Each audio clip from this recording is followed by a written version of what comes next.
Alrighty, hello and welcome everyone. I hope you're all having a fantastic day.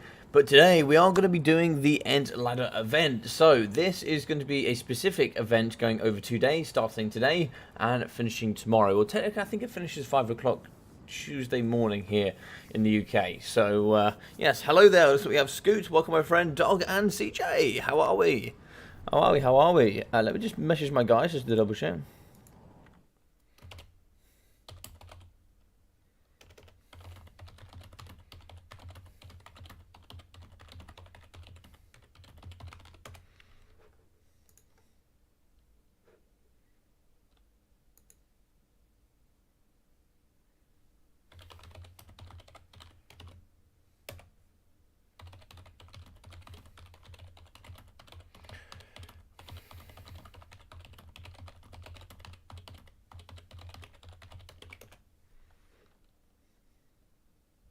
Alright, so it looks like most of my guys have gone off to quite a big start. I think that Alfredinho, so for those who don't know who's on my team, what I should say, let's get into this.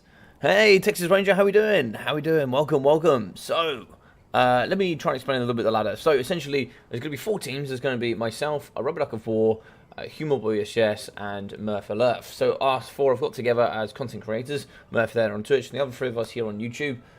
We've come together to kind of show authenticity ladder, as it were. We've got teams together. We're going to be playing as much as possible with those teams and trying to get, well, essentially we're going to be getting as many games as possible on the ladder with those players. The ones of the team that gets the most wins wins the tournament. Yeah.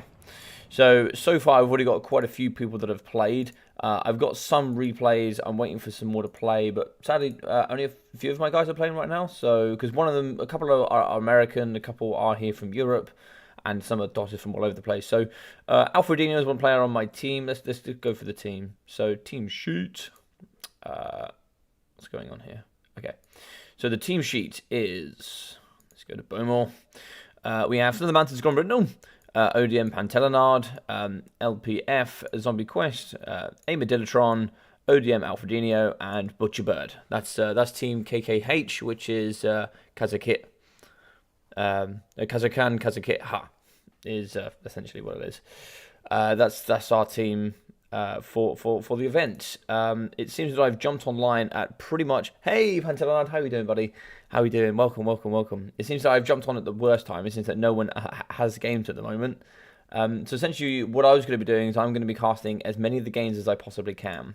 But I'm very fortunate that some of the players have sent in some of their games. So what we can do for now is I can cast replays of some of the games. So let's do that. Alright, so replays. Dwarfs versus Beastmen. We had Pantelinard going up against Ice Power. So it looks like here we have Dwarfs and Beastmen. Yeah, Dwarfs and Beastmen. That looks like Dwarfs and Beastmen. Alright, so it looks like we're going to be having 5 Longbeards, Urkran Miners, 3 Dwarf Warriors, Quarrelers, Double Thunderers, Double Cannons, Dragonback Slayers, and a Giant Slayer. Very interesting build here. I like this one. Oh, 5 Flyers in the Sky, Triple Chariot, Poison Dogs, Double Arrows, Blackhorn Ravagers, Double Gore Herds, and 4 Ungors. Alright, very interesting. Very, very interesting stuff. So let's have a little look at the kind of makeup here of what's going on. So we're going to be having Harpies in the Sky mixing with Double Ferromanticores, so good terror. In the back here, it's going to be Wild... Oh, Beast Magic. Very interesting here as well. Beast Magic's with the Transformation of Bretonnia and Wilson's Wild Form. Doom Ball as well coming here with the Dazed ability. Very interesting. Nice and cheap, I guess. Nice and cheap. Harpies in the Sky mixing in with 2 Tuskor Chariots. Do we have a third? Pretty sure we did. Pretty sure we did. Why can't I see the third? Oh, there we go. He's in the back. Poison Warhounds in the back. You can see a little bit here. I'm not too sure about the game so far. It's got some good spread about it, but you can see some of these gaps here in the back are a little bit large here from the Dwarf player. You can see there's some gaps in here that can certainly be abused a little bit. Your Dwarf Warriors, they can't move very fast, but you've got Slayers either side that can certainly do the movement for you. You just got to be careful of these little pockets here that can sort of do damage against you. Alright, so in the front here you can see we've got the Ungors, probably, with the Goreherds in behind. Yeah, you don't want those getting shot, really, if you can help it. Blackhorn Ravagers is very nice. They pay for Rowdy, which Perfect Vigor and Extra Leadership is essentially really good. Hey, Matthew, how you doing? Welcome. Yeah, so it's really good that you pay for Rowdy, because not only do you get +4 Leadership, but it's also a +6 turnaround. Because with Perfect Vigor, you don't get -6 from Exhausted. And then, of course, don't get all those negative stats as well. So the stats you see on the screen are the stats that stay. We will get into that a little bit more as we go through. So the Lord choice. Belegar Ironhammer. Oh, a very interesting choice here. No Thoric Ironbrow. Oh, very interesting. I'd love to know why you brought that Pantanalard. Very interesting indeed. But Belegar at the front. Missing in here with the Urkra Miners. And just a bucket of Longbeards and Dwarf Warriors on the flank. Cannons ready to go. Moving forward here with the Thunderers. So let's see what it's all about. Let's see what it's all about. So Doggers on the back. This is looking a little bit threatening. So you've got to be just careful of that. I know this is a long game. 310 KB long. Probably expecting this to be around the 16 to 18 minute mark. So cannon shooting through. Let's have a look. See what we got here. Looks like we're a couple of cannon shots going downtown. Now we're going to be shooting after nice target prioritization. Tuskal Chariot's going down here pretty hard. Going to be shooting into the front line. Yeah, Ungor's getting hurt there pretty hard. That's going to be 2 chariots left. They're actually going to break. 5 leadership means they will return more than likely, because that's going to be an unstabilized state. Thunder is going to be firing into the sky. They're going to shoot up against Harpies. They'll get the job done, but unfortunately you can't really move your Giant Slayers away, because unfortunately here you've got Doggers in the back. And this is the problem I foresaw.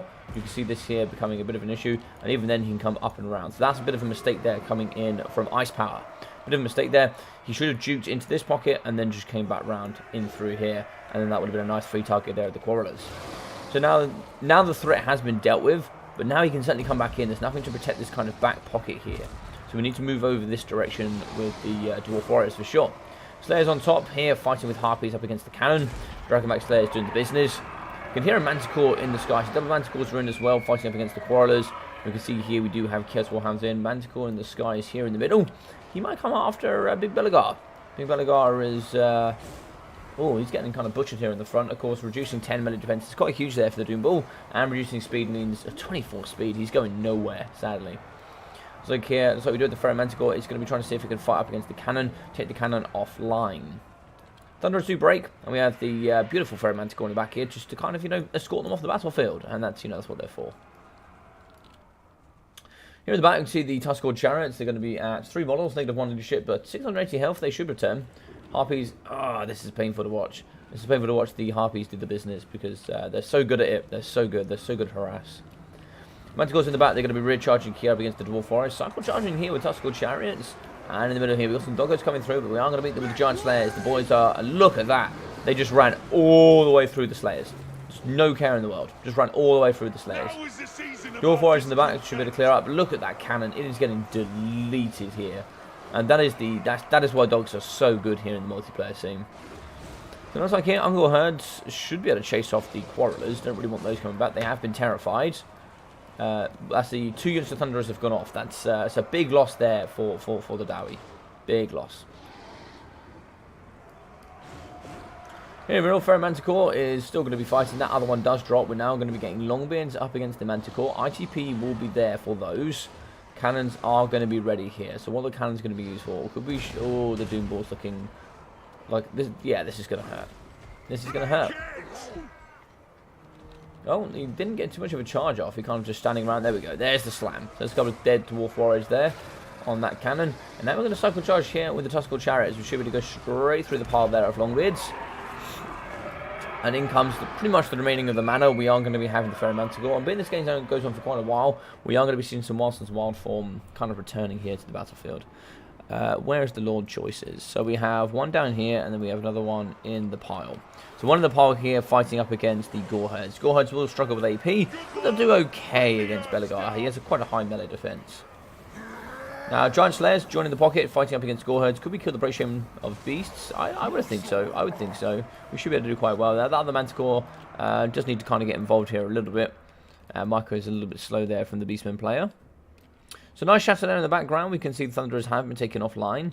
Quarrelers are getting pressurized here. No, the Manticore could do with coming in here, but it's like it's not going to do that. The other Manticore does break, so that's going to be one of the permanent Manticores. The summon does go off the Belegar. Summon comes off the Belegar, but Belegar has very, very good melee defense. 60 we should hold here against the Manticore. It should hold. You can see it's already starting to turn that sort of yellow, and then it will go to sort of an orange color when it's really getting late game for it, and then it will kind of like disappear. So in the front here, Longbeards are going to return back to the fight. They are so goddamn tanky, Longbeards, and they're so durable. They last forever. But Dwarf Warriors chasing off the Ungol herds. Dragonback Slayers, still a half health. That's pretty impressive. They're going to be fighting pretty strong and true here. And then here, Dwarf Warriors is going to be fighting up against the Doom Whilst getting kind of shot in the back here by a unit of the Ungol Raiders. Ungol Raiders really want to shoot into this pocket and try to see if they can shoot the Giant Slayers. That's going to be where you see most of their value. So what have we got here in the back? So some more Thunderers that are just refusing to shatter.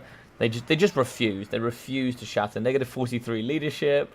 That's crazy that they don't shatter. That is crazy. Alright, let's hope we get some returning units. We do shatter here with some of the Beastmen units. What's this going to be here? Ungors as well going to be shattering. But balance of power starting to pull back to even here for the Dawi. Starting to come back towards the middle. Doing balls in the middle. What have we got from this man? We've got no range. So it's going to be pretty hard to shut down the Tuskghoul chariots. They're going to be wavering though. Big pressure coming in from the Dwarf Warriors. And they do break. One model left. Nope, made that two actually. No, look, this one might fall. This one might fall. It looks like it doesn't fall. Okay, looks like that will get away, but they are broken, so it's unlikely to see those guys return. So here in the middle, we can see Longbeards getting cycle charged here by Harpies. Bit of pressure here from the Ferromanticore. Terror's not going to quite take effect, but we can see they're already going to be wavering. They are going to be losing in combat, so we do have to be careful there. A little bit of chase here from the Dwarves. They're going to come after these boys. What have we got here? We've got the Blackhorn Ravagers. Now, the Blackhorn Ravagers, yeah, they'll want to fight Longbeards for sure. They want to come straight after Longbeards. I wouldn't mind seeing the boys just kind of, you know, make a bit of an A-line over here. We are going to get the cycle charging here from the Manticores. Ungors are going to be firing in. They're going to be shooting after the Giant Slayers. And to right, so they should. That's where they're going to get their value. Over here, we do have some more Ungol Raiders kind of kiting here up against the Dwarf Warriors. I wouldn't mind the Dwarf Warriors just to ignore those. Because otherwise they're going to kind of get hit here by the Harpies. Some units are returning on the backside. We can see some Ungors and some Gore herds are returning to the battlefield. Where is Belegar? Belegar's in the middle. He's going to be... No, he's not. Where's Belegar? Oh, there's Belegar. There's Belegar on the back. So we are going to be fighting up against the Bratium and the Beasts in the middle. Whilst there's one form, I'm sure could be used here to good effect. But it looks like, unfortunately, the Longbeards, 14 models left. They are going to waver. They are going to break. Dwarfs and Dwarf Warriors in behind. Blackhorn Ravagers, 18 models. Super close game so far. We are going to be shooting over the top here with the Ungol Raiders. Don't have great AP value for the Ungol Raiders. So it's going to be 12 and 1. So 1 armor piercing per missile. So it's not huge. It's not huge. So Giant Slayer's moving in with the Dragonbacks as well. And Dragonbacks actually have bronze shields as effect. I think it's still 20%. It's not huge. I think it's just because of the Whirling Axe. Oh, it's 30%, damn. So 30% plus their 20% physical resistance. So 50% to missiles if they're facing in the direction of the missiles incoming. Warson's Wild Form, very strong here on the Harpies. I should be able to send those in to do some big boy work. Need to take out some of these Slayers.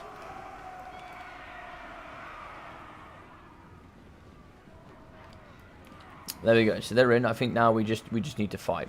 So the Doom Ball is over here. It's going to be a bit of a slow kind of chess game going on here.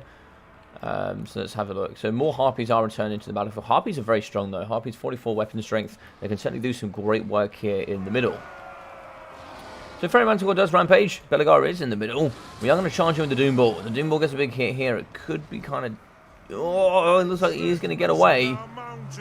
And expect us to do nothing. And he's kind of just going to go around the edge. I love it. I love it. And we're now going to be shooting over the top here with the Ungol Raiders, charging over here with the Dwarf Warriors. They're going to clatter in, I think. Pretty get some Dwarf Warriors just smashing into the front line of the range. Look at that. Dwarf Warriors literally going in. Kazakit. Lovely. I love it. So looks like the Doom Ball coming over here to the right-hand side. So we do shout a couple of units over here with the Harpies. And that's just what the mobility advantage does. These boys have to stick together, and they have to stick together tight. This over here is a bit risky. We can see here some Dwarf Warriors and Longbeards fighting together. We'll get encouraged here for the Dwarf Warriors as they fight against the Blackhorn Ravagers. It's like 10 models left. They're going to be having 7 leadership, 490 health. Like we do break the Brave Shaman, we should be able to break the Blackhorn Ravagers and probably call it a day there for those as well. Yeah, that's a good shatter. I think that was the 3rd time. So these units now need to stay together. It's really important for the Dwarfs that they stay together. But of course, you do need to push off these Ungol Raiders because they will just shoot at your Slayers. Harpies wavering in the sky, but this is the problem here. We can see, unfortunately at this moment, these two are going to be a little bit vulnerable to cycle charging here from Harpies. We are going to move here towards the Ungol Raiders.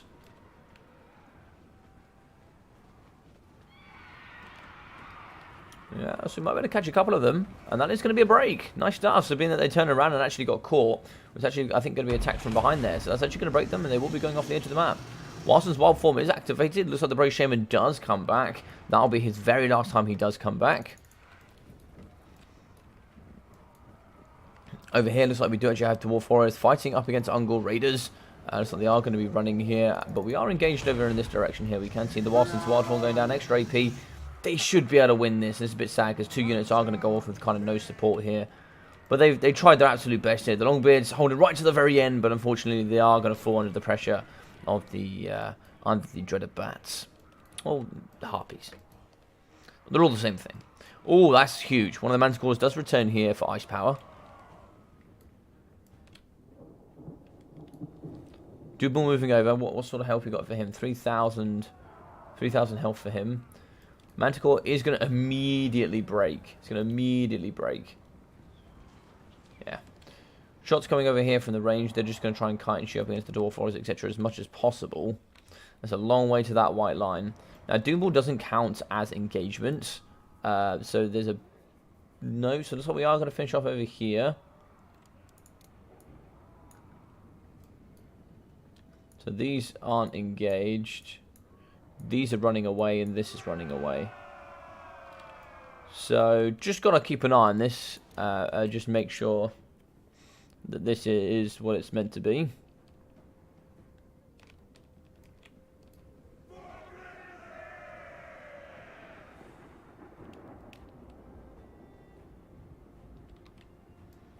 So Harpies are moving over, but they don't have an attack order.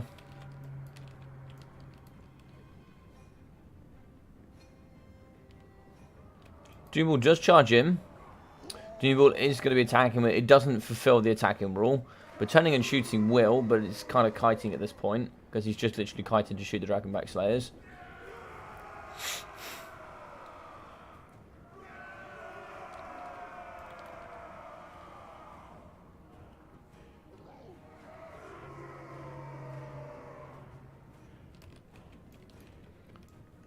We might have to skip this one a little bit. I feel like this is going to happen for a while.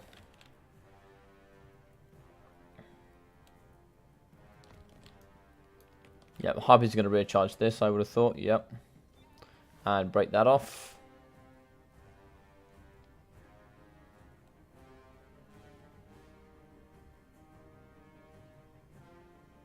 So yeah, they're going to be shooting a lot of their own Harpies. Let's get a little play on here.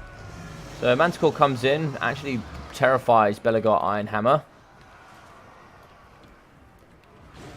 So might be able to kill off Belegar here, actually. If this is a win from the Beastmen, this might have to be investigated as a bit of rule breaking, but we'll have to go back in and check that. But Giant Slayers here fighting alongside Dragonbacks. They should be able to push forward. We should be able to kill the Doomball if we can get hold of it. The problem is yeah, yet again, it's kind of just not engaging from the Beastmen side of things, really. Yeah, because he doesn't count as engaging, right? So it's a bit naughty, really. It's a bit naughty. But yeah, we're going to be kiting a little bit, yeah, again with the Ungors.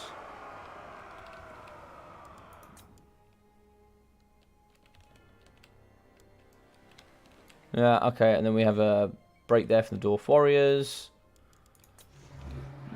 Slayers will fight here Warson's Wild Form, trying to see if we can take out the Slayers. Slayers are pretty weak at this point, and yep, that's going to be army losses. Alright, well that was a bit of a disappointing ending. But yeah, either way, it was a nice game. It was a nice game. It's a bit disappointing in the end there. I think the Dwarfs probably could have pulled that back. I'm not too sure. I'll pass it on to Anticity and see what he has to say about it. But Manticore breaks. We have one Giant Slayer who's fighting. But yeah, nice. Good stuff. Yeah, I'm pretty sure it's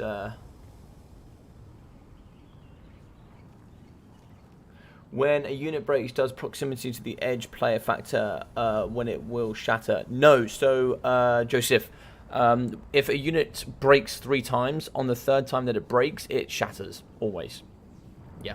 It's to stop basically, there was an old mechanic where you just used to break and break and break and break and break. It would never shatter. Essentially, there's a tipping point in leadership when you go to so much negative, it will shatter. And that point can be random. It's a bit of a dice roll. It's also a dice roll for units to come back as well. Just because you have positive leadership doesn't mean you will come back. You know, there are still points that I've seen. I've still seen like heroes and lords break on the edge of the battlefield with positive leadership. And they just haven't. The higher your leadership, the higher that dice roll is for you to come back into the battle. Hey, Rusty, how we doing, buddy? How we doing, man? How we doing? Yeah, so sadly, I think that was a bit of a rule break. So I'm actually going to send that forward to Antisti.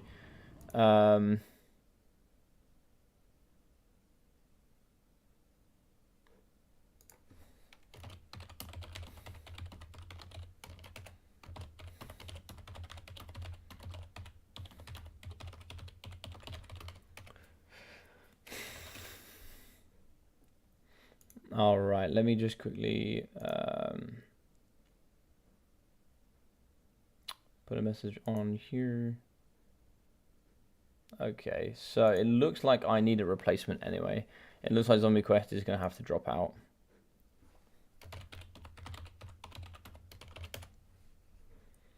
Okie dokie. So it looks like I haven't heard anything from Dilatron either, to be fair. So it looks like half my team is not around. All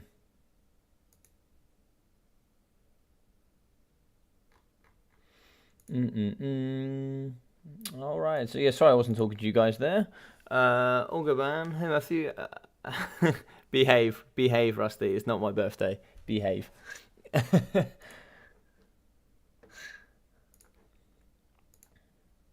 All right. So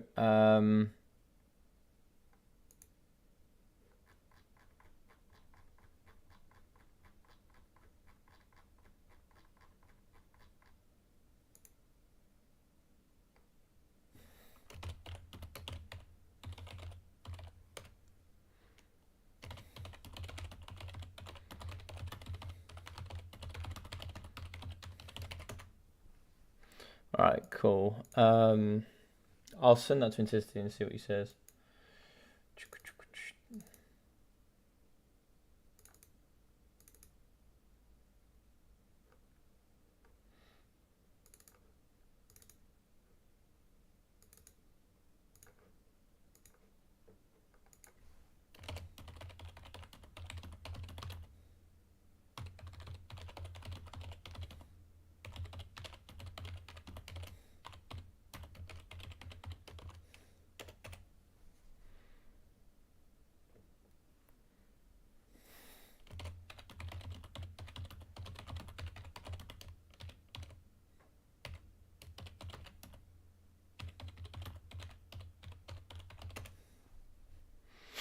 Alrighty. Oh, Mr. Few. Hey. No, it's not. Why don't I see killing everything without a beard yet? You did just miss a nice beginning replay there from Big IC and Mr. Pantelinard. So I will need another player now. Unfortunately, somebody has dropped out.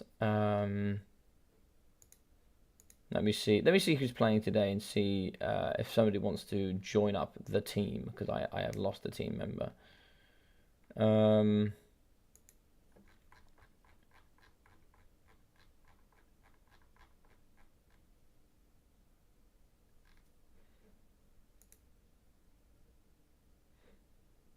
All right.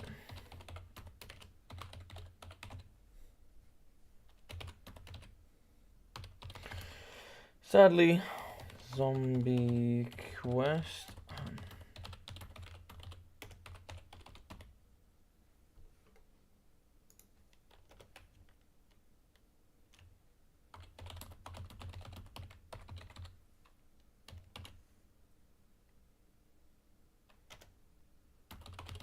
for ENT's ladder.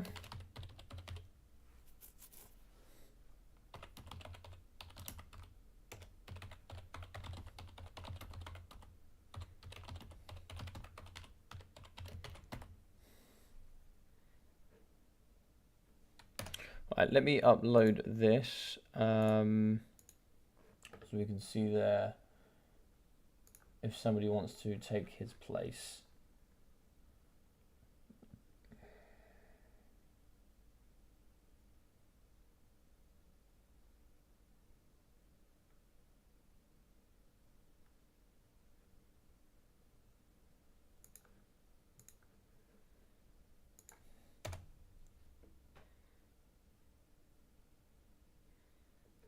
Alrighty.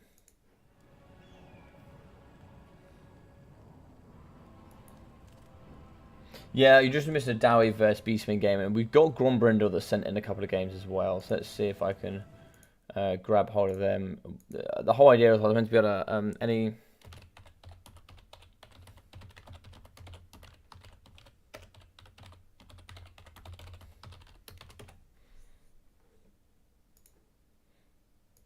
I think the whole idea was I was meant to try and catch some live games, but I don't think I'm going to be able to catch any live games because I don't think anybody's playing. So we'll have to see. We'll have to see what's going on. Okay. Right. Let's have a looky here. We've got some more games, so let's have a look at those.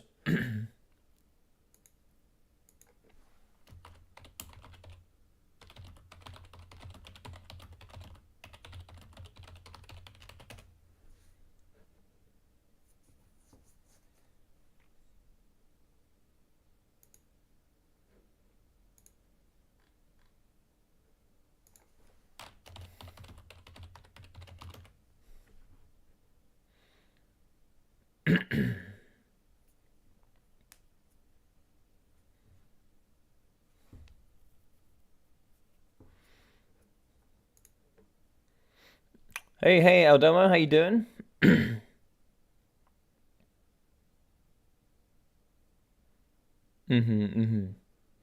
Right, let me grab Grombrindles. Copy users.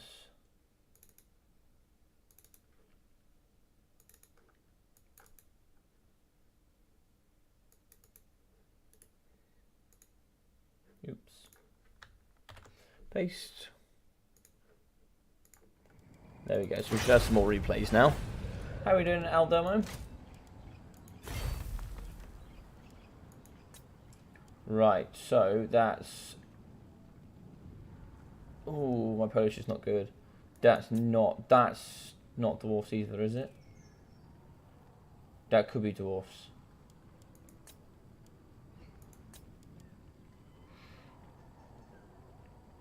That could be Dwarfs, this one. Oh, it's not, it's Chaos.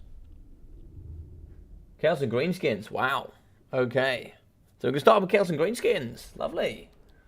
Alright, so another anticipated game here between Southern Mountains Shadowgrim going up against Southern Mountains for Poland.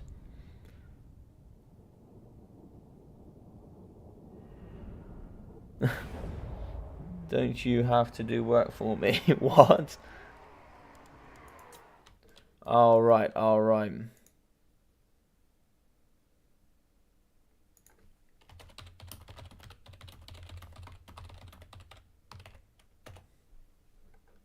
Alright, let me add this very quickly up because it's falling apart here a little bit.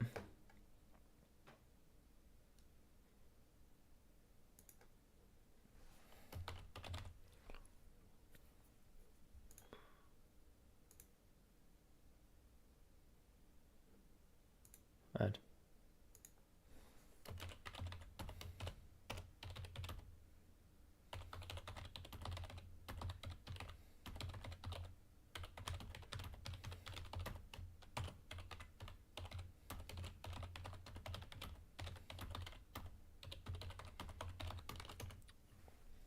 Oh, fantastic. Fantastic. So I'm going to join the team, everyone, as Zombie Quest has had to drop out. So let me see what's going on here. Just remember, guys,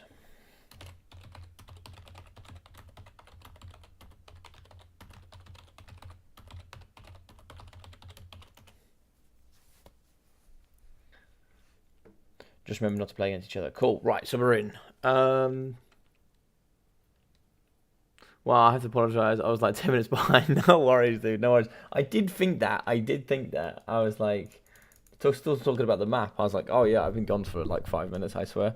Alright, so horsemen. Looks like just a bucket load of marauder horsemen on this flank. And looks like a Chaos Knight there in the middle. More Chaos Knights mixing with great weapons here for the Chaos Warriors. Looks like we have some Chaos Chariots in the back with a Chaos Pharaoh Manticore and a Chaos Sorcerer Lord of Fire on a Manticore. In the front here, a bucket load of Chaos Marauders. Mixing in here with some Spider Riders, 1, 2, 3, 4, including the Death Creepers from Gromby Grindle. Here in the front, we are going to have 4 of the Gobbos, mixing in with the 8-Peak Loonies, Fanatics with Rusty Arrows, as well as the Giant River Troll Hag and Grom the Paunch. Grom the Paunch very strong here, so we are going to have Axe of Grom, Lucky Banner, Creating is here, and also Language of the Boys. Savage Orcs here in the back, mixing in with also double of the Stone Trolls, and it's like we are going to hammer of the Gork with, I assume, Burning Head and Fireball. Burning Head, Fireball, Arcane Conduit, Kindle Flame, and Evasion. Nice. Very strong. So we kind of get around on the left-hand flank here, or should we say right-hand flank of the well, technically it would be the left-hand flank of the greenskins. Kiting in the front, yeah, pretty effective here. It looks like we are going to be shooting in the front. Looks like we're trying to get some damage here into the Chaos Knights. Fireball downtown. Where are we going here? Fireball is more than likely going to be coming after Grom the Paunch. Grom can literally just cycle around the back here and it will be absolutely fine. Oh no, looks like that Fireball's going to maybe go after the Goblins. I'm not sure what happened there. But there we go. Arcane Conduit being popped. Shots into the front here. Up against the Chaos Marauders. It looks like here we do see the 8-Peak Loonies. Just don't want to get anywhere near that with the Cav. They'll absolutely wreck you. Moving up to the top here with the Stone Trolls. Regen, we're just going to get a lot of the missiles incoming there. Boys are coming forward. So we've got the big Savage Orcs coming forward here to try and see if they can meet the boys with the paint here on the back. Look at that paint. Coming over here to come fight and just smash them harder. Rusty Arrows shooting to the front here with the actually reducing. It's only 15 armor, but you know everything helps. Goblins as well, just absurd if you chevron these bad boys. They are very strong. River Dry Hag is in. River Dry Hag comes in with a nice big hit there with the meat sack. Meat sack's going to be doing some big stuff, giving negative melee attack and you know all that good juicy stuff that the River Dry Hag does. Power Stone getting popped here. It looks like we do have Spirit Leech ready to go. Spirit Leech here on the Chariot is very strong. Here we could see a Burning Head, maybe? Yeah, Burning Head it is going to be. Burning Head straight down the line there of those Gobbos. There's some definitely barbecued Gobbos. In the middle we are seeing Chariots here kind of fighting. Grom the Paunch with everything going downtown. Oh dear God, he's using everything here. 88 melee attack with Armor Sundering. 732 weapon strength with cycle charging of 90 charge bonus. Yeah, he's balanced alright. In the middle we can see Chaos Knights. They're getting pushed away there by the artillery piece. Here in the middle we have Savage Orcs fighting up against Chariots and Spider Rider shooting him. Spirit Leech downtown in the middle. We are going to be kind of pressuring them with Stone Trolls as well. Stone Trolls are going to be smashing into the face there of the Chaos Knights. And what can we see here? So Chariots still at 3 models. They are going to break. Arrows shooting over here at the top into the sky. They're going to be firing up against the Chaos Sorcerer Lord of Fire. Does actually have 80 armor, but 50 there when reduced by Armor Sundering. In the back we get some return of Gobbos while going down. That's going to be some nice added bonuses. Going to be shooting here into the backside of the Chaos Knights with lances. Are they going to be with lances? Oh, they're not with lances. I kind of like the lances variety much more than I like the normal Chaos Knights. Yeah, they're going to charge in and do some damage here. I'm actually going to be breaking the Savage Orcs here in the middle. In the back though, looks like we are just going to be kiting a little bit here. The Chaos Warrior Great Weapon is just going to be kind of hanging around here a little bit. One breaks in the middle here, bit of pressure coming from the Giant River Troll Hag. She's now going to get a nice little bit of juicy poking behind from the Chaos Sorcerer Lord of Fire. So he's going to be coming in doing some nice attacks there on the River Troll Hag. Doesn't have amazing melee stats though. 36 melee attack due to the -6 there from the giant river troll. She's going to be kind of punching in as well, doing all the good damage that she normally does. And where's Grom? So Grom's fighting up against the Manticores. Grom actually has ITP thanks to all of his nice, good, juicy abilities. So we are going to break the Chaos Warriors here in the middle, fighting up against the Rusty Arrows. Stone Trolls doing the absolute butchery here with their massive AP. 120 armor piercing weapon strength, thumping here up against the Chaos Chariots in the middle. That's a nice break there. We should be able to get a little bit of leadership back there for the Stone Trolls. A bit of healing here from regeneration. And over here on the right, just going to be kiting a little bit more. Spider Riders, the Death Creepers should be able to clear up the Chaos Warrior Great Weapons. Should be able to cycle charge the Chaos Warriors to death. Burning Head kind of came through the middle in sort of this direction. Across from the Hammer of the Gork and the Rusty Arrows. Balance of Power does take a big lead there for the greenskins. We are going to be moving forward here with the Stone Trolls. Trying to see if we can kind of smash here into the front. The River Troll gets punted. Gets well and truly punted over. It is slowly getting to its feet, but of course it is exhausted. And that there, I believe, is going to be a pull-out from some of the mountains for Poland. Yeah, it's a nice little game, nice little game. It looks like we are going to have 760, 417, 150, 277, 412, and 130 from the Chaos Marauders. Chaos Warriors got 230, 125, and 580. And it looks like here we got 445 and 130 from the Chaos Chariots. 960 for the Chaos Knights with 190 there for the second unit. And so we've got 280, 300 as well from the Marauder Horsemen with 201. So, yeah, nice composition overall. I think there's certainly some ways we could have improved this. I think you need to go Marauder Horsemasters in this matchup.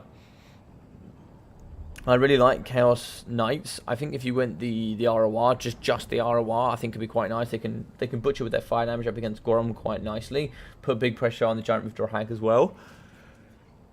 I also think Flaming Sword of Ruin is just really good in this matchup. I just think Flaming Sword of Ruin just comes in with the extra fire damage, extra base weapon damage. It just really helps rip apart the front line of the greenskins. Yeah, it's a tough one. Also, Chaos Sorcerer Lord of Fire. I don't know. I'm not sure. I'm not sure how I feel about that. But good game. So the next one here should be... That was that one we just watched. Okay, it looks like this one... Is this Dwarfs then? This looks like maybe Dwarfs then. Let's see here. Looks like I got a couple of messages.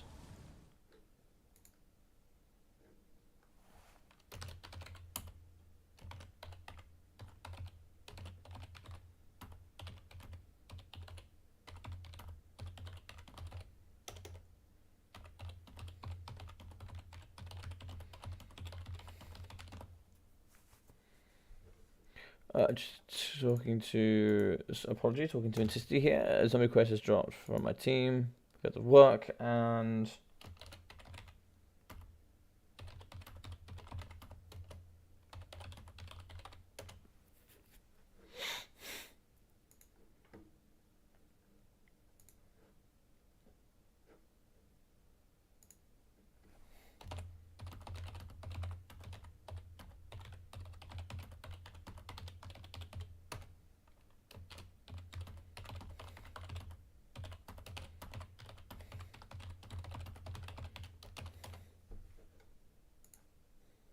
Cool.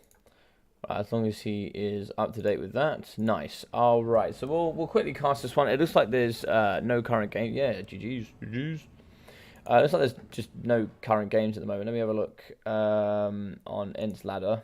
Just no one's playing right now. Let's have a looky. Find matches. Who's playing right now? Cyrus is playing against Nameless Order.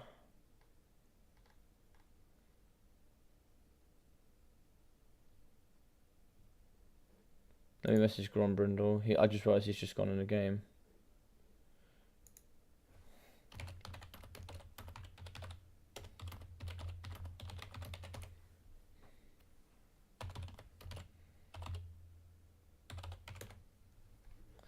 Let me just message him and see if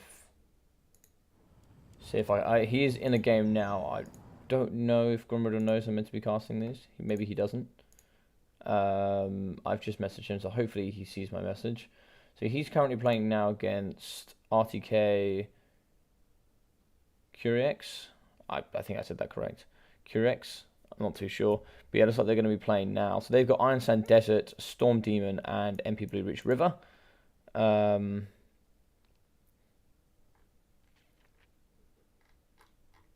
hopefully I should be able to cast that game. So Diamond, Grombrindle's in Diamond, and we got Platinum here from Curiex. I don't know how to pronounce that. But yeah, those two are playing off now, and anybody else? Looks like Grombrindle played Bobman. Grombrindle got the win, I think. I'm not sure.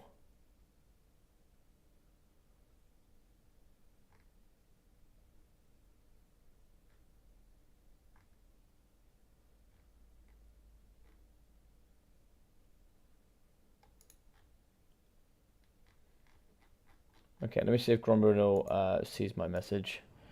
Let's see if we can grab him.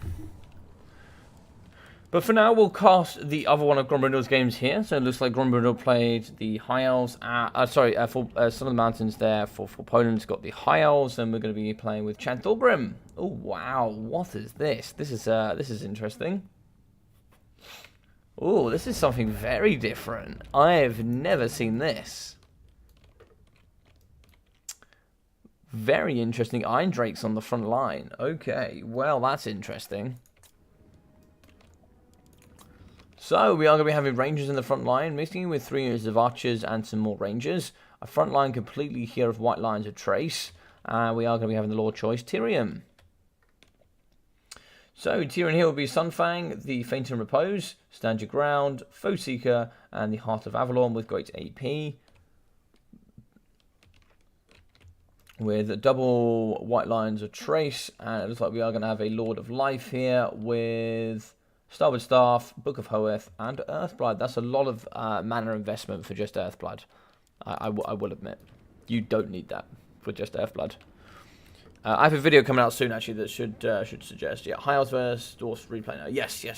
Just waiting for... Oh, hang on. Just got a message from somebody. Hopefully it's Grombrindle.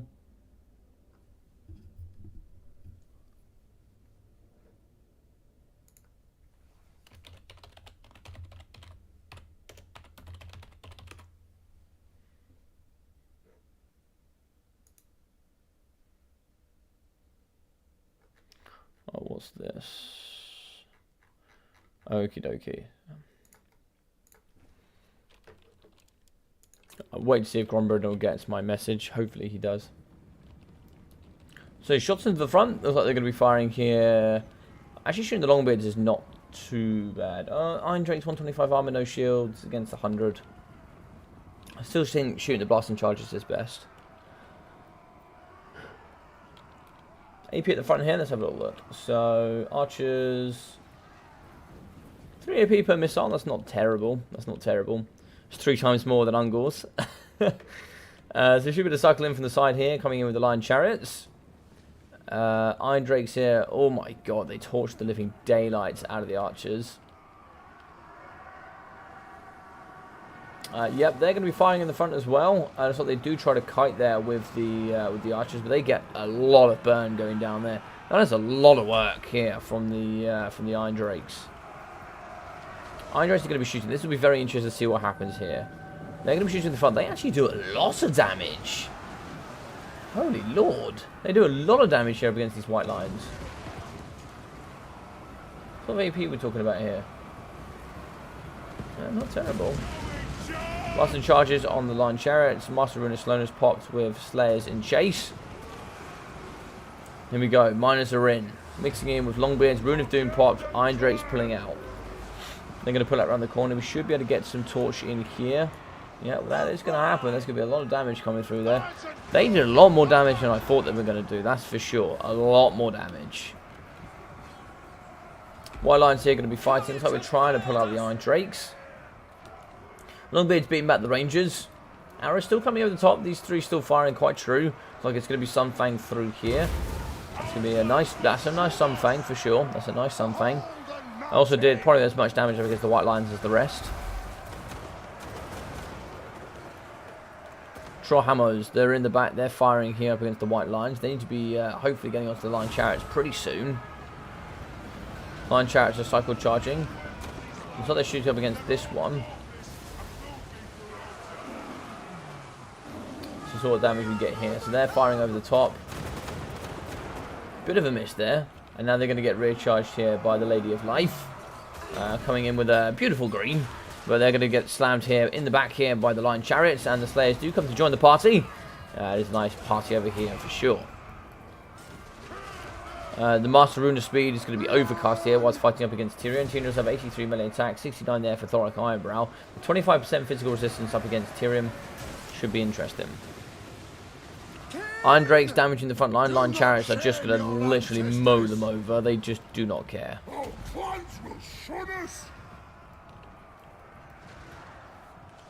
In the front though, Miners fighting up against White Lions, moving in with Longbeards.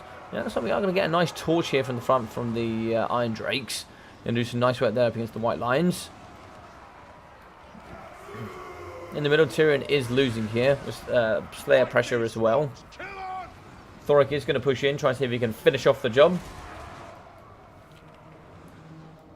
Over here in the back though, still cycle charging with Lion Chariots, clearing up all the Miners. Lion Chariots are just absurd. They are so strong. One here is very heavily broken. Fire damage trying to come through. It's like we near miss on the Major Life. Balance of power here is going to be in the favour of the High Elves. Arrow still shooting in here from the backside. We can see 1, 2, 3 still online. They fire there and it looks like they do actually. I think they're going to be shattering, if not killing a unit right there. So we're going to be shooting into the Longbeards. Great weapons here. Still have 100 armour. They're going to be fighting pretty strong at this point. What level of exhaustion are they? Very tired. Okay, so they haven't hit the bottom yet. We are broken. Rune of Doom pops. Should be able to fight here at the end. White lines are going to break. Archers are in a bit of a dire need of support. Chariots are in the back doing the work, but we have Longbeard great weapons, Troll Hammers, and more Dwarf Warrior great weapons moving into the back. Still have some Iron Drakes online ready to go. We did hear, that looks like there was a Rune of Wrath and Ruin there to do some good disruption there up against the Archers. Longbeard's chasing against the Archers. Tyrion Faint Repose pops, so we can fight here up against Thoric. 99 melee attack against 84 melee defense there for him. Is he going to get his pop though, is the question. He does get his pop there, so he does get his gorgeous ability go off. Which, Heart of Avalon? Yeah, Heart of Avalon pops there for a lot of health. It's pretty much going to be a duel between him and Thoric now. And that looks like it is going to be a withdrawal.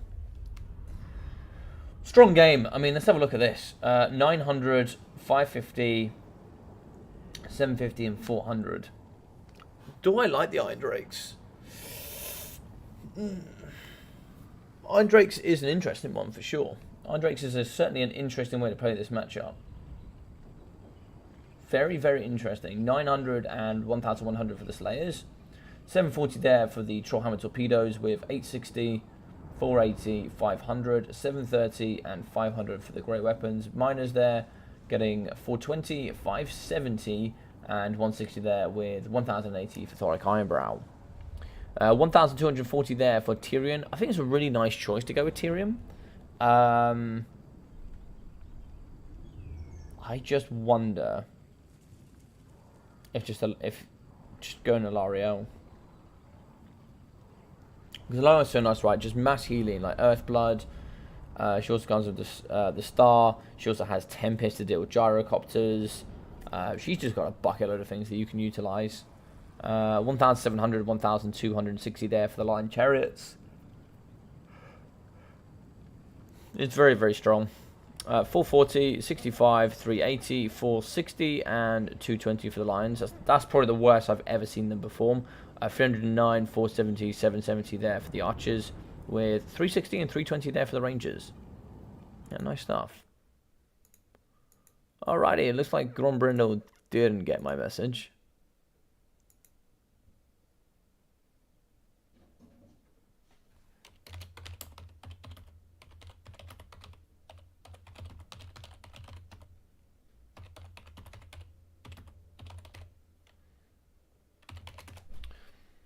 Alright, looks like I can jump in with Grombrindle.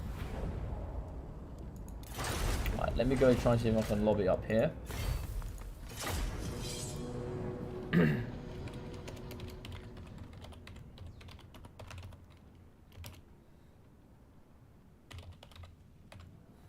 I think I spelled that wrong.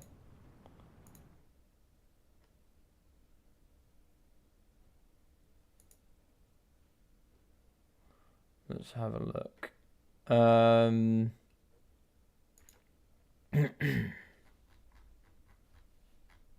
we spell Curiex. It's tree tone. There we go.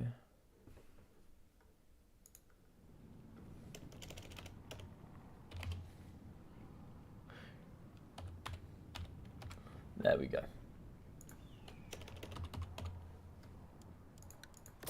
Lovely stuff. Hey, Camtellus, how you doing, man? Hello, welcome, welcome.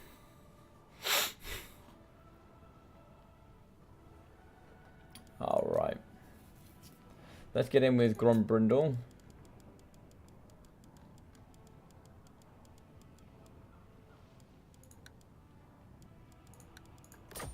See if we can invite both of them here to the lobby so we can get a nice live game going, which should be good.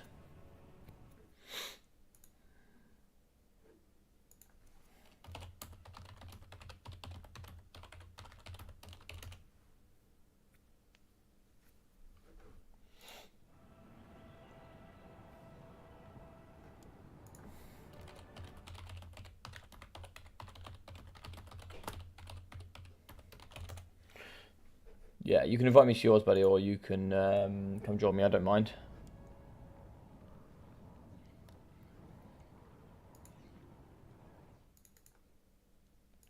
So, who are we back in?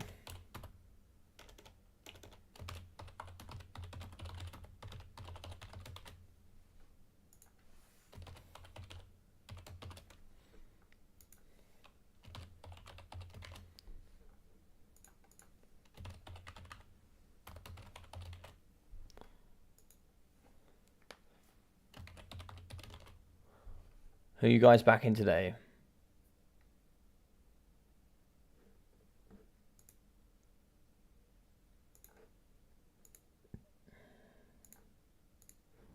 Ah, welcome.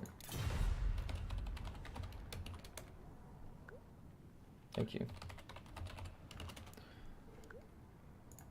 All right, so here we are. 1-0 for Gromby, and means we're on game 2, which is going to be... Nope, that's the wrong game. Ah, it's put me towards the bottom. I'm pretty sure. Storm Demon.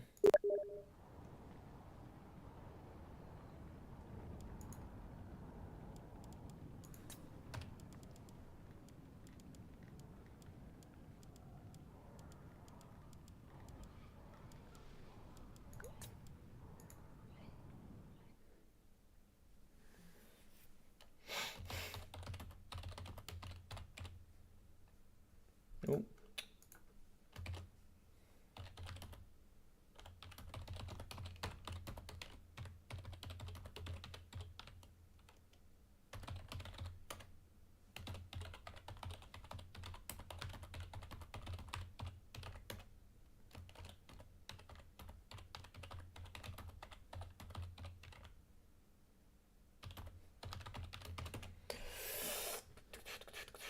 Just quickly explain to Curiex what's going on here. I think he's unaware of this. Greenskins.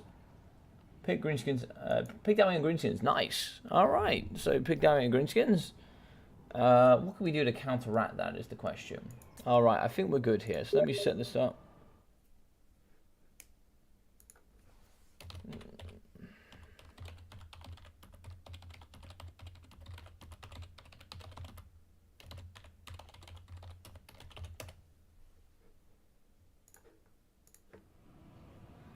Alright, so let's get this set up. So let's get in here with these boys. Let's get Logic's Grombrindle up. You're going to see some amazing technology coming forward here, guys. No, just bear with me. This will be from yesterday. So I think it's going to be 0 here. It's going to be... This is from last night's game, actually. Aim will be Grombrindle. Gromby Grindle.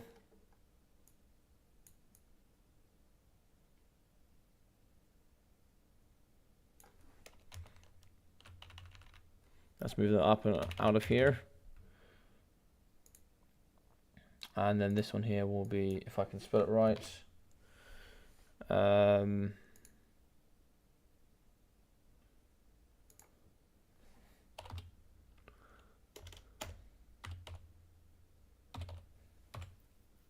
spelled like that. Nice. I think that's how it's spelled. I might have spelled that wrong.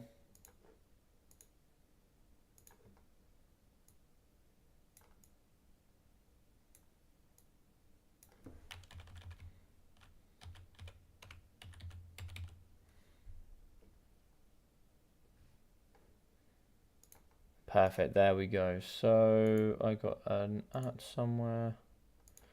Okay.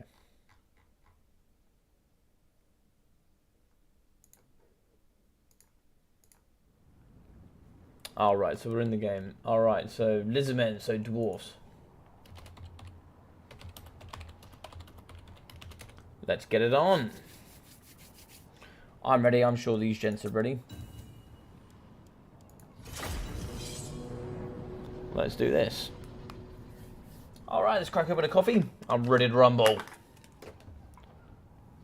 So sorry guys, this is not quite how I thought the event was going to run. I thought it would be a bit smoother than this, but 2 of my players have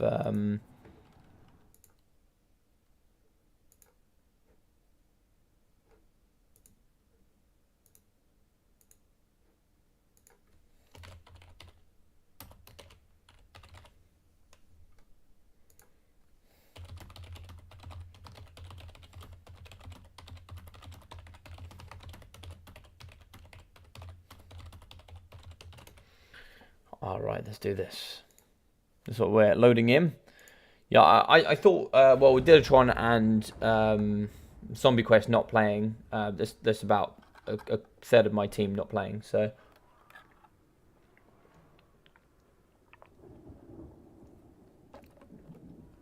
Most of my gents played this morning. So I think Alfredino's got 4 or 5 wins now.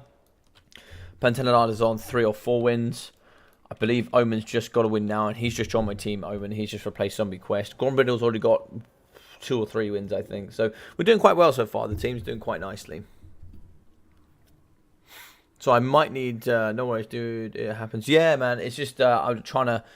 Because there's no sort of format, and it's just like whenever games kind of come up, it's like I'm just trying to fill in the gaps where I can, cast as many games as I can from the event, and just do what I can. What am I on top of?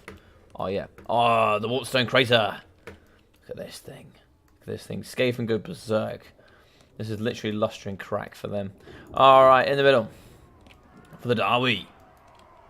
Oh, this is a bold move, Cotton. We can see double Iron Drake to Hammer Torpedoes, all to our Raiders, mixing in with an All Grimling Iron Breakers, Dragonbacks, Warriors to Dragonfire Pass, Doric Ironbrow, double Bolt Throwers. Yeah, double Bolt Throwers can do well here. Double Bolt Throwers can do well. Is this going to be a Kite Force? Yes and no. No, it's not. No, it's not. Big respect for no Kite Force. That would have literally been the most boring game in history. So, we have the Ancient Croxagore here in the front. Here the Hornet Kygor. Mixing in here with Transformation of Gadon on the Skink Priest. In the sky, we are going to have double Pterodons. Mixing with Cohorts Javelins. Red-Crested Skinks. The Cohort of Sotek. Double Bastiladons. I assume with Arc of Sotek, yes. We got a Feral Stegodons. We got a Feral Sheila here in the ballpark today.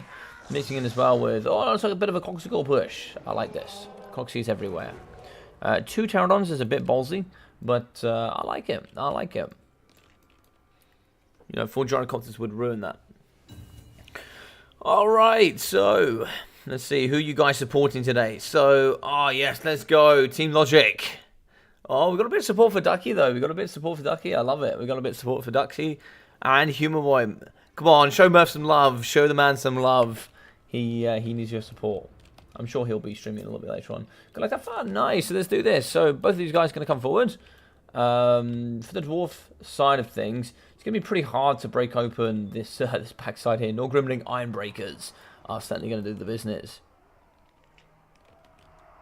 Ball throwers are going to be in range, and those things can certainly wreak havoc for 550 gold. I actually think like Reaper bolt throws in this matchup like just aren't too bad. I think they do really, really well. If you want to counter kite builds, a Reaper bolt thrower, a double Reaper bolt thrower cannon can do quite nicely, for sure, for sure.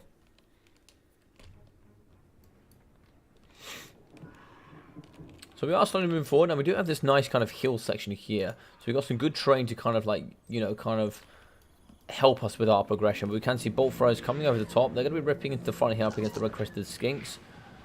Bolt throwers might start shooting here up against the Bastillodons. Sheila's probably going to be the biggest target, but I think the Bastillodons are a bigger threat than Sheila. Just because the Archasotek is just is very, very powerful. If that is the case, we are going to shoot. Look at that damage. There's so much damage for 550 gold cost. It's very, very good stuff. Very, very good stuff. More throws over the top. They're going to be shooting quite hard there into the flank of the Bastillodon. Bastillodon does move forward here. More bolts over the top. Looks like here we are just going to be... so trying to juke here with the Bastillodon. I love it. Gary's trying to get back and forward. He's got the moves like Jagger, but unfortunately here still kind of getting hit just a little bit.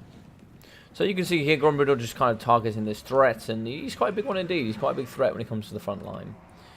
So Longbeards are ready. The immune to psychology is going to be ready, so fear and terror doesn't affect them.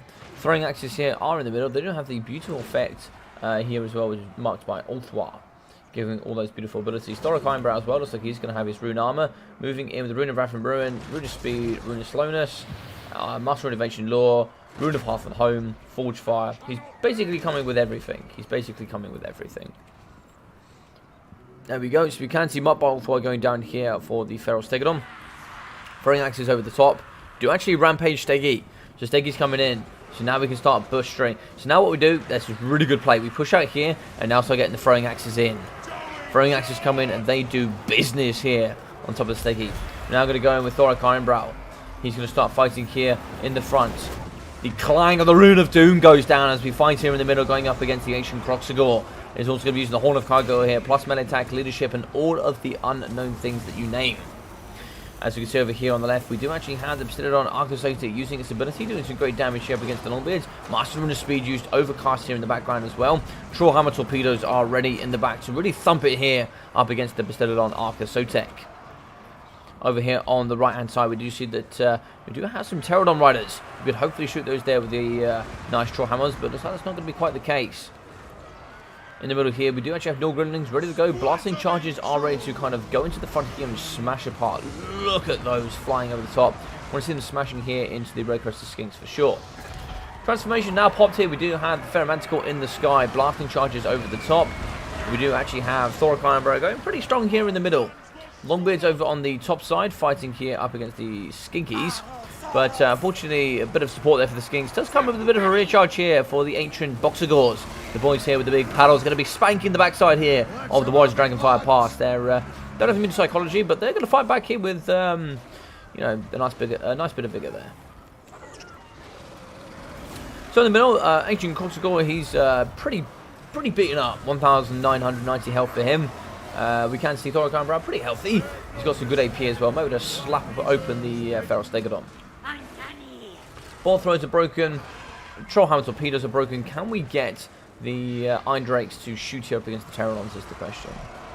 Where's the damage going downtown? So we do get a rock drop that is actually going to disrupt the formation. It does a little bit of damage. Then we're immediately going to swoop here with the Iron Drakes. So in the middle here, Dragonmite Slayers are going to be fighting here up against the Croxagores. Warriors of Dragonfire Pass in and around as well. These two partner really nicely together, giving a fire weakness and then fire damage here for the Warriors. It just partners so nicely.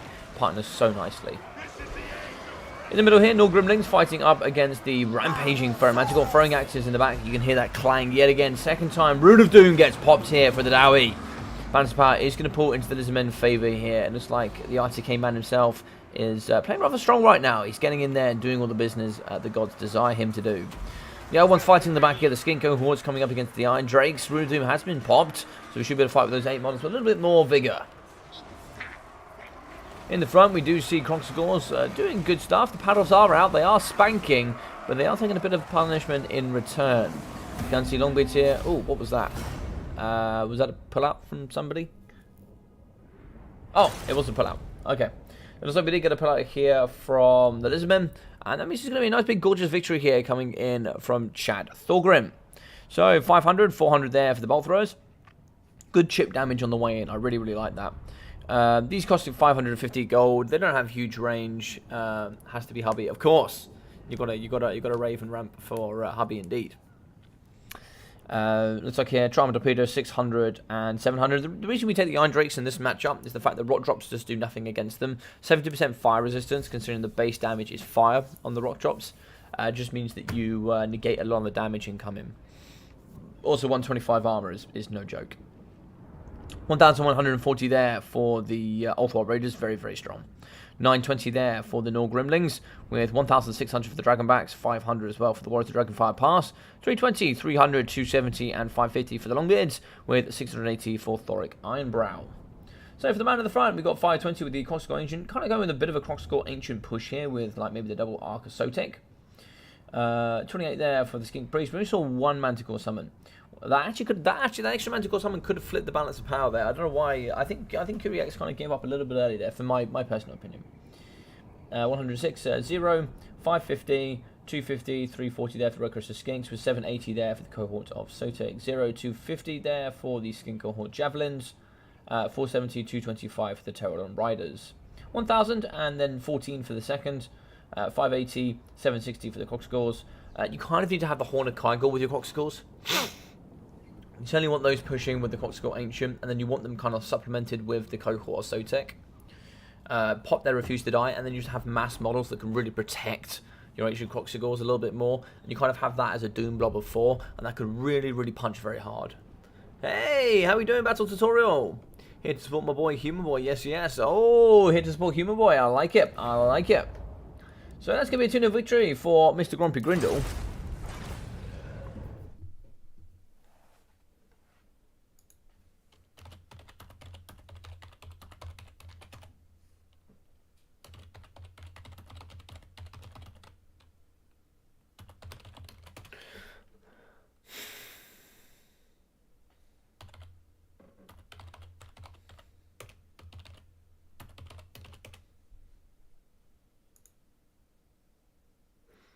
Oh, I love it. I love it.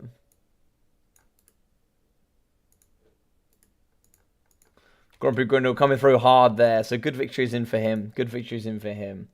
All right, give me 10 seconds, guys. I'll be right back, and then we'll try and see. I do have another replay here ready to go. I do have one that was sent in. Let's shift those all up and remove those.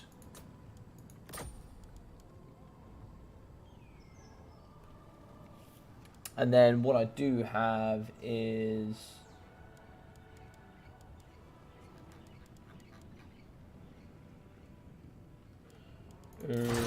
what happened there? Why am I missing a lot of my replays?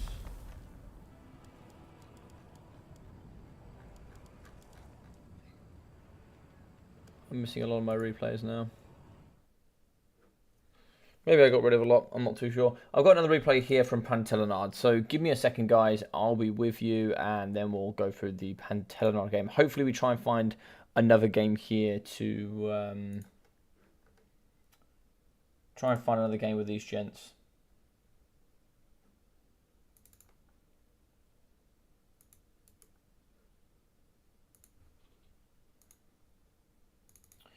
Boop, boop.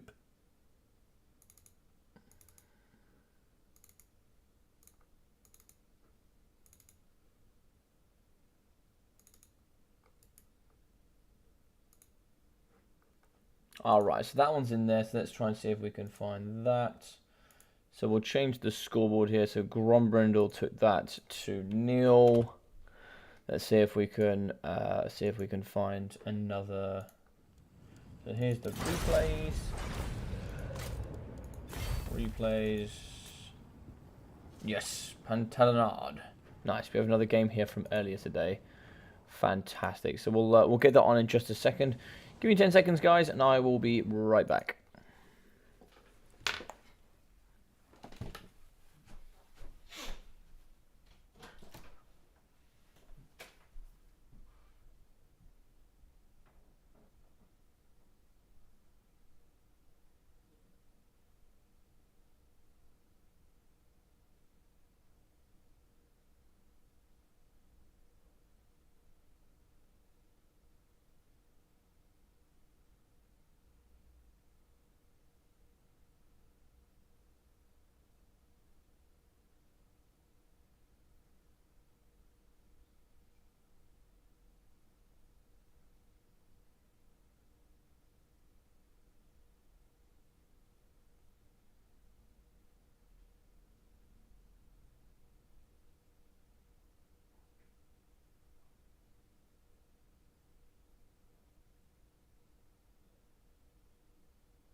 Alrighty, we're back. Let's get it going.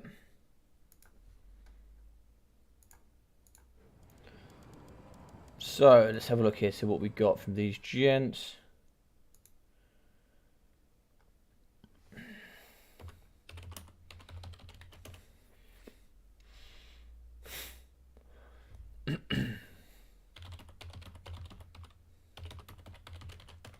Right, let me try and see. I think Omen's in the game right now. He's just joined the team. I don't know where Dilatron is. Let's see how you guys are doing. Hey, how are we doing? When does this start? It started already, my friend. It started already. Sorry, I popped outside for a second to grab something. So we're going to be back. We're now going to be here with Brett versus Greenskins. So this was an earlier game from Pantelanard, and he was going to be here against Low. So Low came in with the Greenskins, so we had 3 of the Gobbos, mixing in with 4 here of the Big Uns. Triple Black Orcs, triple Wolf Riders, double Spider Rider Archers, and the Morgos Magi Marauders. So here we are going to be having the big boy Snarsnick mixing in as well here with a Goblin Shaman. It's not a Goblin Shaman indeed, it's an Orc Shaman. So yeah, Spider Riders on the front, good poison, good missiles. Gobbos are actually one of the best chevroning units in the game as far as I've ever found out. They're just very, very strong indeed. Snarsnick, Orcs here as well, the Orc Shaman, Fistic Orc, Brainbuster.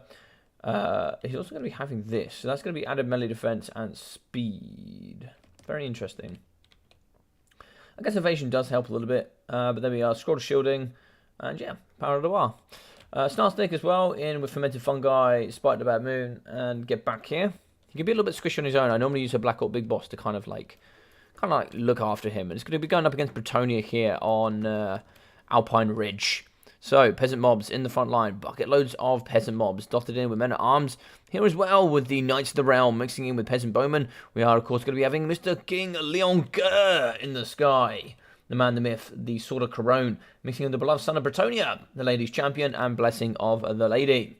Here with the Lantern of Life with Power Stone, the Dwellers Below, Earthblood and Life Bloom. And here we are going to have some more Knights of the Realm. We're mixing in with some more peasant mobs. Knights Errants on the flank as well.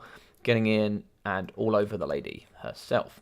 So, Mounted German Archers in the front, they're going to be shooting here up against some of the Gobbos. They're trying to get in and amongst the Spider Riders. Now, they don't have 45 armor. I think there's only 30 armor here. 30 armor for the Mounted German. But how are we doing, Mishbar? How are we doing, man? Welcome, welcome. Hope you guys are doing great. By the way, for anyone that's watching today and you are enjoying the event, sorry the event is a little bit all over the place. But if you are enjoying the event or just enjoying the content that I'm throwing up for you guys, do feel free to follow, or in this case, do feel free to subscribe, and do feel free to give the live stream a like. It really, really does help. I know you guys might not know that, but it really, really does help. So a gorgeous charge coming down here on the goblins. Lovely red charge, really kind of mixing in and doing some good damage. Oh, look at that. Look at that cycle charge and get away here coming in from Pantelanard. Fantastic stuff there in the front. And here we have the Knights of the Realm doing the same thing on the middle pocket as well. Moving in with the Battle Pilgrims as well, so you can certainly push those through. Pull your cav out here, and then, you know, get out a little bit scot-free there. Battle Pilgrims should be able to get in. They'll do pretty well there. Orc Biggins, a bit of an even trade, but you can see 86 leadership is going to be nothing to laugh about. Moving in Peasant Mobs as well in on the flank. Brainbuster here should do some damage. Yeah, a fair amount of damage on the Questing Knights. So it looks like over here we have some Morgrubs. If we can, Morgrubs are certainly going to fire here into the Knights Errant. If we can move forward with the Peasant Mobs, and maybe get a bit of a flank here with the Knights Errants, should do some nice stuff. Oh, nice punt there up against the Orc Shaman. Looks like one melee defense there for him, and reduced armor down to 0. King Leon Kill will struggle to kill a Foot Lord, so he's going to try to fight the best he can. But this Orc Shaman is really going to struggle. What's this in the middle here? So Snarsnick is going to be fighting. Looks like we have Black Orcs going up against Knights of the Realm. Knights of the Realm are a little bit trapped. Kind of want to get those out as quickly as possible. Black Orcs can be a bit of a problem, but we do actually have, of course, the King. He can use the Sword of Corone there to do all the good stuff. Whilst going down for the Black Orcs. The Blorks coming in with 60 million attack, 110 armor, is going to just do some butchering damage here against the Battle Pilgrims. Charging in here as well with the Knights Errant to try and see if they can kill off the Orc Shaman. Skull Shielding going down for him, 20% damage resistance. Charges here for the Black Orcs. They're going to thump pretty hard here up against the heavily armoured cavalry. Look at those battle axes getting in there and just slamming into the flank of the cavalry. Absolutely butchering these knights here in the middle. Here in the flank we do see some German armors. They are going to be shooting here into the Spider Riders. 45 armour there for those. And Mounted Yeoman, they do have added range, 140 compared to 100. So they should be able to do some good work there. In the middle side, we are going to be rampaging fermented fungi there on the Knights of the Realm. They are going to be breaking, and they are going to get pushed off. In the middle, Battle Pilgrims fighting against Orc Biggins. Battle Pilgrims actually killing some Orc Biggins as well. Arrows shooting over the top here, coming in from the Peasant Bowman. Pox Arrows flying over the top as well. Pox Arrows very strong against the Black Orcs. Just because of the poison there, just really help reducing all those stats. In the middle here, looks like we do actually break some of the Battle Pilgrims, moving in with the the Orc Biggins. Just so they have butchered them down there to 25 models, 1.3k. Now we can start pressuring into the pocket and getting on top of the Peasant Pox Arrows. Dwellers Below in the middle here, that's going to be going downtown on top of the Black Orcs. Spider Bad Moon was popped there to kind of counter against King Leon Kerr, but as long as he doesn't break, we will keep getting regen there from the Blessing of the Lady. In the back, Goblin Wolf Riders are moving in, but we are now going to... Oh, gorgeous. Gorgeous flank charge there coming in for the Questing Knights. They'll very quickly butcher the Goblin Wolf Riders. Black Orcs are in chase, and looks like we are actually going to get a catch in there as well. We're going to recharge down the Questing Knights. It could be pretty devastating. Yeah, the Black Orcs are going to get in. They are going to do some nice damage here. You can see that health bar really dropping here. The Black Orcs just have such good stats. 36 melee attack with 50 armor-piercing weapon strength. Just really butchers up against Questing Knights, especially when War is popped. They do so much incredible damage. Over here in the battlefield, let's have a look in the back. So we are going to be seeing a little bit of a skirmish game here. Spider Riders still chasing after the Mounted German Archers. They can fire whilst moving. Fighting in combat, I'm certainly going to give it there to the Spider Riders. Spider Riders with their poison, added armor, certainly going to do some nice work here. It's going to be sort of what we've got here. 18 on 16 up against 22-26. Yes, the Spider Riders will comfortably win in combat there. They certainly have to out-skirmish the Bretonnians for sure. So in the main battle line, what we've got left here, we've got some men-at-arms mixing in with peasant mobs. Knights of the Realm with the Damsel, with the Power Stone, trying to do the work here in the middle that they can. So we do shatter the Goblin Wolf Riders. Black Orcs are going to be a huge threat here. They are so difficult to deal with. And as long as you keep Snarstic in the blob, you can also get them anti-large. Extra armor piercing and extra base weapon damage. Peasant mobs throwing themselves here at the line of Black Orcs. They're going to be going here. The brave men of Bretonnia, the farmers of all the land, going in and getting well and truly thrown into the meat grinder. But here, you know, they are going to be the true champions of Bretonnia. In the back here, what's going downtown. So there was an overcast, there was a break, and we do get a kill here for the Orc Shaman. So no more magic coming out here from the greenskins. More grubs shooting here with the great AP value they have. They also actually have immune to psychology, which is really strong for such a cheap unit there of the skirmish armor-piercing cavalry. 2 units of, I think, Knights of the Realm here. Knights of the Realm in the back, the anti-large cavalry, ready and waiting to go. So King Leon Kerr is going to be diving in. He's just going to go knife and butter here. Oh, that is going to be a rampage. Oh, no! Fermented Fungi popped here on top of King Leon Kerr. Such a shame to see. Negative 24 minute defense. We need to charge him with the cavalry and charge him with the cavalry now. Dwellers Below goes down. We should be able to delete a lot of the Black Orcs here quite handedly. Spider Bad Moon is popped. Anti-large. Armor piercing, base weapon damage increases, but King Leon Kerr has been thumped. He's broken, so he's lost his regen, but we should still get some healing here. Get back here, he's going to get popped, but that Dwellers Below did a lot of damage. Those Black Orcs certainly felt it. Surprise balance of power is so even. Snarsnik is going to be healthy. He actually has 55 melee defense, poison as well as good armor piercing and anti-large. He actually can perform really, really well in some instances. Wavering here with the more grubs, they're more than likely going to get terrified here, even when Leon Kerr is oh no, they don't have immune to psychology. Aha. So sorry, they're not going to get terrified, but they are going to break just due to the pressure here of the Knights of the Realm. King Leon Kerr should return, but we do need an Earthblood here just to ensure that. Where is the Damsel?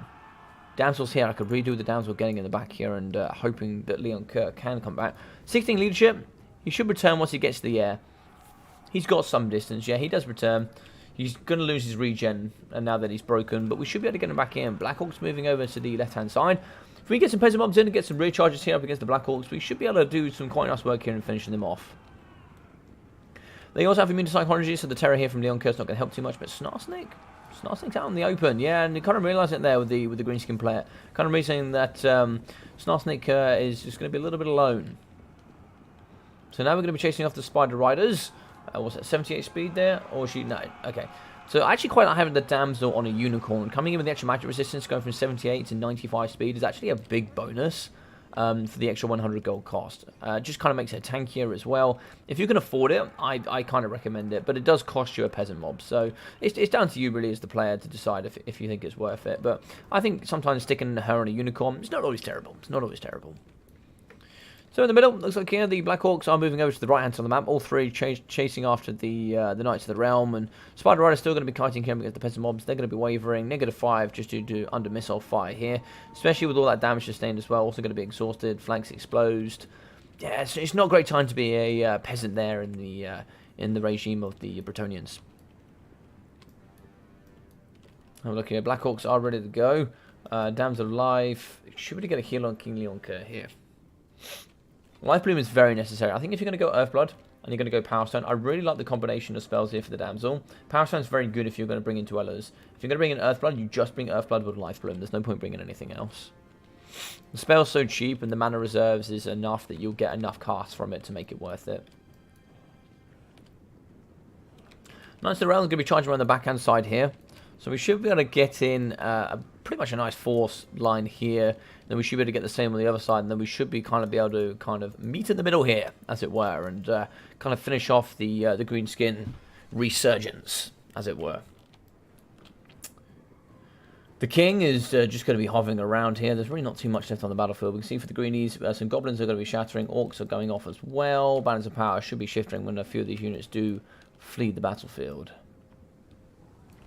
What's this over here? So Questing Knights moving over to the left-hand side. Questing Knights will definitely do some great AP damage here. So look here. So Spider Riders do break. 0 leadership for them. They could go off the edge of the battlefield here. They're very, very close. What are we looking at here on the stats? Very tired. So not quite exhausted yet. -47, flank secure, and that's still going to be 0. So it's very unlikely to get a tick for a return. So nice charge here in the middle. So moving up against the Black Orcs, it looks like the Peasant Mobs, the brave men of Bretonnia, do charge in first, followed by, of course, by their very honourable knights. They charge in, and they try to finish the job here. So Spider of the Bad Moon, get back here. Haven't seen Wargoth. It is going to be the sort of Corona as well in here. So we can see... What's that? -24 melee defense, negative armor. So bring them down to 80 armor and 3 melee defense. That's just going to allow the knights to get in there, butcher them. But the war does pop. That does give immune to psychology. That will buffer there on top of Snarsnik. Snarsnik will do quite well here up against the knights. We are now going to recharge here with King Leoncoeur. Fight in the middle here. Hopefully break the greenskins and finish them off once and for all.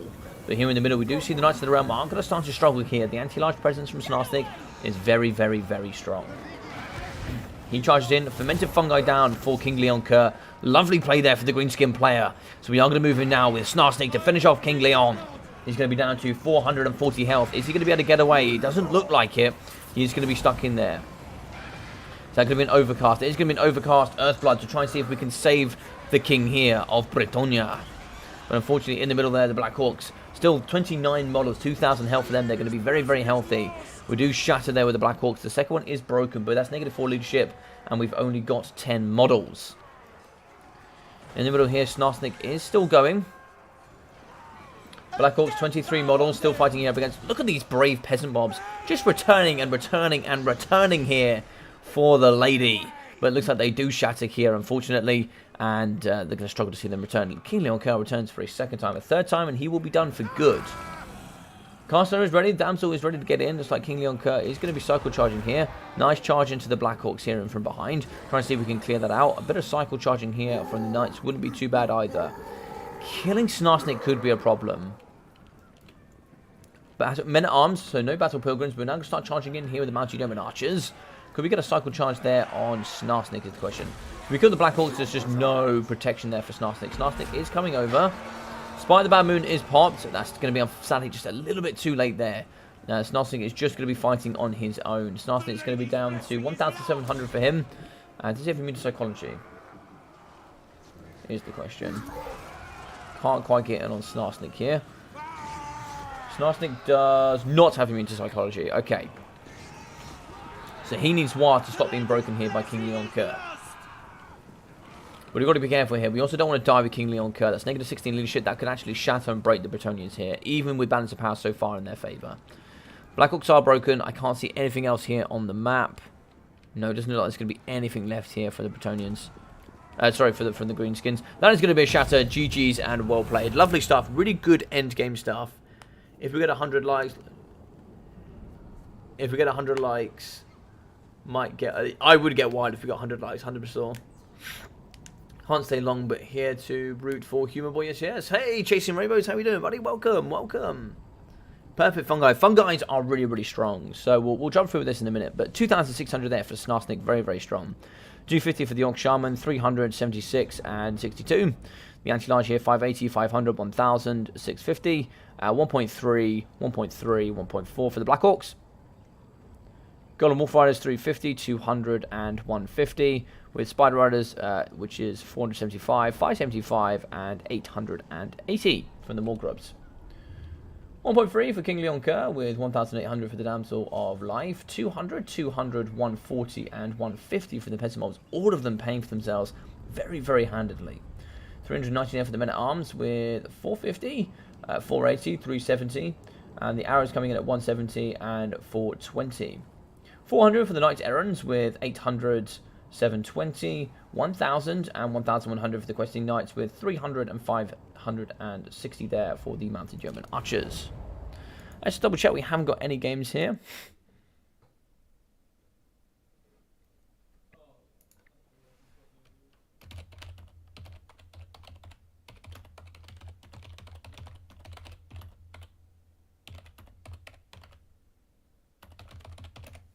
Just telling the guys.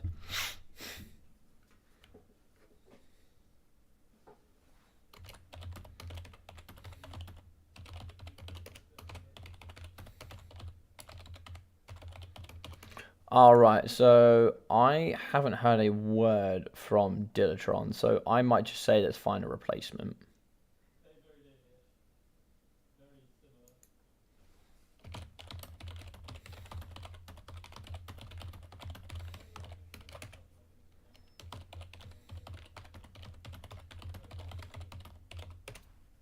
Alright, let's just see. I've got a friend here that might want to play. I will ask for them if they want to play.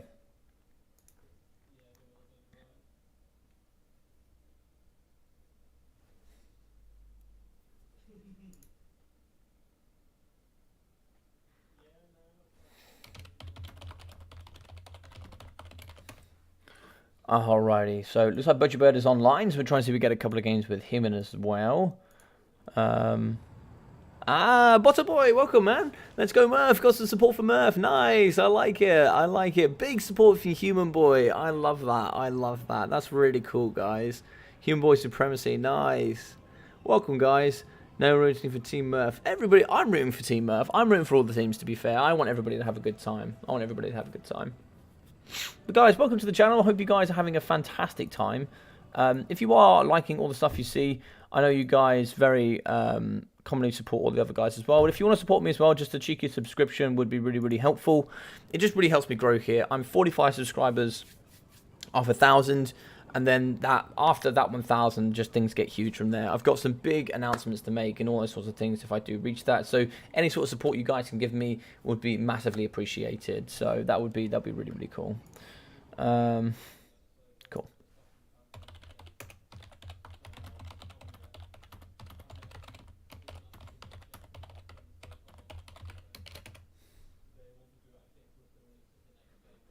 Aha.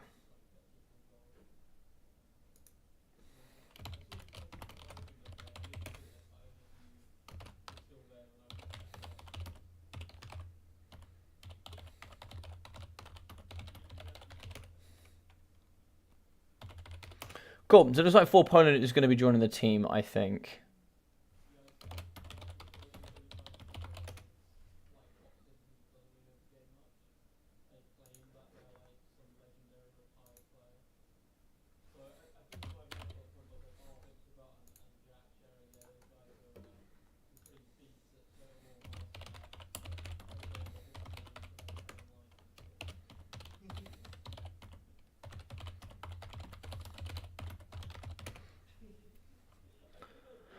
Alright, I will let Entity know now.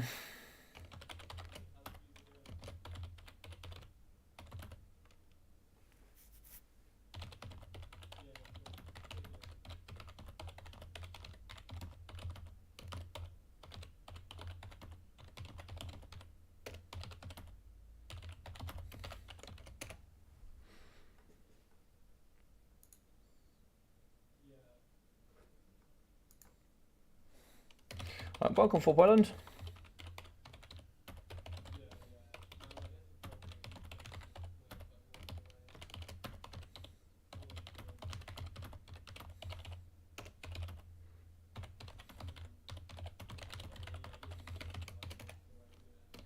If anyone gets some games going, let me know.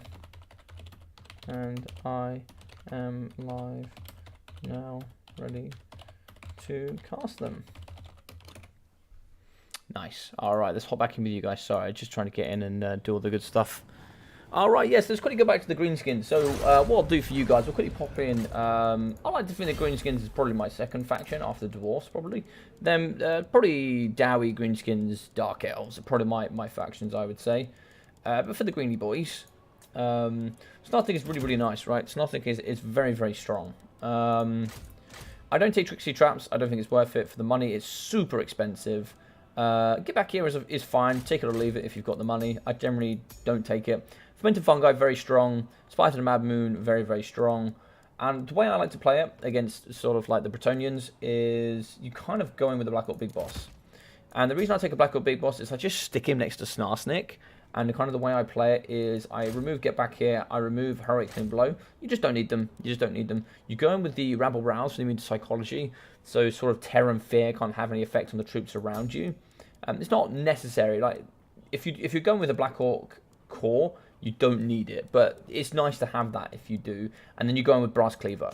Brass Cleaver gives him plus 10 melee attack, and it gives also Snarsnick plus 10 melee attack. And he's already got some amazing anti-large tools, right? So he's anti-large plus 30, and he then gives him 58 melee attack. It just makes him so much stronger. And yeah, he's expensive, but these two together are just very, very, very strong partnership together. And then I go with the River Troll Hag. And there's a couple of reasons why I do this. Life Leeching is kind of up to you. I'd say if you're just going with Spirit Leech, you don't need it. If you're going for Spirit Leech and Aspect of the Dread Knight, if you expect some sort of ethereal units, which is probably what you should do in this matchup, because you could see, a common players, you could see the Green Knight. So I would say Aspect of the Dread Knight, Spirit Leech, mixing here with Life Leeching and Mither is pretty strong. Don't need Power Stone, you just don't need it. You only take Power Stone if you're taking sort of a tier 3 element. So if you were taking, say, Faded Buna or something like that. And these Spirit Leeches should be kind of set towards just Spirit Leech and their cavalry. Anything expensive, it will always kill 7 models. So if they've got uber expensive cavalry like Grail Guardians or Questing Knights, it's something you should do there. We will delete that. Don't need you here. Thank you very much. Alright, so yeah. So this is kind of like the core I go with. And then I kind of like where he was going. I think Goblins are like uber strong. Goblins will just deal with all the peasant mobs very, very comfortably. And I like the fact that he went here with some more big guns. Or big guns are decent. You know, you got anti-large buffs here from Snarsnick. AP increases as well. And these have bigger and harder. So like the bigger something is, basically it will smash it harder. They have good AP values as well. Like 13, it doesn't show AP, but it'll only show if you've got more than 50% armor piercing, but 13 armor piercing is still pretty strong per model. You'll still do some great damage with the anti-large bonuses as well. And they'll certainly rip apart with 38 melee attack. You know, that bonus I say that goes to like what, 46, and then you'll get 50 weapon strength. So they're pretty strong. They'll thump pretty hard, and then you can just kind of mix around and do whatever it is you want. I saw them going with some spiders. You definitely want the Morgulus Mangu Marauders, ITP that look after themselves. Stone Trolls can be quite nice if you really want to. That's up to you.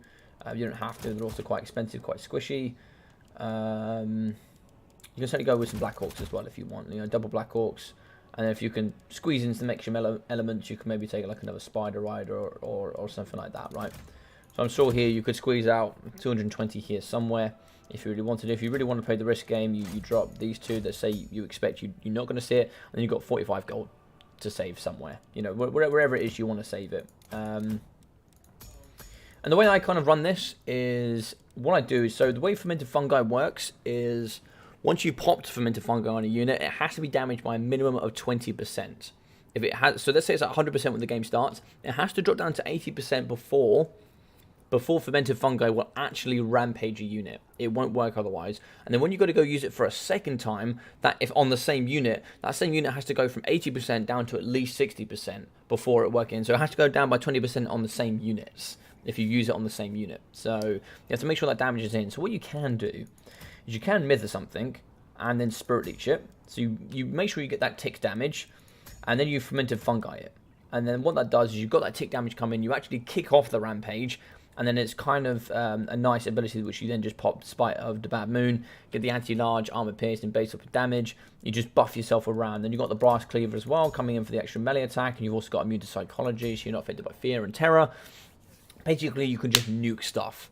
Gobos deal with that front line. They just literally smash apart all of the infantry for you. They'll deal with everything up until Battle Pilgrims, and even if you're losing to Battle Pilgrims with Gobos, they'll actually outtrade really well with War, and then Orcs can just finish off the rest with some Black Orcs kind of mixing in these guys. So yeah, I think this is kind of an army you can kind of set yourself around and use a bit. So maybe that helps some of you, but that's kind of my strategy for playing this matchup against the Bretonnians. But you can certainly work this in whichever way you want to work it in. Basically, these will beat most of the front line, and then you've got cavalry, anti-tools, and all sorts of good, gorgeous stuff that can work quite nicely. So yeah, hopefully that helps. Alright, looks like I got some messages.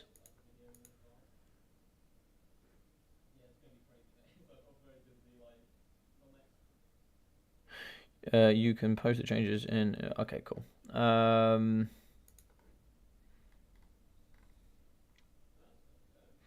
Let me quickly go. I need to change it here.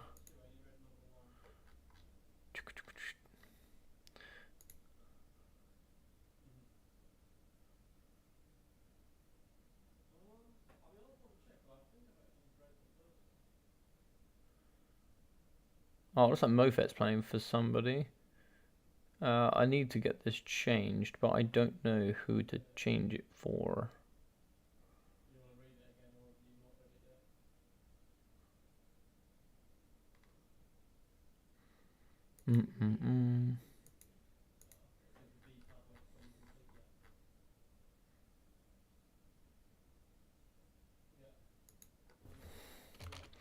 Let me just see if I can at Bowmore.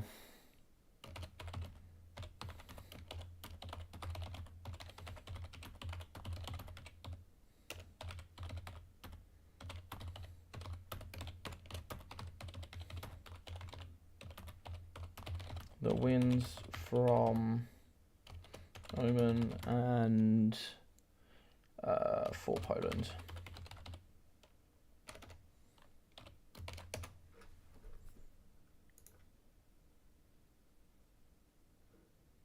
Cool. All right, we've got for Poland here. So battle multiplayer for Poland. Spectate. Password. Password. What is the password? Let's get in with the password. I guess it might be 123.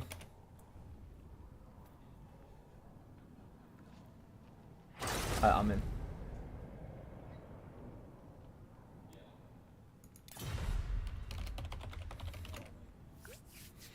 Welcome.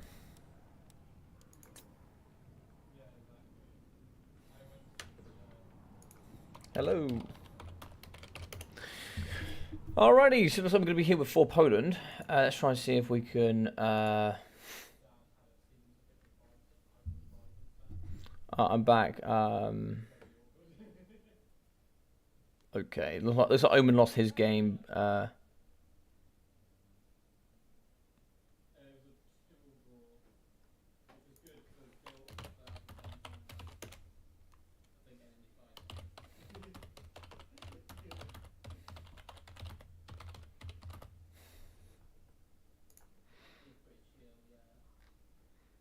Sadly, my team's falling apart. No, I think Butcherbird is struggling to get online as well. So, I think Team Logic is falling apart at the seams here.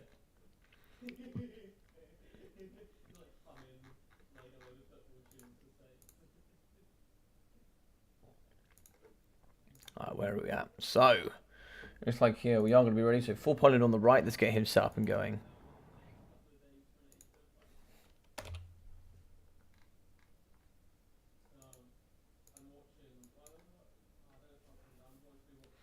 Right, so he's up against Le Villain.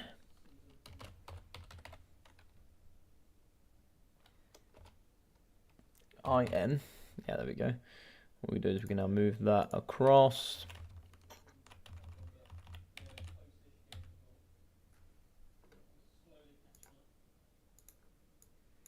And then we got Mr. For Poland.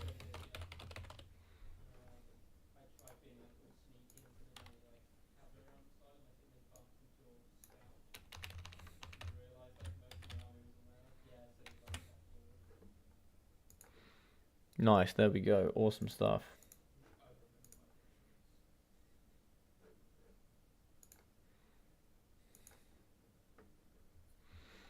So what we'll do is we'll go member list.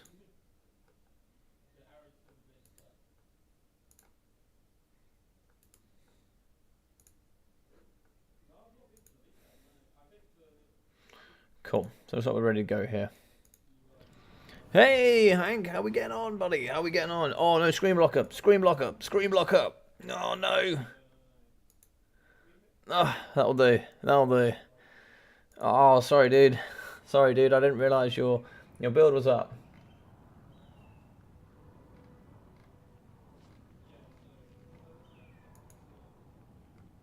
Ooh.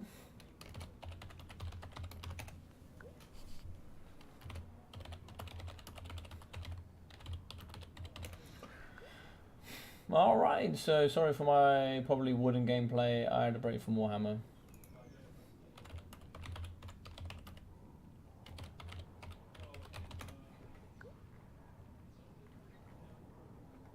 Do I know this guy, is the question. So Le Villain? Do I know this guy? Does he go something different on Discord? Let's have a double check. See if we've seen him before.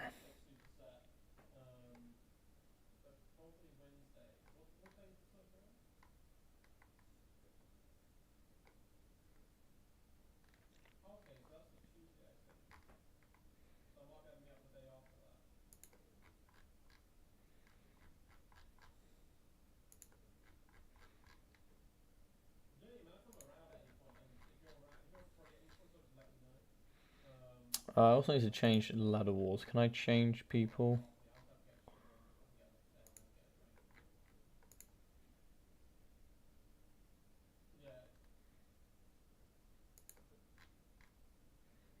I'm trying to see where... Right, hopefully Bowmore can jump on that. I think he's jumping on that now. Of course, let's see what the game is going on here. So... Ah, QBX are playing against... Oh, we just saw that one. Yeah, we just saw that one. Oh, Omen against Tap Tellus. Nice. That would be an awesome game. So, 4 opponent... Oh, against Sir Villiano. Ah, nice. Nice. Awesome stuff. Alright, it looks like the big boy dropped. Got unlucky in game 1 and got butchered in game 2, but was a fun best of 3. Are you playing for somebody, Hank? Are you playing for somebody?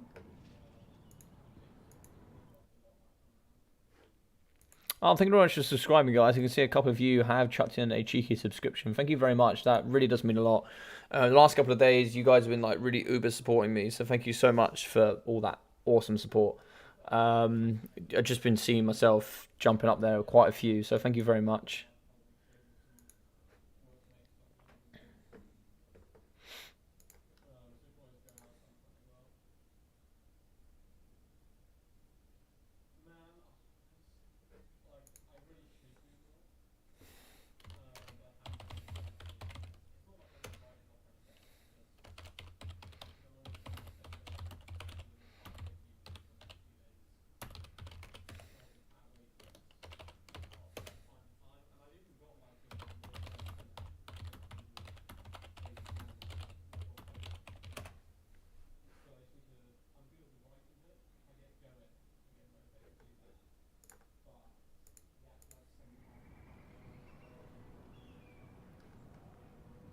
Right, let me try and see if I can just sort a couple of people out.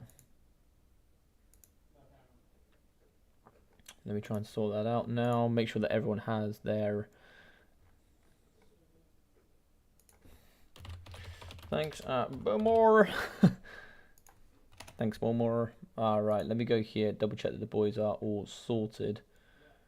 For Poland, I need to change your name, my friend. Change nickname.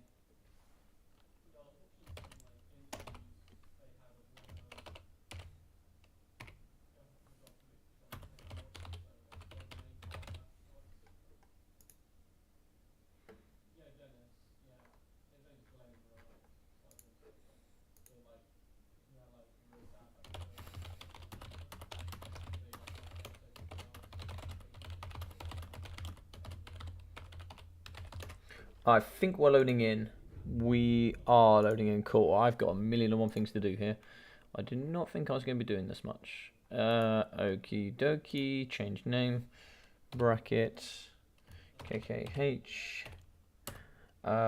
Omen. Save. Nice.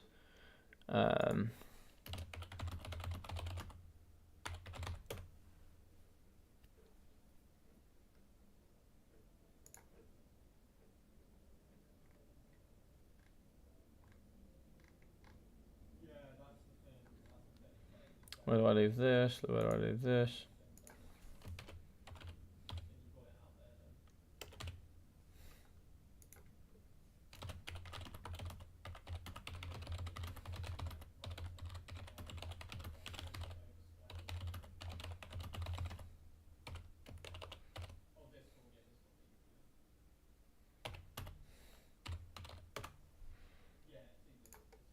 Right, we're in. So let's get rid of this screen blocker. Alrighty. Let's do this. Alright, so Dark Elves. Over here, please. So, yeah, really nice here. Black Hawk Corsairs, they're very, very strong here, going up against the, playing games to help out for all streams. Oh, thank you very much, Hank. I do appreciate that, man. Black Hawk Corsairs, Bleak Swords in the front. Quite a few there with Black Hawk Corsairs. Shades here, dotted in with a kind of a Witch Elf push. That looks kind of sweet. Coldwood Knights as well, mixing in with the Dark Shards. In the sky, we are going to have the Supreme Sorceress of Fire. She's going to be a very strong Burning Head, Fireball, Arcane Conduit, and Kindle Flame. Mixing in with Coldwood Knights and all the other good juicy stuff. So, in the front, we are going to be having Nekahara Horsemen. Here with Skeleton Spears, Skeleton Warriors, just a bunch of chaff here getting ready for Burning Heads, etc. Nekahara Horseman, very, very strong, moving in with the Necrosphinx, and it looks like Cetra the Imperishable. More Nekahara Horsemen, 1, 2, 3 units of the Chariots, and more Nekahara Horsemen. Some of the best cheap tier cavalry in the game. So this is just going to be a regular Necrosphinx, not the ROR. Here we are going to Blessed Blade of Batra, the Silence Incantation of Vengeance, mixing in with Unyielding Will, and the Curse. Oh, I've not seen the Incantation of Vengeance before. But that's very, very interesting. Fireball downtown. Fireball does actually clip Cetra, and he will actually have a fire weakness as well. So you have to be careful of that. Alright, so over here in the middle we can see moving through it are going to be these Skeleton Chariots. Trying to see if they can cycle down here of the Black Hawk Corsairs. Keeping these bad boys together is certainly important. You'll certainly increase the mass here of the Chariots as they push through. The more you've got here, the more you could just push through that line. Just increases the overall mass of the Chariots pushing through and just allows just more knife and butter action here. A bit of lag going on through here, I think. Not too sure what's going downtown.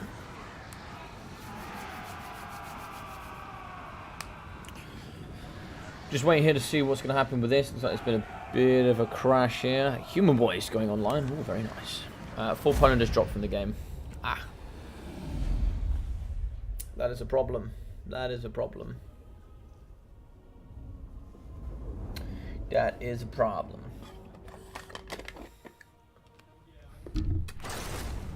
Okay, we'll skip that so you guys can't see the builds.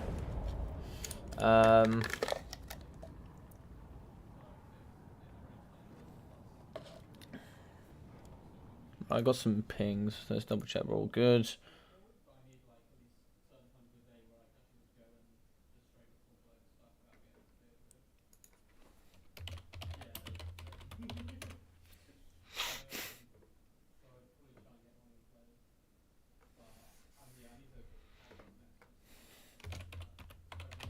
Yeah, no one told me we needed the clan tag.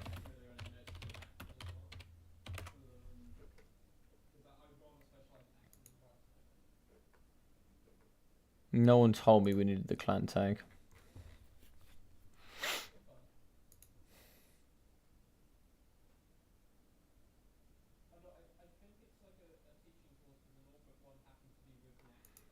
Alright, let's have a look here. So let's try and make sure that everyone on the ladder is doing this correctly. So I think it's not working right. Find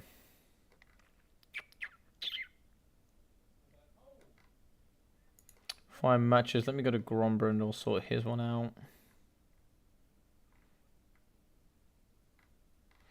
I don't know what Ducky's one is.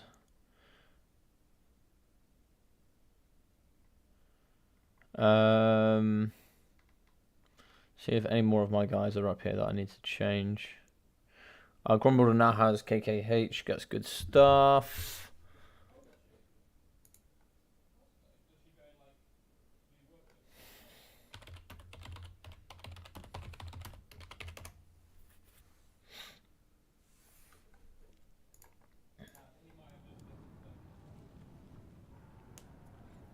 Alright, full Poland's back. Nice, let's do this.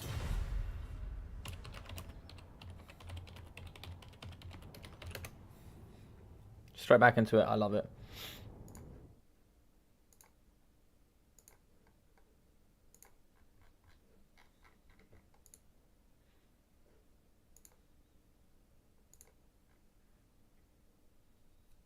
Big birds versus big beards. I like that, Matt Shield. I like that.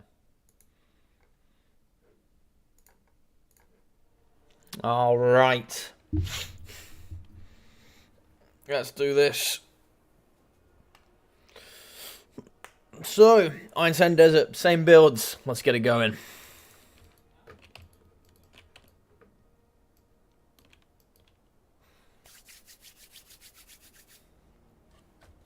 You know what this means, ladies and gentlemen? We're going to be clocking over the 1.5 hour mark, so that definitely means a second coffee. That's what that means.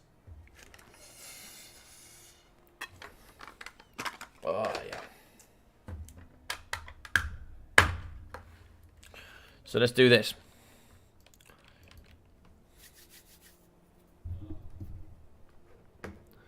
Let's just double check here that this is all running the way I needed to run.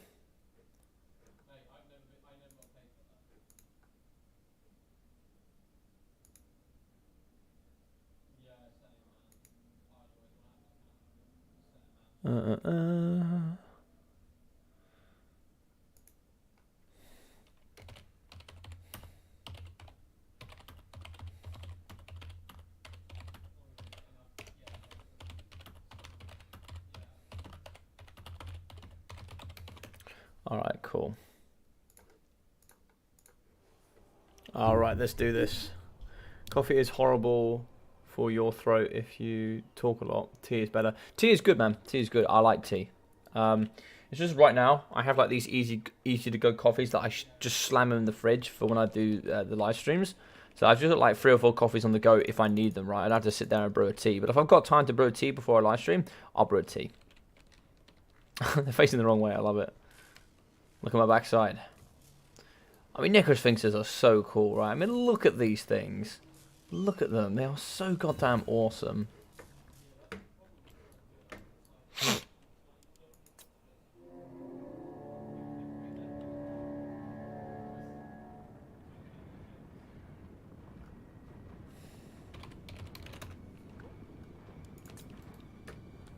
Alright, coming forward again, we can see the horse archers. They're going to be moving forward here with the triple threat of the skeleton chariots. We are going to be having the Supreme Sorceress. She should get forward. Maybe a couple of burning fireballs there to go downtown on the skeleton chariots. Take out a couple of models, maybe. Maybe a couple to the face of Cetra as well would be quite nice. What sort of speed? 68? Yeah, bang on. 68 there as well, and 68 as well for the big boys. Fireball downtown, what are we aiming for here? Looks like we're going for a little bit of a backside push. I was actually coming for the Necrotect. Oh, 360 no-scope to the face there for the Necrotect. He took a right big punch into the face. If we can kill that Necrotect, actually, it wouldn't be too bad. We stopped the restores there getting popped on the big Necrosphinx. Wouldn't mind actually seeing her just kind of popping around over the top and then fighting up against the Necrosphinx. Now, actually, low-key would be pretty smart, actually. In the back here, we can see that Shades are ready. They are going to be shooting. We do have to push in here with the Cold One Knights. Kind of really want to get the Shades out of there if we can. Witch Elves need to move forward so we can kind of rampage the Nekahara Horsemen. But here in the middle, we are going to be rotating a little bit more some Nekahara Horsemen. A bit of a left-hand flank coming in here from the Tomb Kings. Shades, looks like Burning Head is coming through here on the Skeleton Warriors.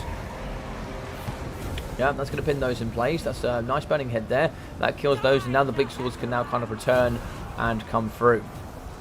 Spring Sorceress, she really needs to get here on top of these Necrotect for sure.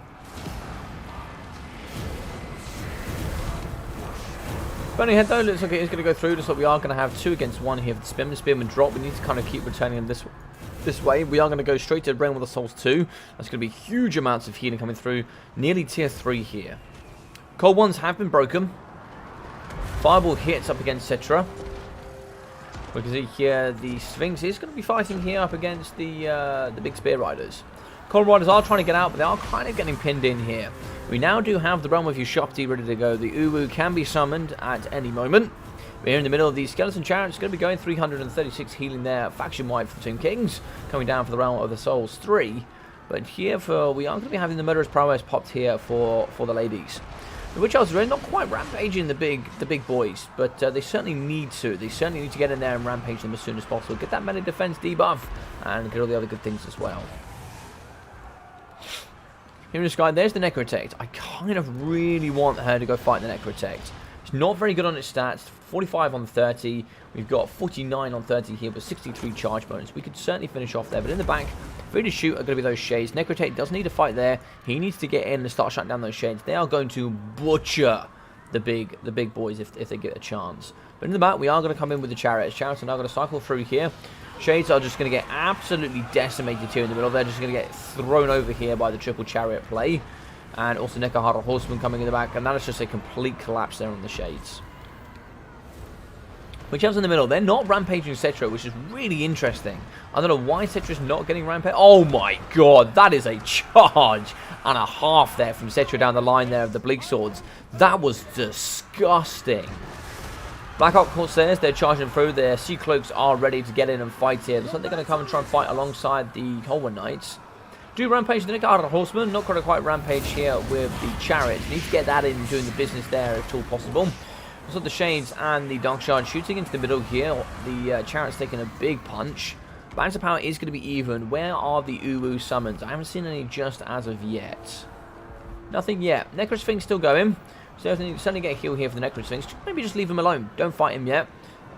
Shoot these Chariots. Get rid of their mobility, and I think you're looking pretty good. Ah, the Uwu's in the back. We are going to get the summon in here. And that's going to be the summon here to kind of put down the Dark Shards if it's all possible. The Witch Elves are going to notice. They are going to move in. The ladies are going to rampage the Ushopti as we move through with the Dark Shards. Dark Shards are needed to take down the big, juicy Chariots. In the middle there, the second unit of Chariots on the outside here, or should we say the third? There's 2 in the middle. We've got this one the third, but the third here is going to be down to 730 HP. Should be able to cycle through here, and I hope we do the big damage here. Looks like, yeah, the Shades are going to go down. They're going to get, oh my god, meat grinder for sure here for these bad boys. Getting just flomped by 3 units and some Nekahara Horsemen. Good work there coming in from Sir Viliano. Doing quite nice indeed. Balance of power pulling into the Tomb King favour. That's going to be mainly just due to the summon of the Ushopti here in the middle. Dark Shards are ready. Dark Shards are going to be pouring into the middle. Can we kill that Necrotect? We really, really need to prevent there from getting the healing there for the big Necro Sphinx. He is going to be dying pretty hard here, the Necrotect. If we don't get the use out of him there for the restore, that's going to be a big negative there. In the back there, the incantation of Yushrian. Or we'll call it the Yushrian's incantation of vengeance there. The Colwyn Knights are going to drop there from the Nekahara Horsemen. They are going to shatter. Dark Charge get charged there by the Nekahara Horsemen. 5 panels left, -6 leadership. They will crumble here over time. Yellow on the summon here, now turning into orange, which means the Ushopti will fall in just a moment. And there we go. You can see a couple of them are going to be falling here. And that's going to be the end. Balance of power is going to maintain. It's going to maintain. It's very interesting. It's not the end of days yet, though. We do have Dark Shard. Should be able to come in. It looks like we get a fireball here into the face of Cetra. We do actually lose the Necrotect, but we're also going to be falling here with the Chariot. -31. He will fall in just a moment of seconds. And now we can come in here with the Witch Elves. The Witch ladies do need to push in, rampage, get that negative melee defense, and try and see if we can get as many fireballs as possible. Rest here with your infantry. Make sure you get some of that vigor back. You can see a lot of these are shaken and tired, but they are going to be regaining there on a lot of that vigor. The arrows are in. They are going to be shooting. It's just going to be the double threat verse. Now what you need to do is make sure they don't just push through and go onto the Dark Shards. The Dark Shards will be the main point of damage. Kill Cetra. There's no way he can heal himself here. What's this going to be on the back here? Is that going to be... Oh, okay. There's going to be an Incantation of Vengeance. It's going to be a lot of damage here for the Incantation of Vengeance. You can see big ticks going down. Lovely charge there coming in from Cetra the Imperishable. Really thumping it hard here up against the Dark Shards. Once again, the Black Hawk Corsairs are charging through. Trying to see if they can get on top of the big man himself. And in comes the lady. So we are going to see the Supreme Sorceress. She's going to be in and fighting. Is this going to be a mistake, though, is the question. She needs to get some damage. She gets a little bit of damage. Pulls out through the Black Hawk Corsairs. Nice work there. Dark Shards should return. 10 more of negative 20 leadership. We should see them return when that terror has gone. So we are going to cycle charge, but we are going to get caught here. So she goes in. Oh, we don't get the swing on. Okay, that's really, really lucky. Dark Shards in, Witch Elves in as well. We can certainly see a rampage here. We have enough infantry to finish us off, but the question is, how are we going to get it done? Can she get a fireball out? We certainly need a fireball. She doesn't have Arcane Conduit, so it's certainly doable. We are now going to rampage Cetra. If we can get Cetra in there, oh, she's going to be trying to hit the Supreme Sorceress, but negative 10 melee defense there, down to 34 for Cetra. Good stuff there from the ladies. Dark Shards do need to return. If we can get her over there and help them in returning, that would be very, very strong indeed. Negative 13 probably means we're not going to see them return here. We are going to be wavering. Terror is going to be a big problem here in the middle. We are going to keep the cycle charging here on Cetra. If we kill Cetra, negative 16 there for the Necro Sphinx. Balance of power still even. So nice cycle charging for the Serene Sorceress. I want to see a cycle charge a little bit more here.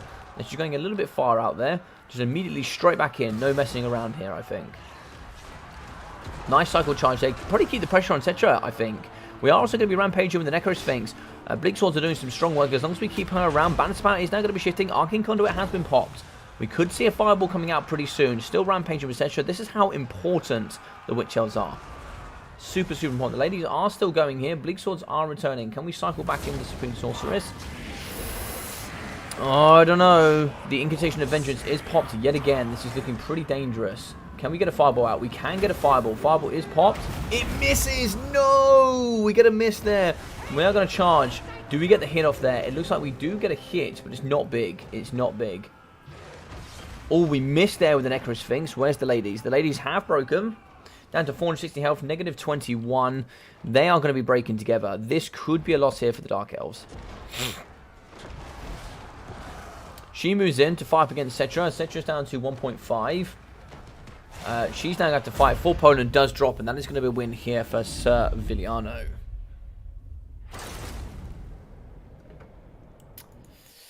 Yeah, it was a good, the Vengeance there, the spell that I've not really seen very much. It was really, really strong, and maybe I'd like to do some stats there on that. That was actually quite strong.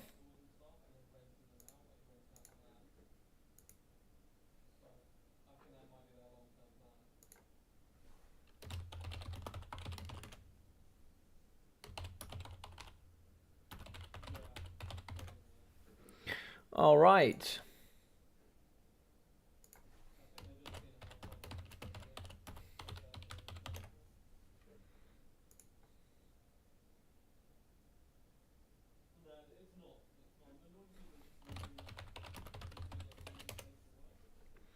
All right. I believe Alfredina is playing against Human Boy.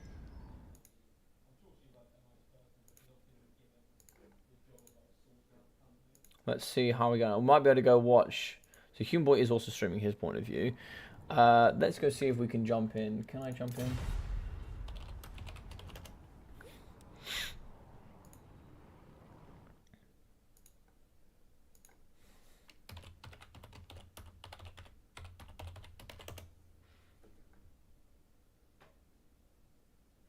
Alright, we're just going to see what Alfredino has to say.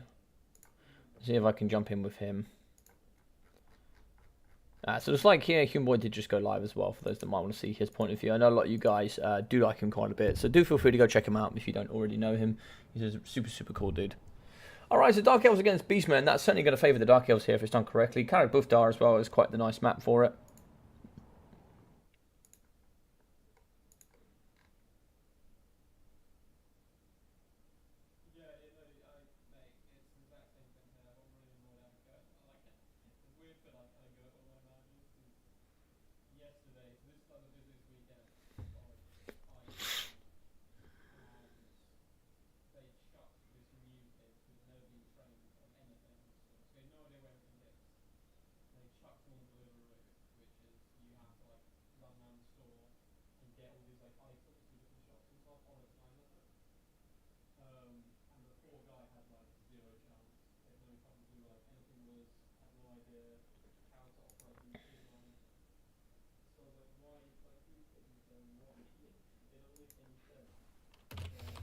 What is Duck's clan tag? I can add it for you. Alright, cool. I'm gonna jump out.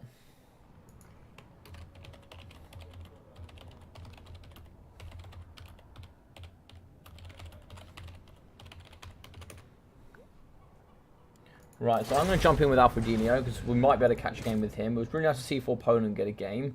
Let's jump in with Alfred. I want to try and get as many of the guys in as possible as I can.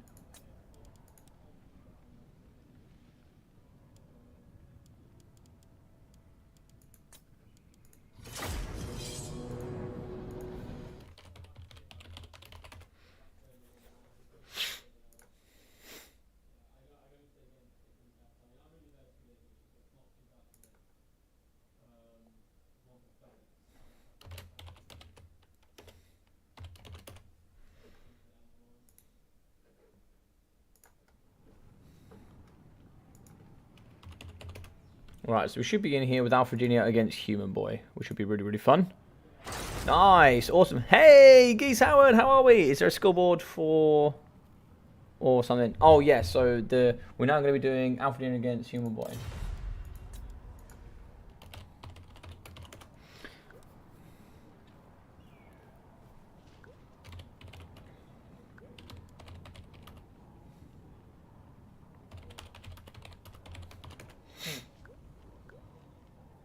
Two legends going at it. All right, let's make sure we got a little board up here. Let's go, let's go, let's go. Blocker. There we go, there we go. How are we doing, Geese? Oh, by the way, everybody say happy birthday to Mr. Geese Howard. I think it was today, is that correct? It is your birthday today, my friend, no? Hey, how are we doing, Luke Gray? Welcome, my friend. Welcome, welcome, welcome. All right. Oh, okay. I like the spill coming in from Alfredinho. So Alfredinho is going to be one up in this best of 3. So let's go Alfredinho. Alfredinho. Alfredinho is going to be 1-0, and it's going to be Human Boy here on the other side. So let's get Human Boy there. Human B-O-Y. It's not going to quite fit, but that's okay. Human Boy over on here.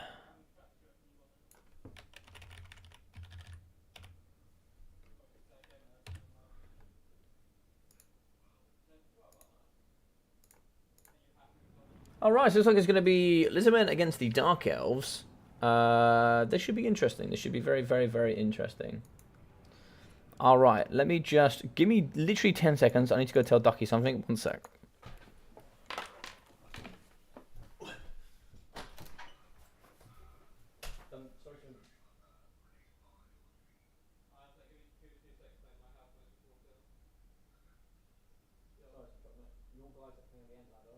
Make sure they've got in brackets your clan tag, because when they win, bot will count it as them winning.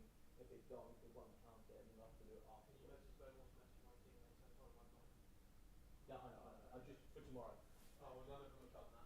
I'm doing it for the ones that are playing now, so I'll do it for Capitals, I'll do it for them. I thought I'd let you know. No, I'll try and do it for you now. Yeah. But yeah. I'll tell them to send away more of their skills if they get. Come on. Alright, we're back. Sorry, there was a bit of confusion today for the ladder about... there was a bit of confusion when it comes to the clan tags and stuff and kind of tallying up all the scores and stuff. It is! Happy birthday! Happy birthday! Happy birthday, Geese!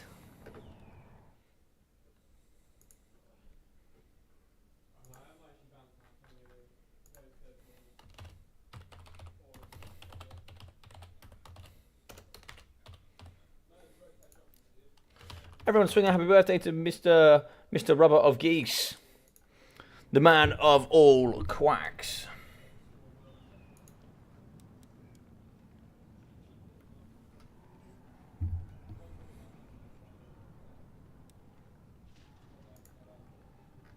Alright, so just waiting on Mr. Alfredinho. Make sure he's all good to go. Aha, well, looks like we're letting in. Awesome stuff. So how's your day been then, Mr. Geese Howard? How's it been? How's the birthday been?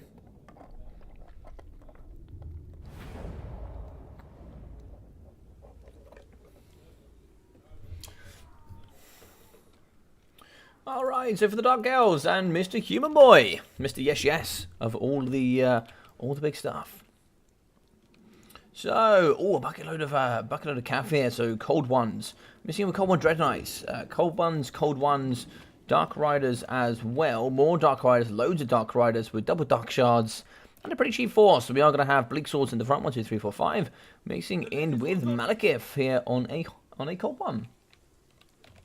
Malekith, very interestingly, will be having the Gaze of Malice, Stand Your Ground, Soul Stealer, the Power of Darkness, Destroyer, and the Circlet of Iron. Very interesting. So, here in the middle, we are going to be having a Red Crested Skinks, moving in with Cohorts and Red Cresteds. Here in the front, we are going to have triple of the Skink Cohorts. Mixing in here with the Clever Girls, 3 of the Feral Cold Ones. Here as well with the double Bastillodon with the Solar Engines. And we are going to be having the Skink Priest of Beasts in the back. So here, Transformation of Godon, mixing in with Krokar here, who will have the Hand of the Gods, and the Sacred Spawning of Exotl, probably his most competitive items. Yeah, for sure. Sort of like drinking with some more drinking. I love it. What are we drinking? What are we drinking? Are we on the gin? Are we on the whiskey? Are we on some rum? What is tonight's event then? What is going to be the main stuff? Oh no, screen blocker. Sorry. I haven't had to use a screen blocker all day. I completely forgot. Sorry. But either way, you kind of got the gist. We see cold ones here, Dark Riders, mixing with some more cold ones for the Spear Riders. Over here, we are going to have some Dark Riders, like bucket loads of cavalry, cheap front line. Malekith here with double Dark Shards, and for the Lizardmen, we have just loads of Clever Girls, mixing in with the Bastillodon, Solar Engines, Red Crested, Javelins, you name it, they've got it. In here with the Skink Priest of Beasts. Just Transformation of Godon on top of a Bodon, which will be really, really cool. Yeah, really nice. Yeah, sorry, man. Sorry, I totally forgot. I totally forgot because I am a terrible caster.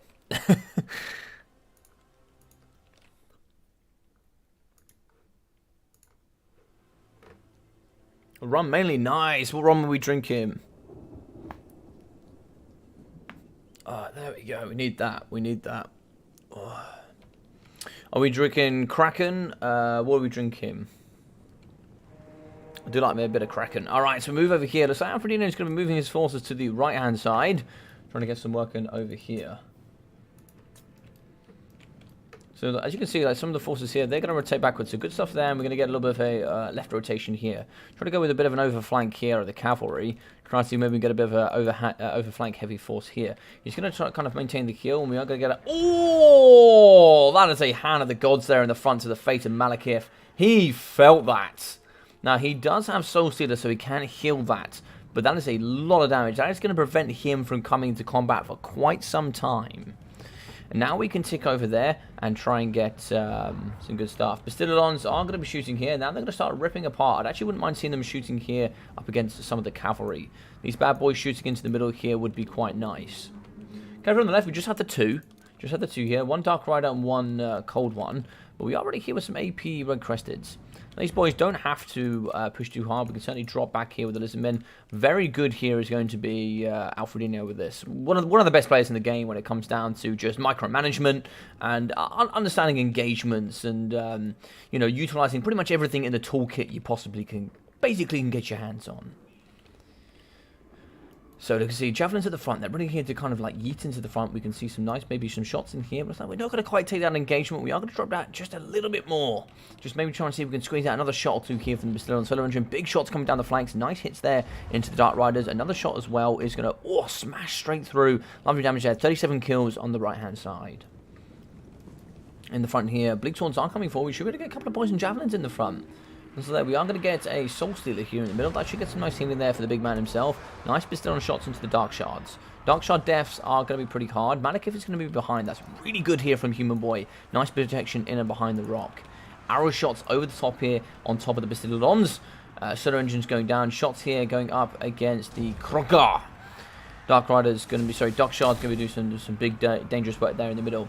So we should get the pop there from Cohort Sotek. Cold Ones are going to be moving in. The Feral Girls doing some good work here up against Dark Shards. Nice charge in the front there. Good AP as well. Pretty decent melee stats, but they, of course, do Rampage. You've got to be careful.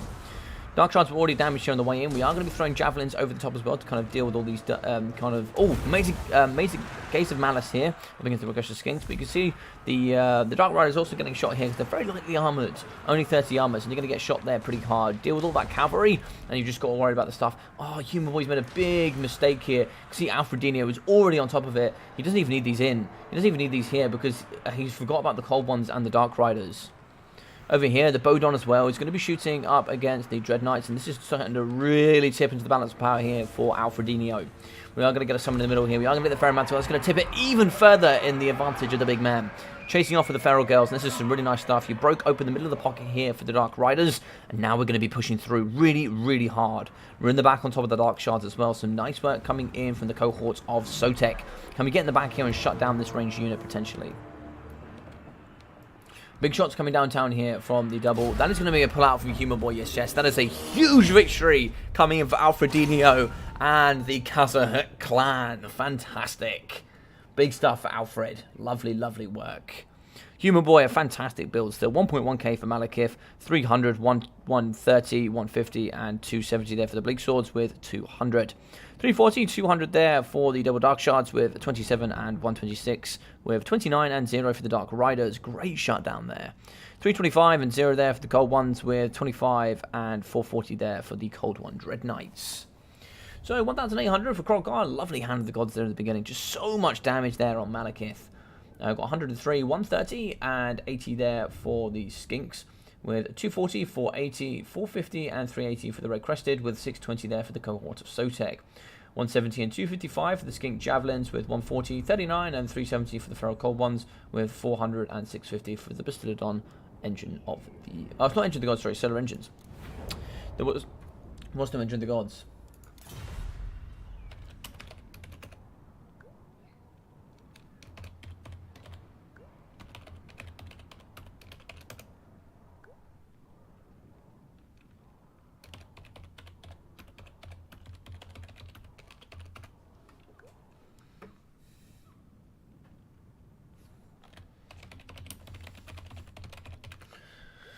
Thanks for the games, my friend. Thank you very much. Thank you very much. GG's. Oh, Quacken is so goddamn good, man. Quacken is so good. So good. So let me just double check that Alfredinho does have the tag there. Hey, welcome. So we got Lil in the big chat.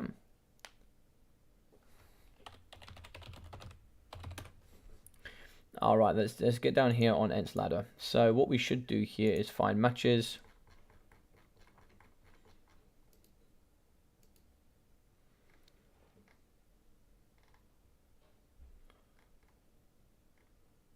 Ah, he does have KKH as his thing. Nice, good stuff. Oh,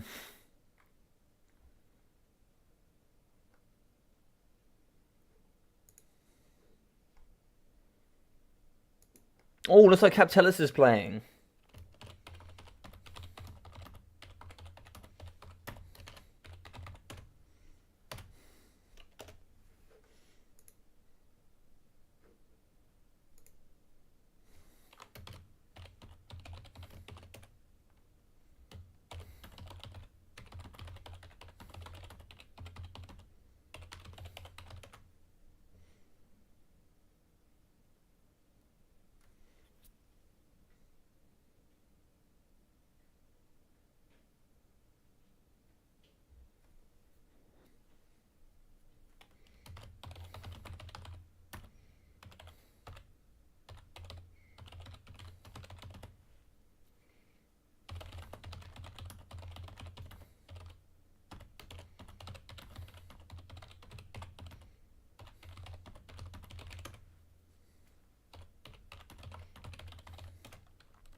Alright, so we are going to move on here to the next game. Let's try and see if we can jump in with Omen. Let's see if we can find him here. Might be able to find Omen. Omen Jules. Omen. Right, I can't join in there.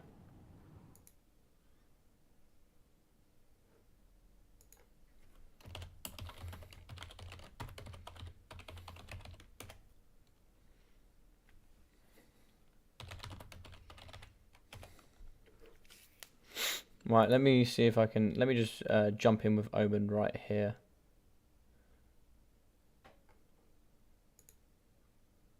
Hey, Omen. Hey, hello. Hey. Yeah, I'm on live stream. Are you like to open up a slot for me so I can join in and cast your games? Oh God. Yeah, sure. Cool. You're playing tournament? Right, I'll see you guys in a minute, mate. Cool. So we'll I will have to jump on and the humans playing villain. Oh, nice. Yeah, that'll be a strong game. That'll be a strong game, Geese. That'll be a very strong game for sure. That'll be a very strong game. Cool. There should be 1, 2, 3. I would have thought. Invalid password. Password.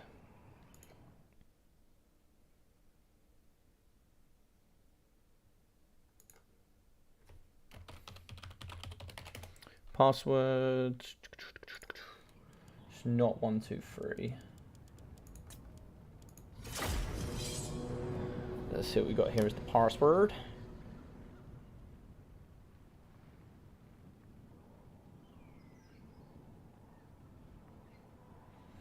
I don't know the password.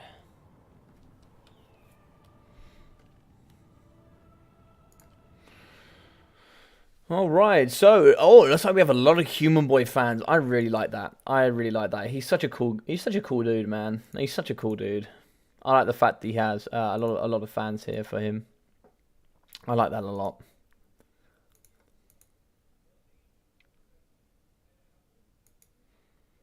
Cool. Just waiting for this password. Dark Elves. Hey, dude. What's the password? Omen, always Omen. Oh, right. Okay. Cool. Right, it's Omen apparently. Omen. Omen. Nice, I'm in.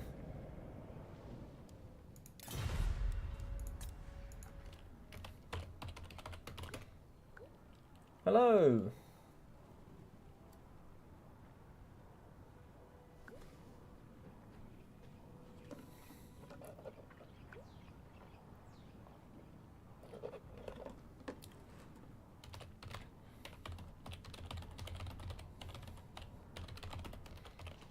So we've got the legendary DBT Captellus, a really awesome dude for those guys in the community that don't know him. He's a super nice bloke, and it's going to be one of my admins as well, the Omens, who very kindly joined me when Dillatrons actually just got back to me. I didn't, no problem at all, man.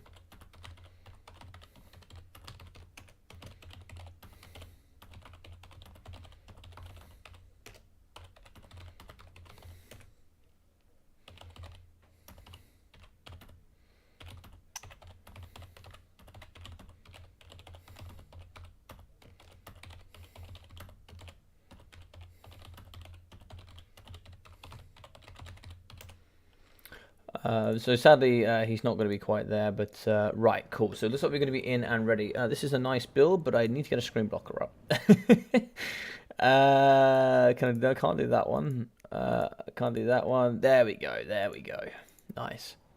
Why aren't you playing anyone? I'm not playing. So for me, from my point of view, instead of just putting me in here, because it just seems pointless for me to play, because then you guys would just end up just watching me play. I'd rather just cast other people playing, right? I think when I talk to a few others, I think it's just going to be better that other people are playing than me. It just makes more sense. And, you know, it means I get more variety.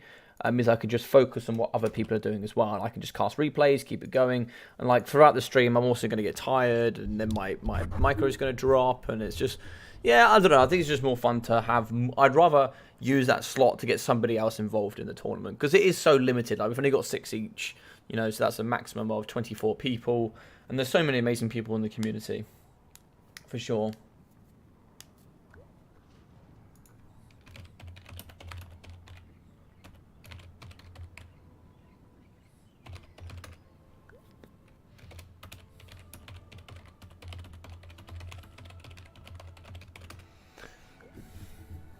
So in the downtime, I can always cast their games. Let's go here and change the scoreboard. So it's going to be 1 apiece here between these two. It's going to be game 3, so it's all going to come down to this one. So it's not going to be Human Boy, it's going to be Captellus. It's going with a big T there, Captellus. And then it's going to be the Omens. The Omens here. Or maybe I can just call them Omens. We'll call them just Omens for now. So we're going to be jumping through people, so I'm not gonna organise that too much. I'll send in most of my games in bulk after the event. Cool, man.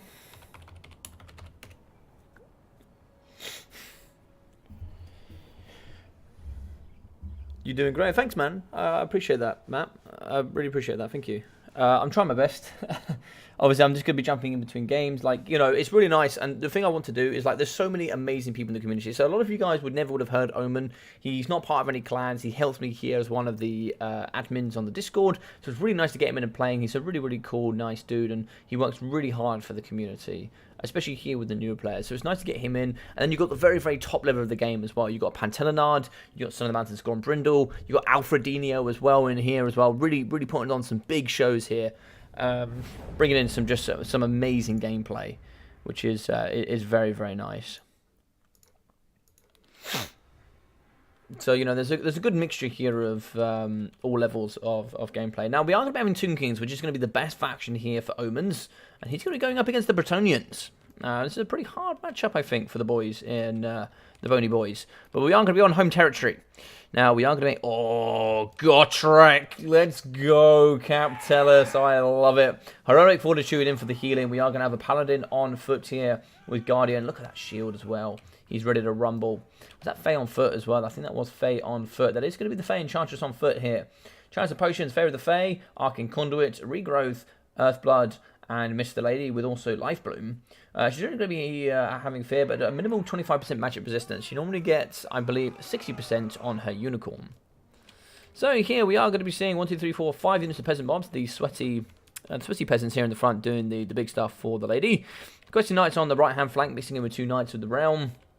Another Knight's Errand over there on the left. So we're going for a pretty hard right-hand flank here. Mixing in with a bunch of Battle Pilgrims here in the front.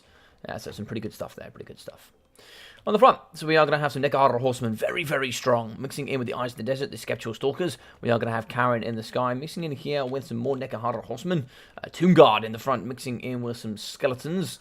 And here we are going to have some more Tomb Guard dotted in the pocket. A Screaming Meme. The Catapults are ready here, mixing in with Skeleton Spears. And in the back here, the Ice of the Desert moving back.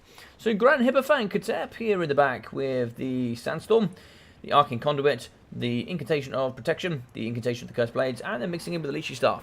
You keep casting these back and forward, and you can actually keep that 15 seconds ticking over constantly. Constantly ticking over, so you can't keep using spells, can't keep using abilities. Also here with the Convent of Power, giving more increased reserves. He's a very, very strong caster, as Grand Hippofang Katep. Now, Screaming Memes, I will actually message...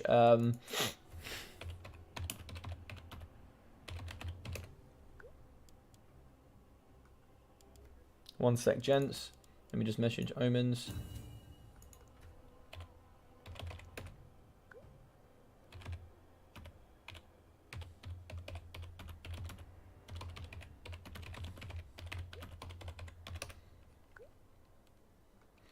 Yeah, just be careful of the flank and the white line. 200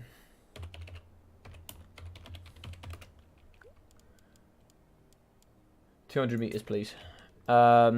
Just so he's not white line.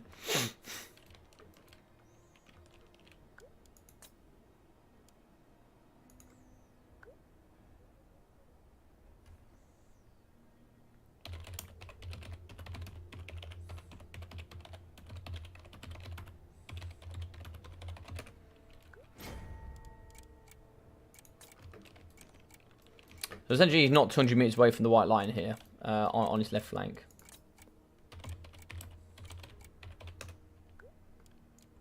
They'll have to play him. We'll have to talk about this after.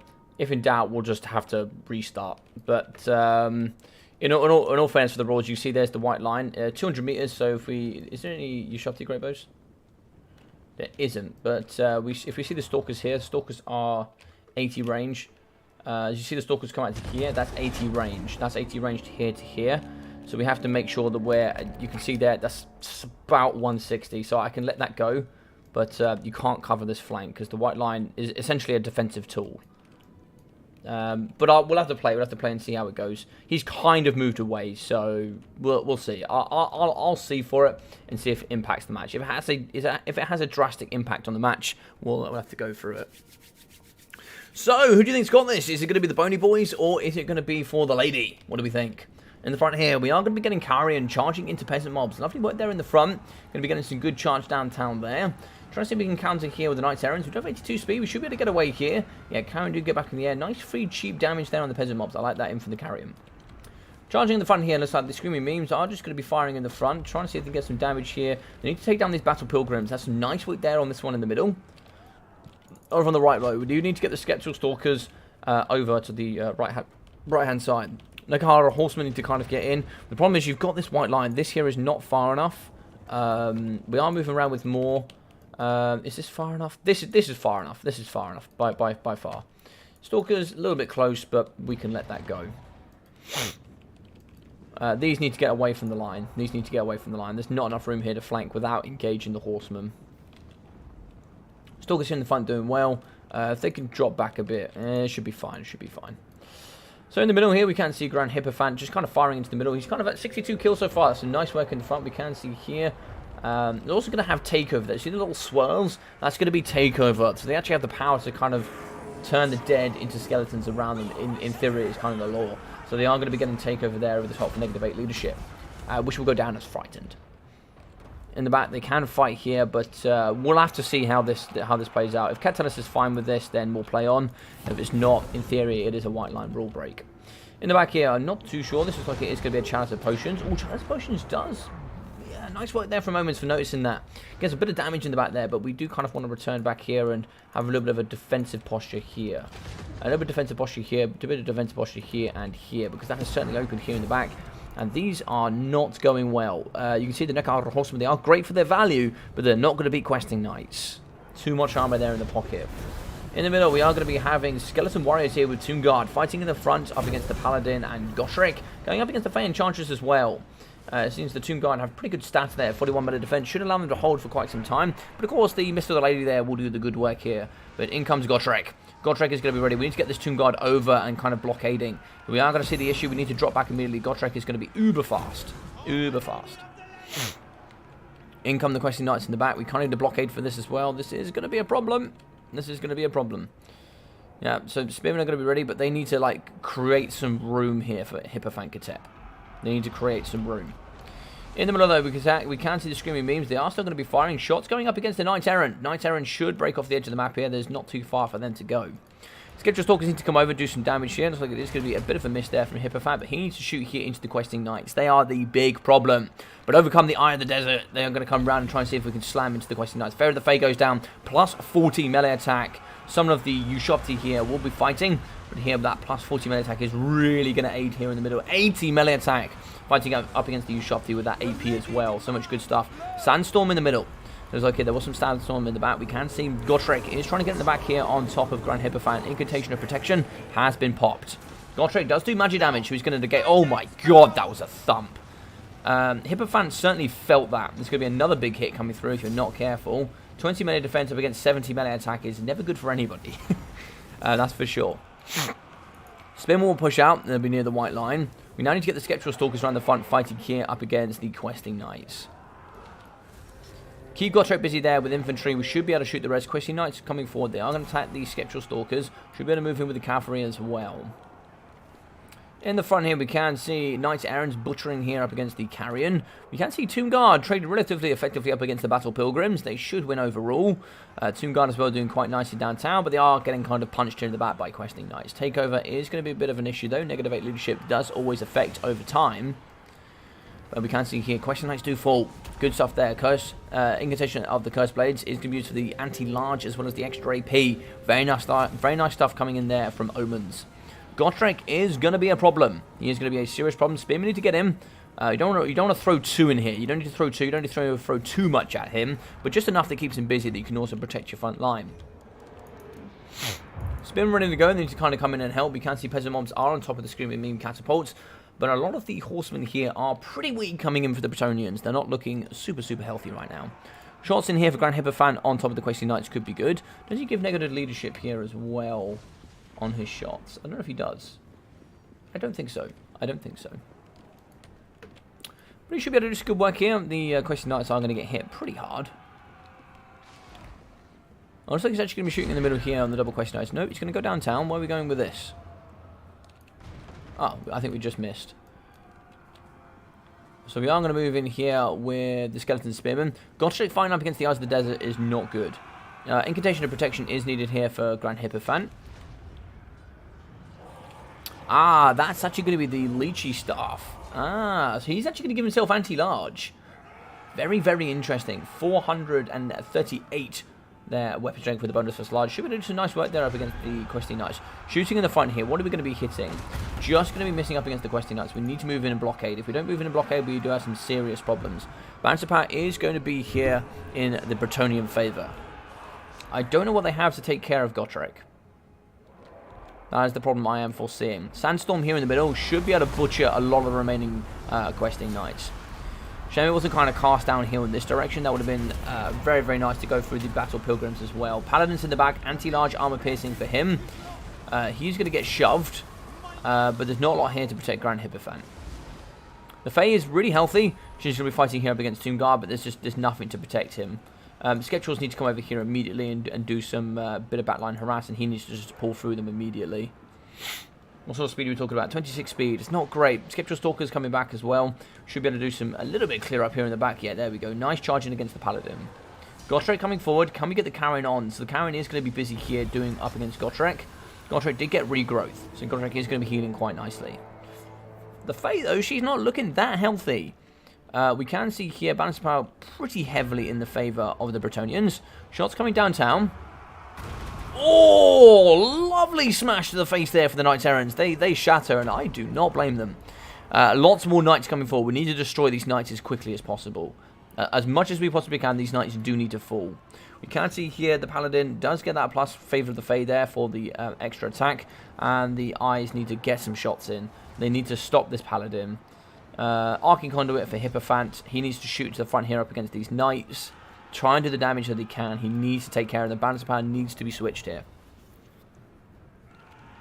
Really good close game here between these two. In the front, Battle Pilgrim's going to be charging forward.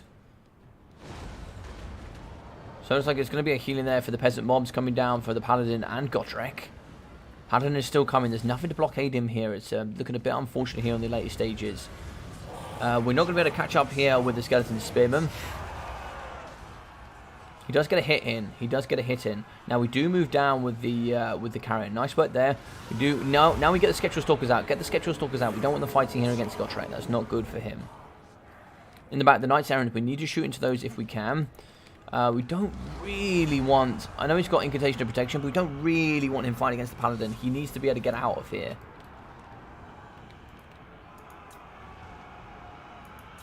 Yeah, so this is also a little bit on the white line, but it's kind of the way the game's been the whole time. And like the Bretonnians are going to win here, so it doesn't really matter too much. But GG's and well played here to Mr. Captellus, coming in with a really gorgeous build for the Bretonnians. Question Knights have ITP. Yes. Yes, they do. Yes, they do. Yes, they do. That is correct, CJ. That is correct. Question Knights do have ITP. So, 550 coming in with 230 there for the Screaming Skull Catapults. 1,700 for the Eyes of the Desert, with 930 there for the Skeptral Stalkers. 209.72 there for the Carrion, with 550, 200 there for the Nikahara Horsemen. 840, 1,400, 1,100 for the Tomb Guard, with 430 and 360 there for the Skeleton Spearmen. Skeleton Warriors in at 260, 150, 430 and 340, with Grand Hippofant in at 1,000. I do wonder if maybe like Spirit Leeching, maybe going in with Arkan and maybe trying to see if you could Spirit Leech the Paladin down. Or maybe just Spirit Leeching some of the Questing Knights. Yeah, I'm not sure. A66, 1,100 there for the Paladins with 1,500 for Gotrek. He was an absolute nuisance in the back there with the Paladin. Both of them on foot were just getting in there and butchering. You just kind of just send Spearmen their way and just go, ugh, attack my chaff, please. But yeah, 0, 52, 180, 44, and 270 there for the Peasant Mobs coming in and doing the big stuff there for Bretonnia. 380, 550, 57, 79, and 250 there for the Battle Pilgrims. 530, 512 for the Knights Errants with 1,475, with 900 and 1,300 for the Questing Knights. Yeah, good stuff, good stuff.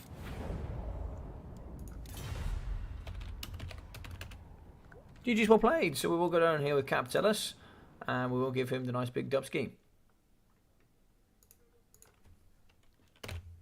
Well played to Capitellus. Good stuff, good stuff. Indeed, Nick is correct. How we doing, Nick? Welcome, man. Hope you're doing well. Hope you're doing well.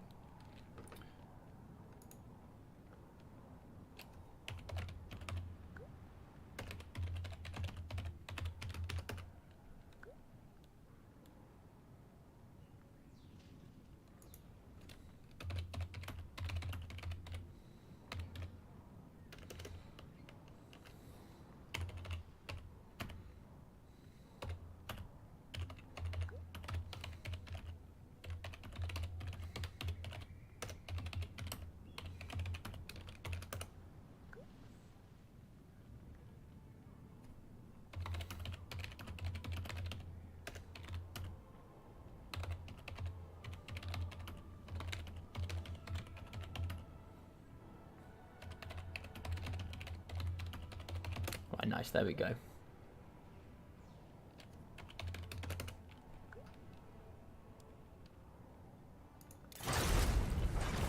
Alrighty, so let's try and go here. Let's go multiplayer battles. Let's see if we've got a game.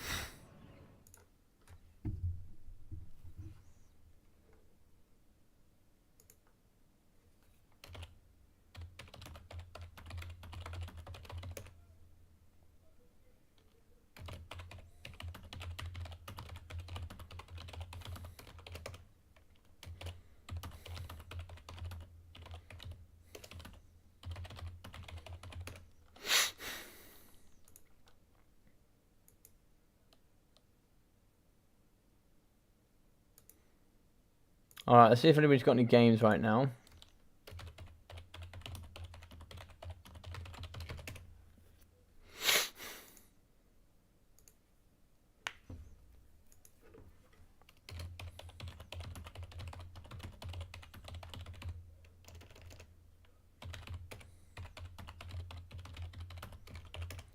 Alrighty, so let's just see any games. Anyone in any games? Let's see if we can find something.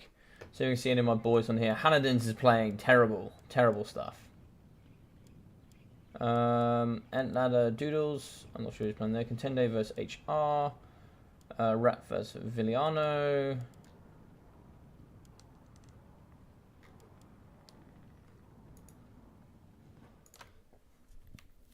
Let's see what else we got from my boys. See if we got anybody else going.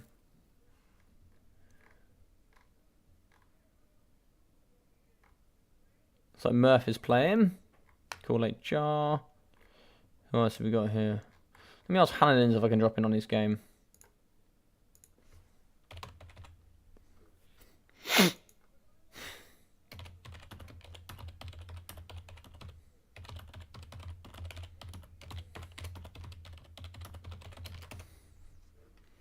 I think Hanadins is playing for Ducky as well. Let's see if we can drop in on Hanadins and see if we get a game or two there. Maybe get a cast.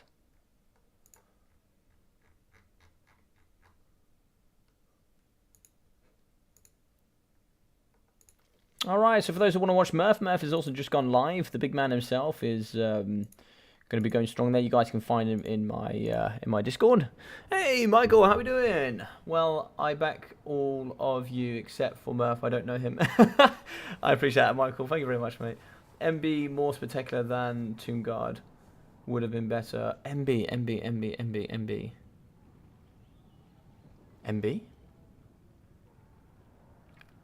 I'm not sure about MB. I wonder if I can spectate here. I just got a message.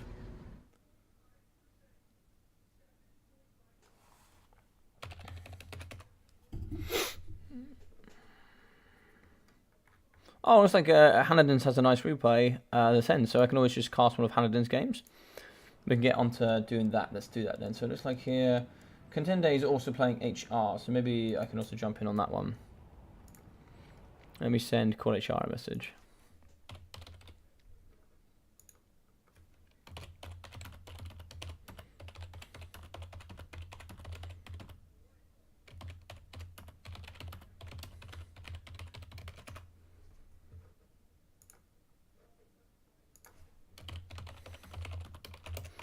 Thank you.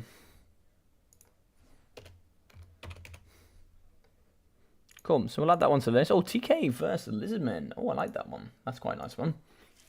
Alright, we'll get that one loaded up, ready to go. Let's grab TK versus Lizardmen. Copy. Put that there in the Logic Vault. We had quite a few from today, actually. Quite a few really nice games, actually. Roaming.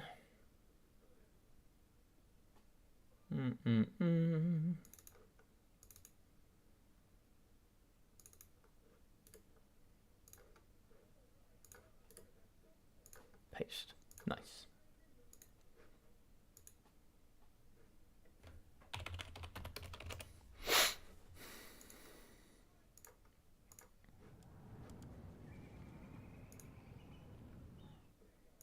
Alright, so guys, thank you very much for watching today. I hope you guys have enjoyed it so far. If you are enjoying it, do feel free just to smash that like button. It really, really does help here on the channel. And if you are new, do feel free to subscribe. You know, do all those amazing YouTubey things. You might not know how much it really, really does help.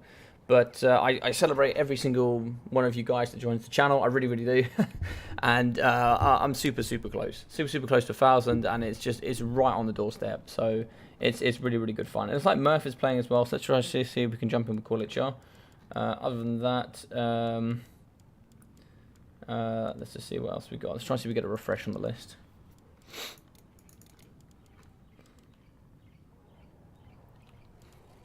Trying to see if we can get some more people in. Yeah, Murph is a nice guy, so he's going to be on Twitch. He's just a Twitch streamer. I think he's in and around about the 500 mark, I think. So he's been doing it for a while now. He's a really good guy in the community who, you know, tries to bring up a bunch of new players as well. He's actually part of Clan. He actually runs Clan LS, so he does elements there as well.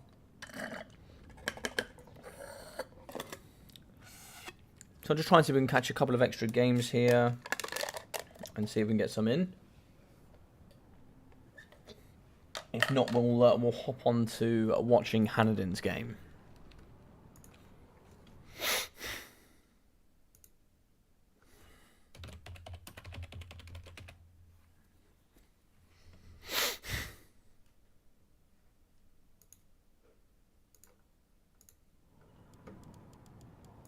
I'll get rid of the caster game just in case they're not ready. There we go. So, Hanniden's against Nameless Order, which is like a strong game. We'll give it a minute and see if the big man is ready to play. There we go. Yeah, hop in. Cool. Cool. Pass.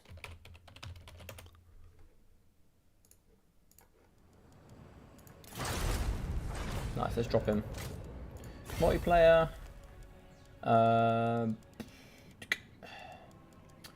HR.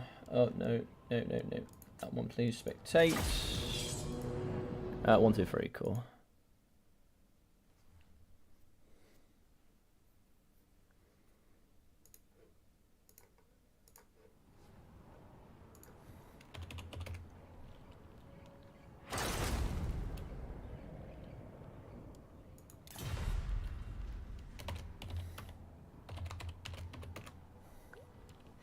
Alright, so we are going to be having Bretonnia up against the Beastmen, potentially. So let's get the scoreboard going strong here. So let's get a 0-0 there. We are going to be having Khazukan up against the infamous Contende. So for those who don't know Contende, he's a really, really cool dude here in the community who works with LS, and he is also a content creator on Twitch. So if you don't know him, do go follow him. You'll be able to find all of his stuff I think you should be able to see some stuff on my Discord, so you should be able to see some stuff from him as well. I think most recently he did some casts of him playing on Anticity's Ladder, I'm pretty sure. So that's going to be Cool HR. Cool HR. Boop, boop.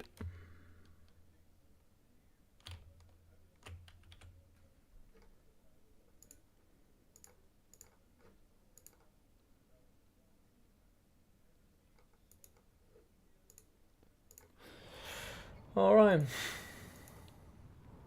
Oh, let me get up a screen blocker.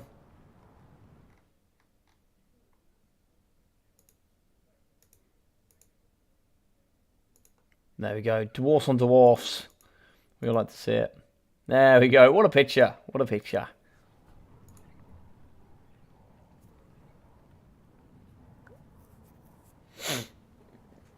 All right. So MP Blue Ridge River with Bretonnia against Beastmen.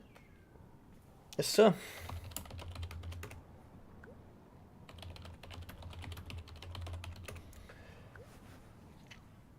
Yes, let me try and see if I can... hey, Michael Silmurf is streaming on Twitch, founder of Clan LS. Very chill dude. Yeah, he's one of the founders, yeah. Him, Contende, and a few others came together. Let me try and see if I can bonk you guys a cheeky little thing. You go check them out. Yeah, there we go. There's Murph. There's Murphy Murph.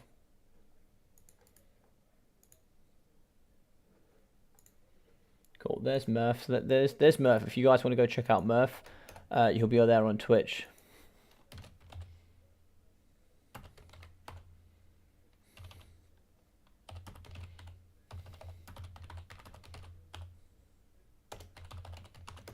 So say Poggy Woggy from Logic, and he'll know what it is.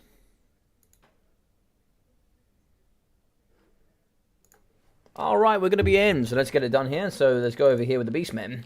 We are going to be here with the double Chaos Warhounds of Poison, double Tentacle Great Weapons, 2 units of the Tuskal Chariots, double Best of Gores. The best of the Gores, I like it.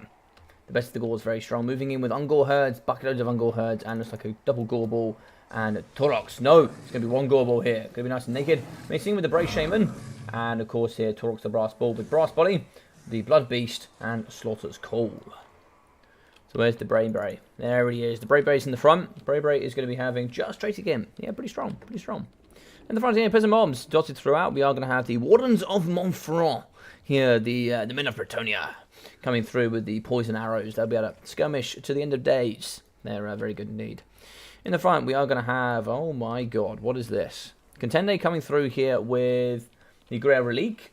Here with the icon of... what is it? The icon of devotion. Fey Enchantress, Favour of the Fey, Arcane Conduit, Dwellers Below, Earthblood, Mish of the Lady, and Lifebloom. Here with Felix on foot there with Helping Hand and the Blood Oath, with also Gotrek. Here with the Rune Axe of Gotrek, Gotrek's Doom, Foe Seeker, and a Death Blow. He's going to be supported by a Field Trebuchet, mixing with the Beast Slayers of Baston. Very, very strong infantry here. Anti-large, armor-piercing halberds that certainly do the work of Bretonnia with 80 armor. They are going to be questing Knights in the back. 1-2 units mixing in with the Spearmen. Some more Knights of the Realm there. Knights of the Realm here, and on the flank some more of those beautiful, beautiful farmers that do the big work there of the lady. So Contender here with the beautiful side of the Bretonnians. Oh damn it, screen blocker. It's because I keep mixturing it in. Sorry guys. Sorry.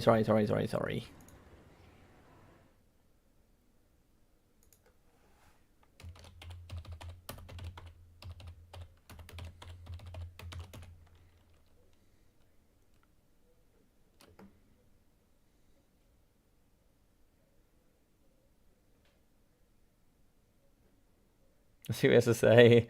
I'm not gonna make him loud, but I just jumped in and said "Poggy Woggy Doggy" to Mr. Murphy. He's a cool dude, man. He's a cool dude.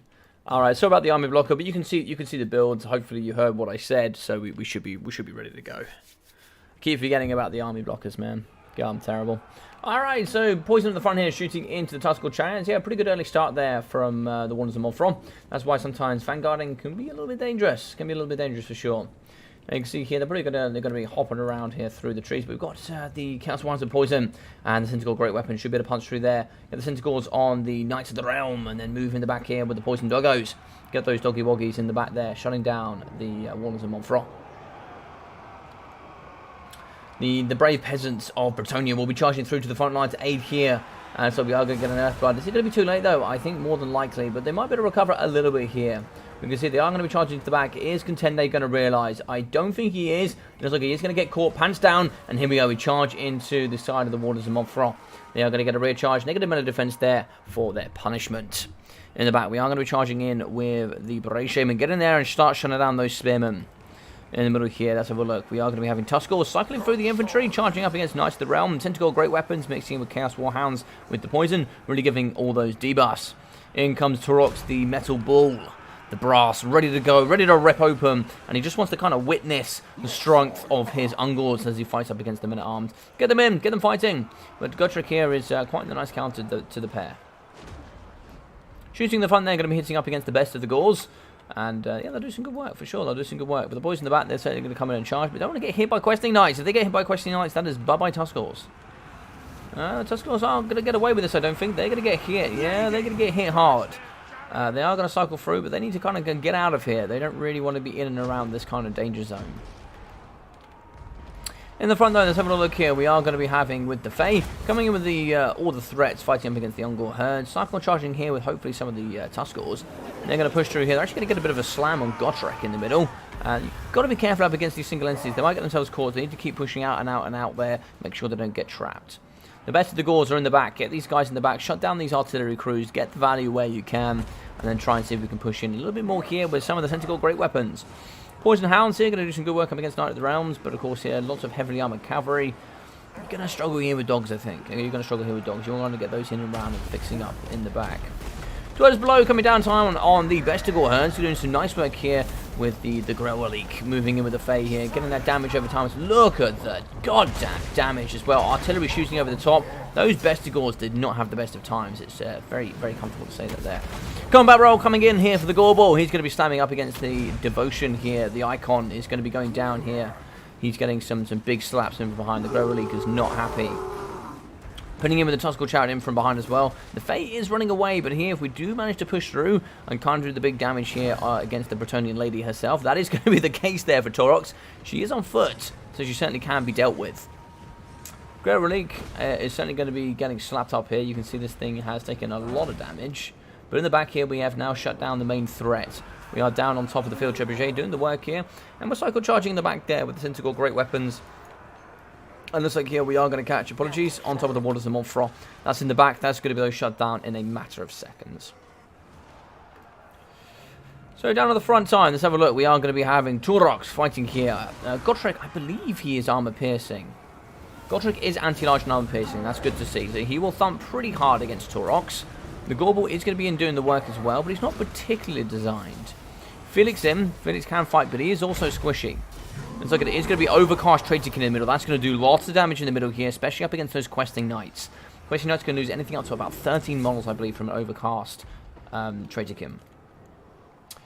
So Knights of the Realm are going to be breaking here up against the Tuskor Chariots. A lot of these units are going to be broken as well, which is a bit of a shame there for the Beastmen. Over the right-hand side, we can see Tentacle Great Weapons. They need to kind of get back in here and get a little bit involved. We can see the Brave Shaman is going to be cycle charging through the field trebuchets, getting through the sweaty men of the farm fields. In the middle, we do see Ungors fighting up against the Beastlayers of Baston. They're going to struggle there a little bit. They are going to need some chariot pressure in there to certainly break up the back and do the work. In the middle, also, the best of the Gauls are coming forward. Maybe get a bit of pressure here on the lady herself. We can see Felix here fighting alongside. This is not a good engagement here for Torox. Felix is an incredible melee combatant. 110 melee attack here, fighting up against Torox. And that's going to be the Brass Ball done. The Brass Ball is going to be broken here. Balance of power pulling into Contende's favour. It looks like here we do actually have the Bestigors moving in to do the damage here up against the Questing Knights and the crew. What can we see here? Looks like there's going to be some damage coming in from Fae as well over time. It looks like Torox could be dealt with here. We don't really have anything. Maybe, no, we can't even get a Traderkin over here to deal with that. It looks like Torox is going to be going off here. And that's going to be pretty dire at this stage. In the middle here, we do see Gotrek fighting up against the Gorball. Just, it's not ideal locations for the Gorballs to be fighting. Gotrek is just an insane melee combatant. 90 melee defense for him, 40% damage resistance. He actually kills the Gorball. He falls down in a heroic battle here up against the big man. But he's known to take down gods and demons all in one go. I believe in the end times actually as well, Gotrek does actually become the emissary of Grimnir, I think. Or I think, like, does he basically becomes Grimnir? I'm not too sure. I'm not too sure. Or basically Grimnir, I'm not too sure. You know, kind of end times is weird. But basically he ends up hating Grimnir. I can't really particularly remember why, but they're not the best of friends in Age of Sigmar. So that's going to be balance of power. That's going to be GG's well played here to contend a nice victory coming in with the Bretonnians. Fuzzy Lady! How are we doing, Son of Khan? How are we doing, my friend? How are we doing? Yay, Beastmen! Bring the moose! Bring the moose! Bring them all in. Bring them all in.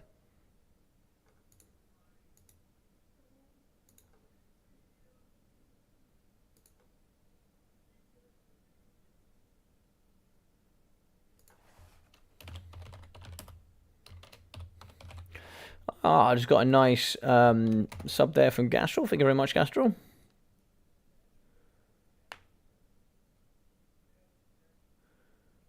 Very nice. Thank you very much. Thank you very much. All right, so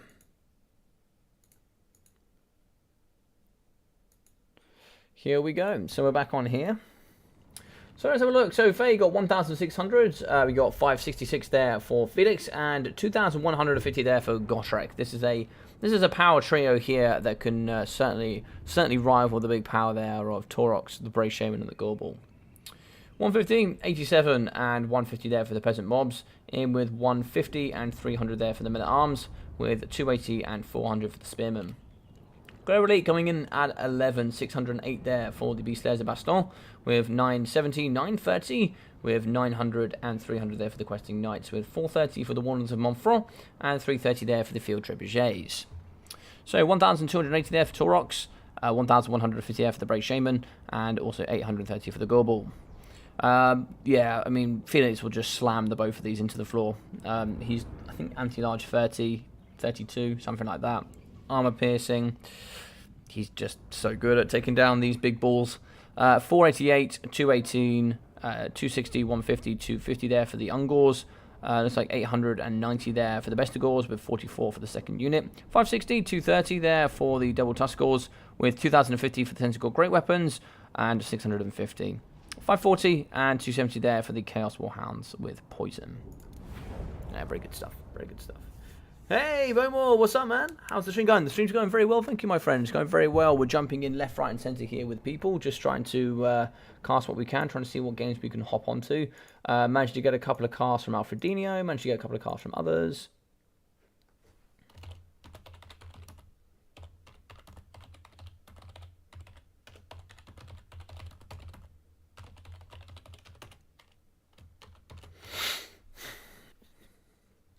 So let's just double check with some of the guys. So we did get a replay from Hanniden's as well. I think he's not playing the ladder, but we'll try and see if we can grab some more.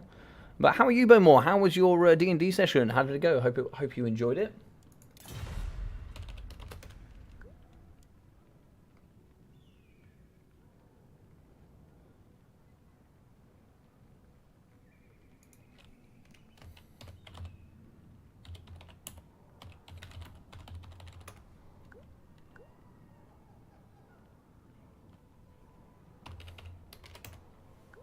I think it should be 1-0 here. It should be 1-0 to Contender, I think.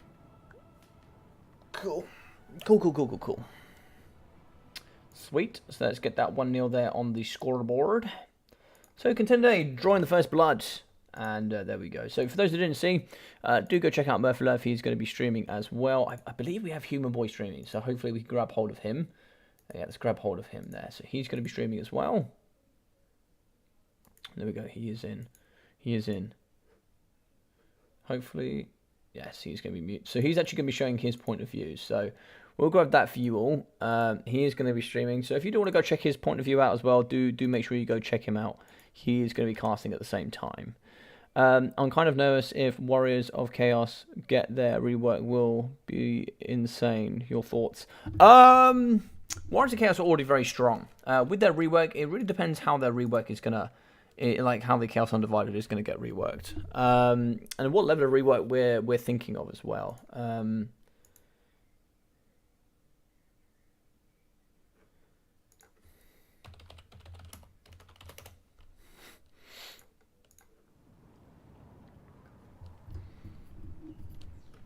I think that with the current way Chaos is very strong, with that Legendary Lords being just incredibly powerful. If they get reworked with some improved to certain units, we could see some. We could certainly see a Chaos strength that we've never seen in the past before, which would certainly put them in the top of tiers for sure. Yeah, I think they'll be well balanced. I think there's a lot of elements towards discussion about balancing multiplayer a little bit better than it has been in the past. But we'll go through that at a later stage. But yes. Alright, so it's like it's going to be the Chaos versus the Wood Elves. A matchup that I think many people think favours the Wood Elves, but I'm not convinced. I think at the very, very top level of the game, Wood Elves can do exceptionally well in this matchup. I think the real way to play this as the Wood Elves is go triple Way Watchers. Yeah,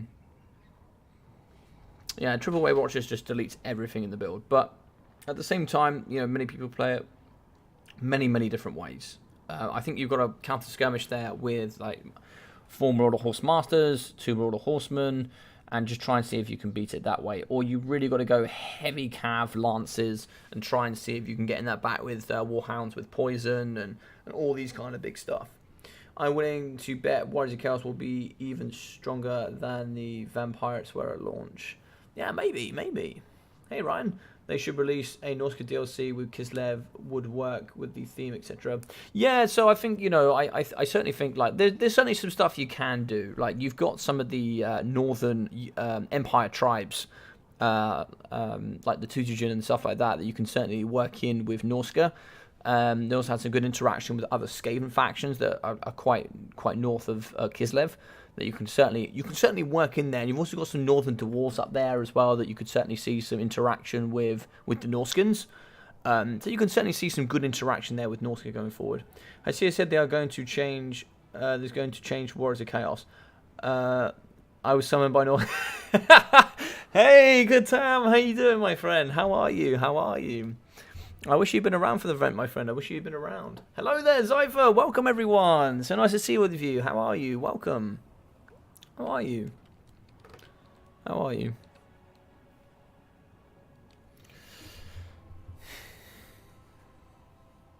But yes, CA haven't said anything yet.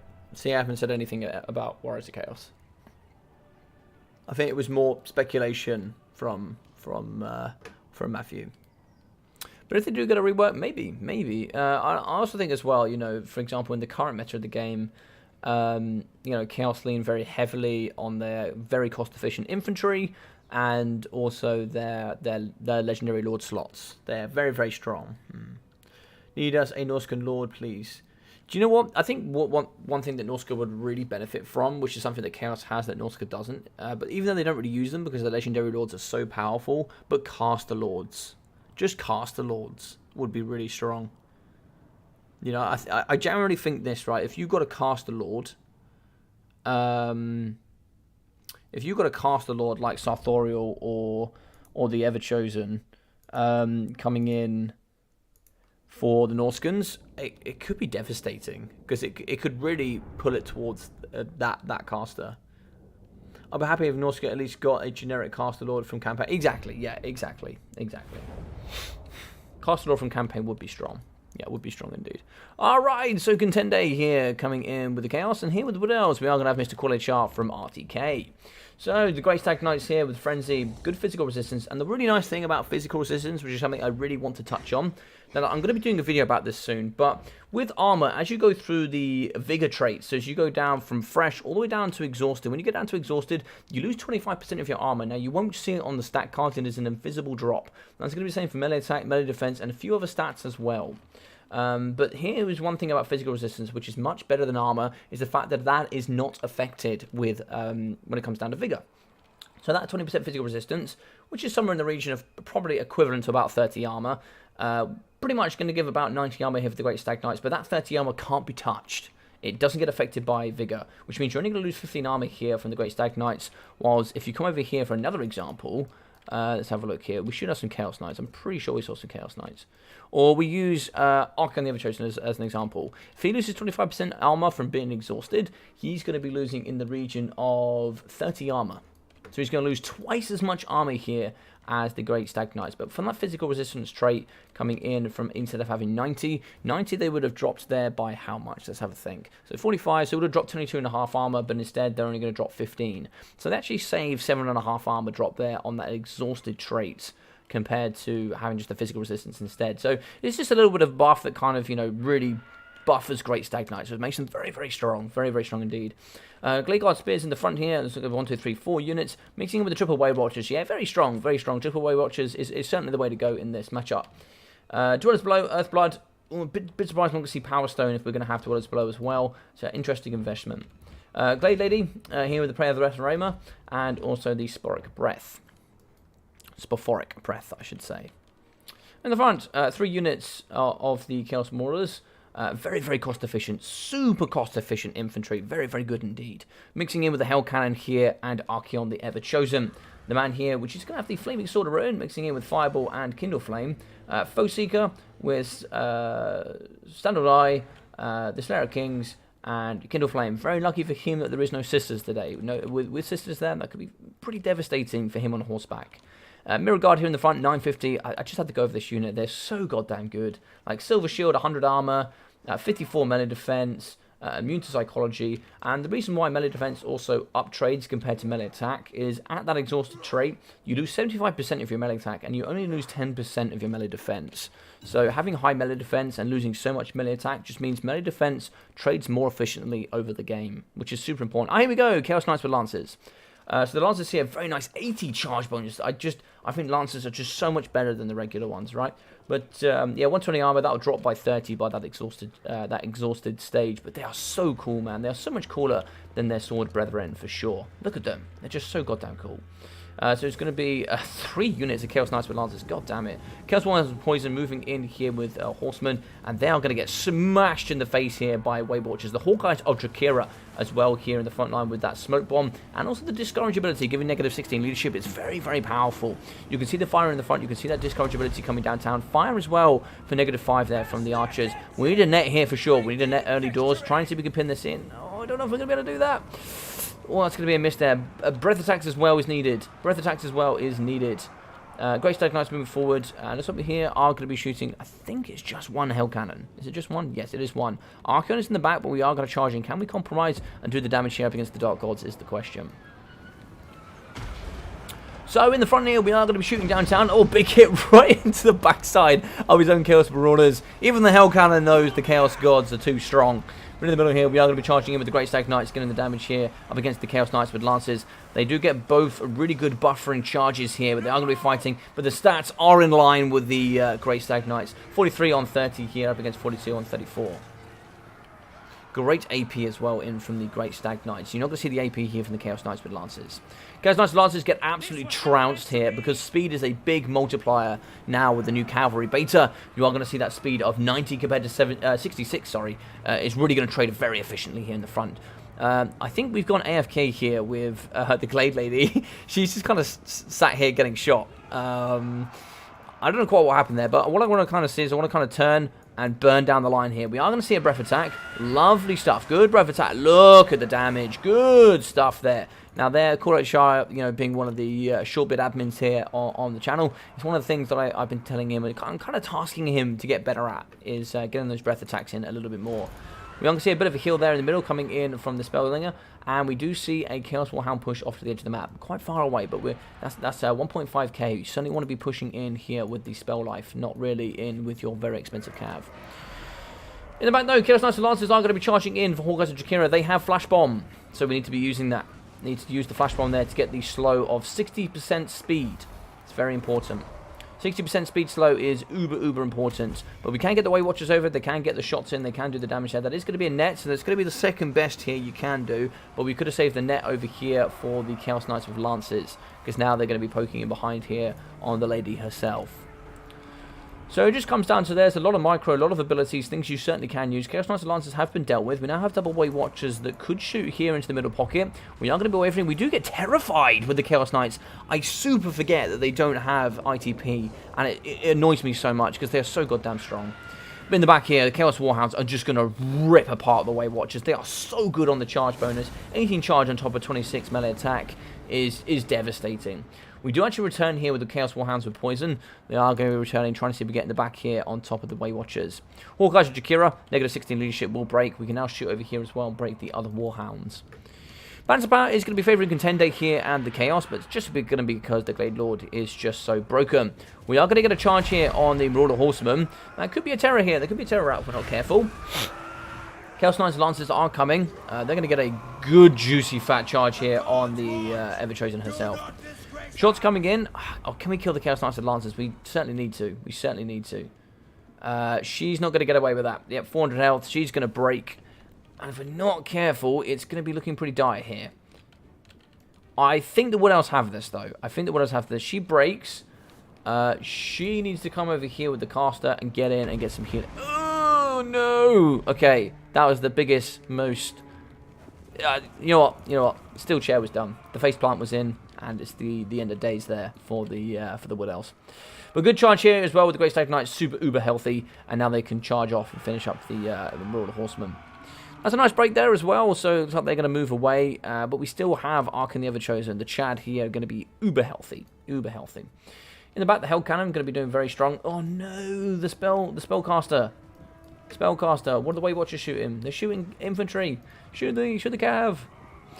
She needs to come back. Nice charge there with the Great Stag Knights, but we certainly got caught there a little bit, unfortunately. We need to save that ammunition. We need to save that ammunition here for Archaon. If we don't save it for Archaon, we could be in big problems. We need to be shooting all of those here into Archaon the Ever-Chosen. We still have the Mirror Guard online. That's super scary. And what I would do here with this is kind of bait in and then come out. You're going to get the charge, but get out of there. Get out of there. You need to shoot with the triple here. It's looking like it's going to be army losses. It is army losses. GG's and well played.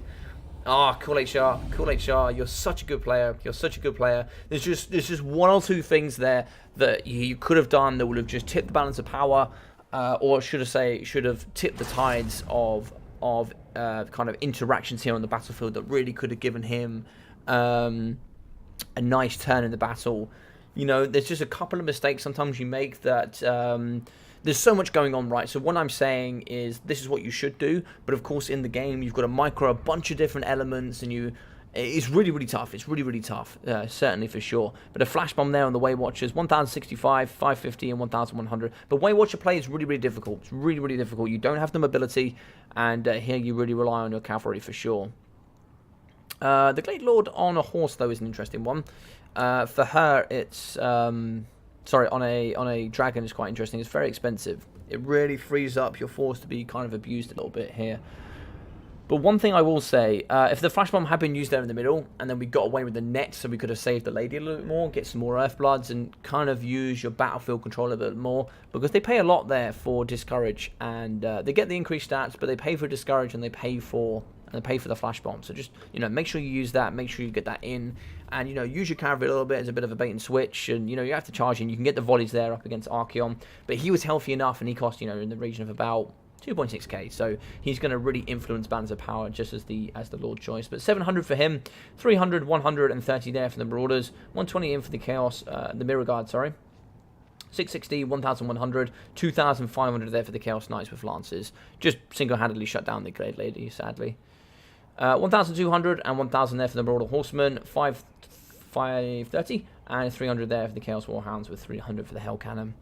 1,200, 1,400 for the Great Stag Knights, 117, 95, 200, and 100 there for the Glade Guard Spears. And otherwise, yeah, pretty decent game. 500 there for the Glade Lady. Only one breath attack as well. She has 3 breath attacks. She has 3 nets. And those nets really synergize well here with the Weight Watchers giving a negative 20% missile resistance. A good pin as well. It's a tough one. It is a tough one. This is a very, very hard way to play. But if you can master it, this is extremely tough to play against. Extremely tough. GG, this Widow's hardest matchup at the moment, in my opinion. Yeah, I can certainly agree with that. I can certainly agree. I think it's uber hard.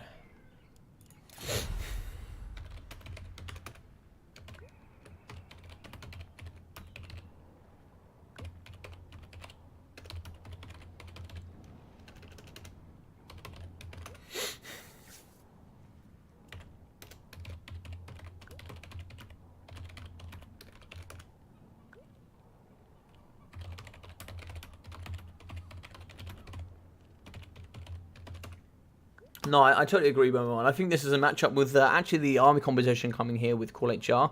I actually don't think this is the optimal way to play Chaos, but I really, really like it. This is a big Chad play here from Contende. A really big Chad play for sure. I might save this one, actually, as a bit of a... What I might do with this replay is I might save it as a bit of an improvement replay. I'll save this one. I know Kazakit-HA wouldn't mind.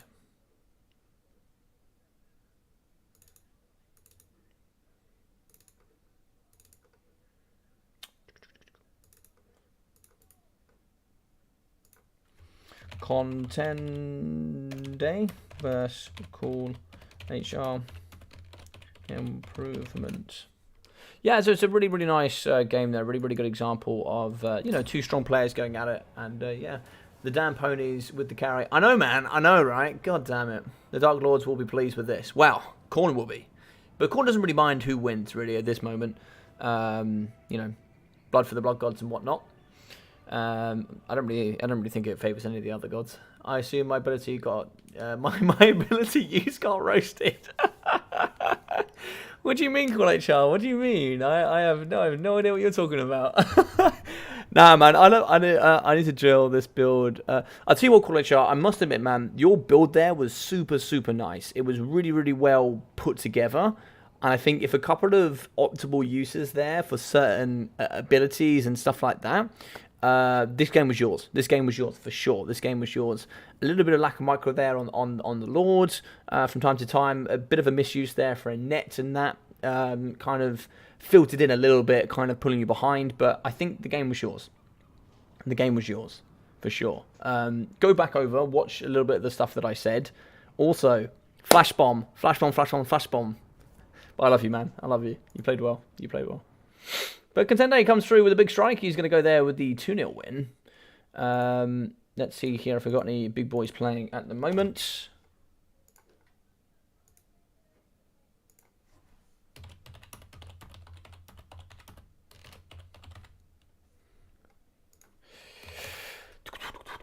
Oh, by the way, I was going to have a word with you, Bowmore, about getting a map removed. Because it is the...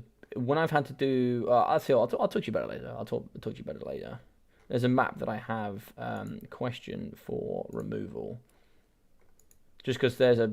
I'm not a fan of it because of the white line. But I think otherwise it's a really good map. I just don't like it because of the white line. There's just so many like issues with kind of white line pressure from one side. Yeah, man, you played super well, Kazakit-HA. You played super well, dude. Yeah, big GGs indeed.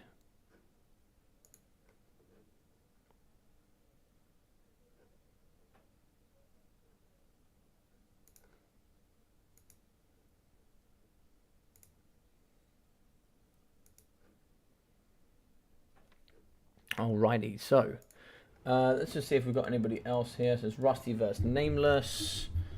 Omen Jules is playing, so I won't be able to hop in there. Ice Power and Random. Rat versus Viliano. I can't see anybody else from my side playing. I think all of my guys are done for today. Butcher can't play. Omen is in a game. I know Full Poland has gone off, so has Son of the Mountains gone Brindle. Pantelinard, I don't know if he's playing. Let me see if Pantelinard's playing.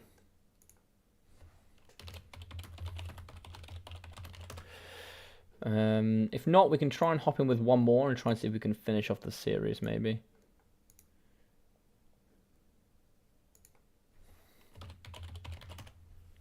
Score.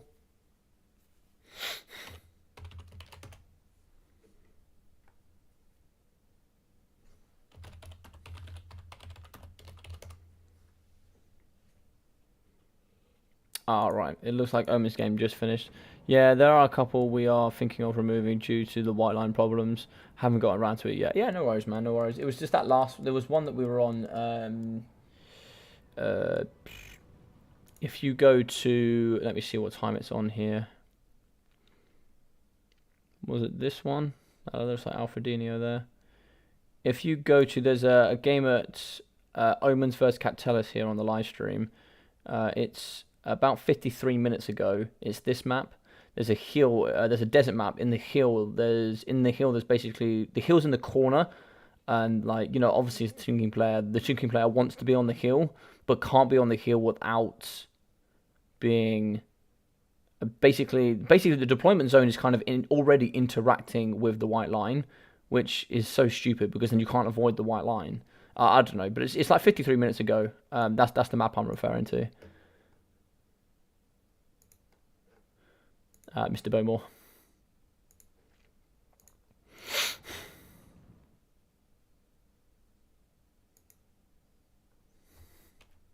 So you have a new game now? Question mark. Can I jump in? If not, we'll try and see if we can jump in with somebody else. There are commands for players to ban maps for themselves. They can get a new random map if both players agree. Oh, cool. Yeah, I just think it's one of those ones, right? It's a cool map, and I like it in the rotation, but it's Let's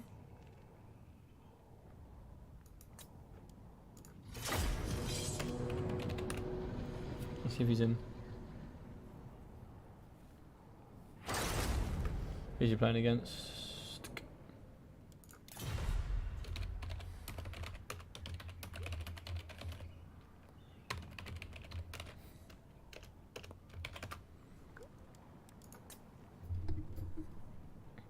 Another one. Yeah. It's a fun map, but the problem is I think it's just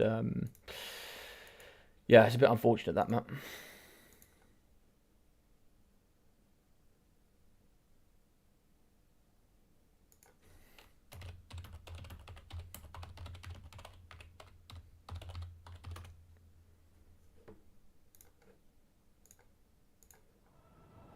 Alright, it looks like Omens is playing Murph, I think. So I might be able to get Murph and Human Boy in the stream. That's pretty cool.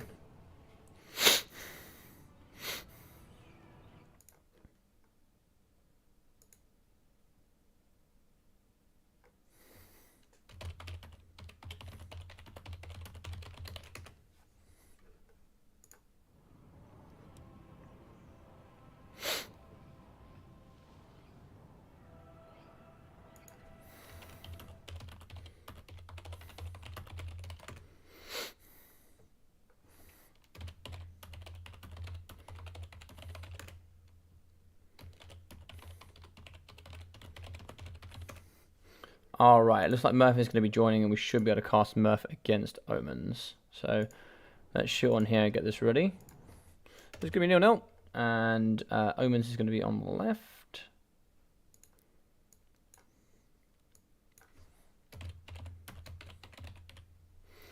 Das Omens.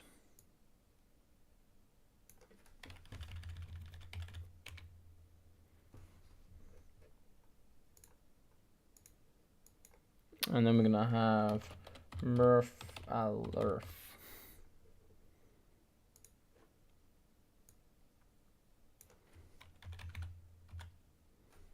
Sweet.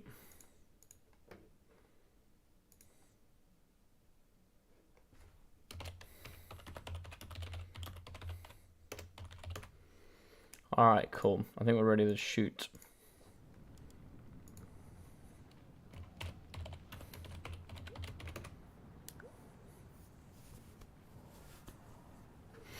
All right, I think we're ready to go. All right, so we got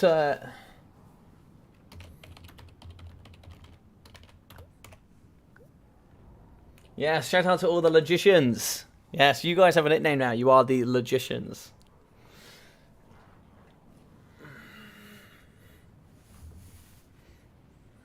All right, let's get a good block here on the build.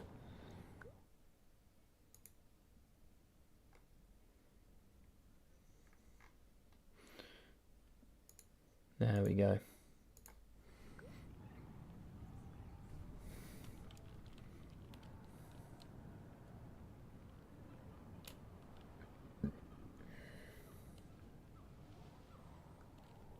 Alright, we should be ready to rumble. So guys, I hope you're all enjoying tonight's event. If you do, there's one of three things you can do. Firstly, do feel free to like the stream. It really, really does help here on the channel, like a lot. And also do feel free to subscribe if you haven't already. I'm about 45 subscribers away from getting to that 1,000. I'm super, super close. And the other one as well, if you are enjoying all the games and you think, oh, how could I get involved? What could I do to play games like this, get involved in all these amazing tournaments that we have here coming today? Well, what you could do is you can come join Intesti's Ladder. Now, if I can do, I will get you an invite.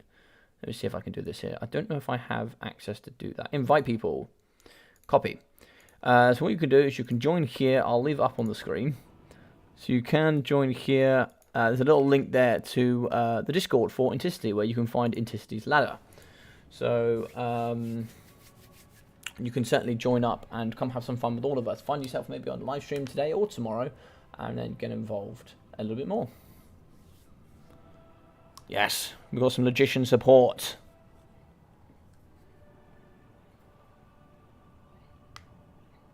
But yeah, all those juicy things do help, guys. Like it does really help a lot. It does really help a lot. And once I hit 1,000, there's going to be some awesome things going forward. I've got an amazing live stream ready to go. I've got some things that I'm not going to say anything yet, but I've got some awesome things coming forward for that as well when I do hit it. Which affects all of you lovely people as well. What else have we got?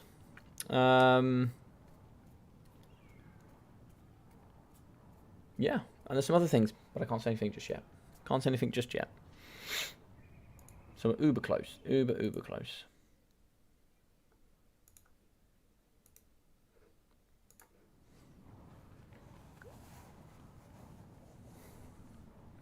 Interesting. So he picks Bretonnia and High Elves, and he's going to go High Elves. Good stuff. Okay, so High Elves should be interesting. Don't see Omens play High Elves too much, but I'd like to see what he's going to try and do here. Omens certainly is one that doesn't particularly follow the scene uber close, but he plays a lot of games and he kind of builds his own builds, and he has a very unique style of gameplay, which I really, really like.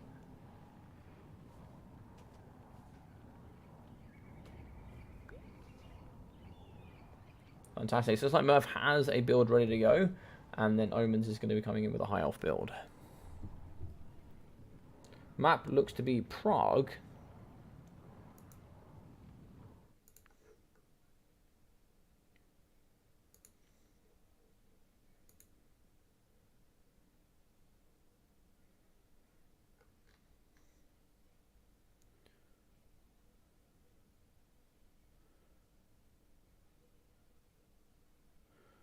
Aha.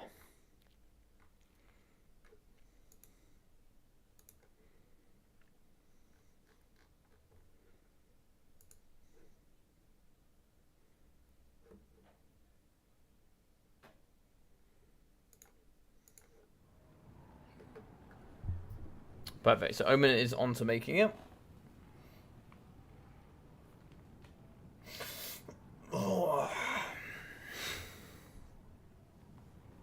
What faction hasn't been played today?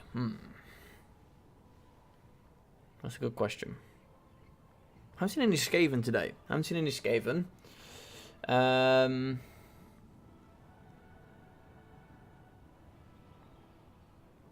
haven't seen any Vampirates. I haven't seen any Vampirates or Skaven today. Have we seen some Counts? I don't think we've seen any Vampire Counts either. Because this is the first High Elves we're seeing today. Which is nice. We don't often see the High Elves. Oh, this is a build. This is a build. Yeah, VC. I think we've seen VC, VP, and Skaven. Skaven.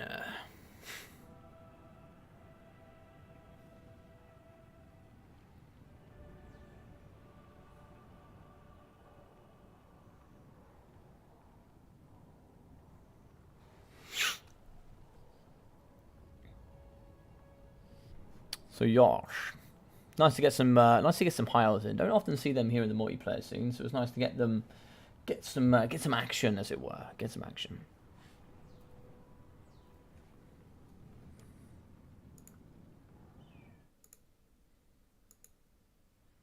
Aha, Mr. Lawmaster's going live on Twitch as well. What a gent. What a gent.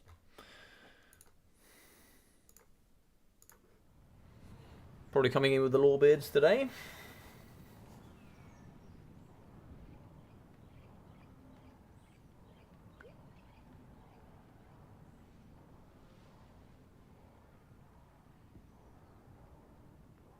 Extra spearman.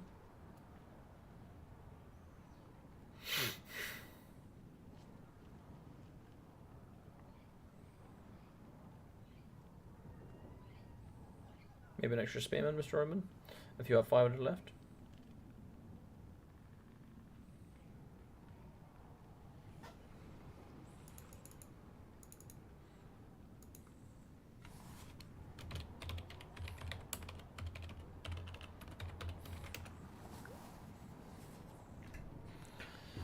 I wish Skaven were actually good. They're fun to play, but they suck. Yeah, a little bit. Not gonna lie, they're not the best. They're not the best in the current moment. I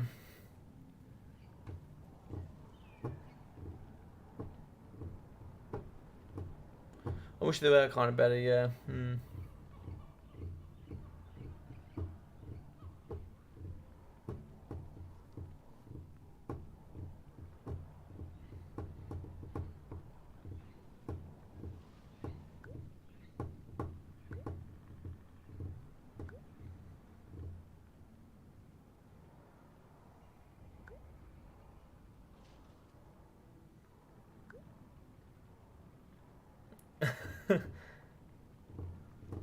I love it.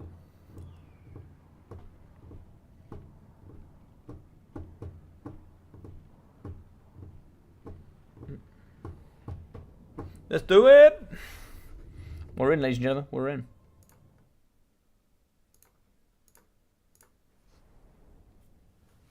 So, Prague, with the High Elves up against Lizardmen.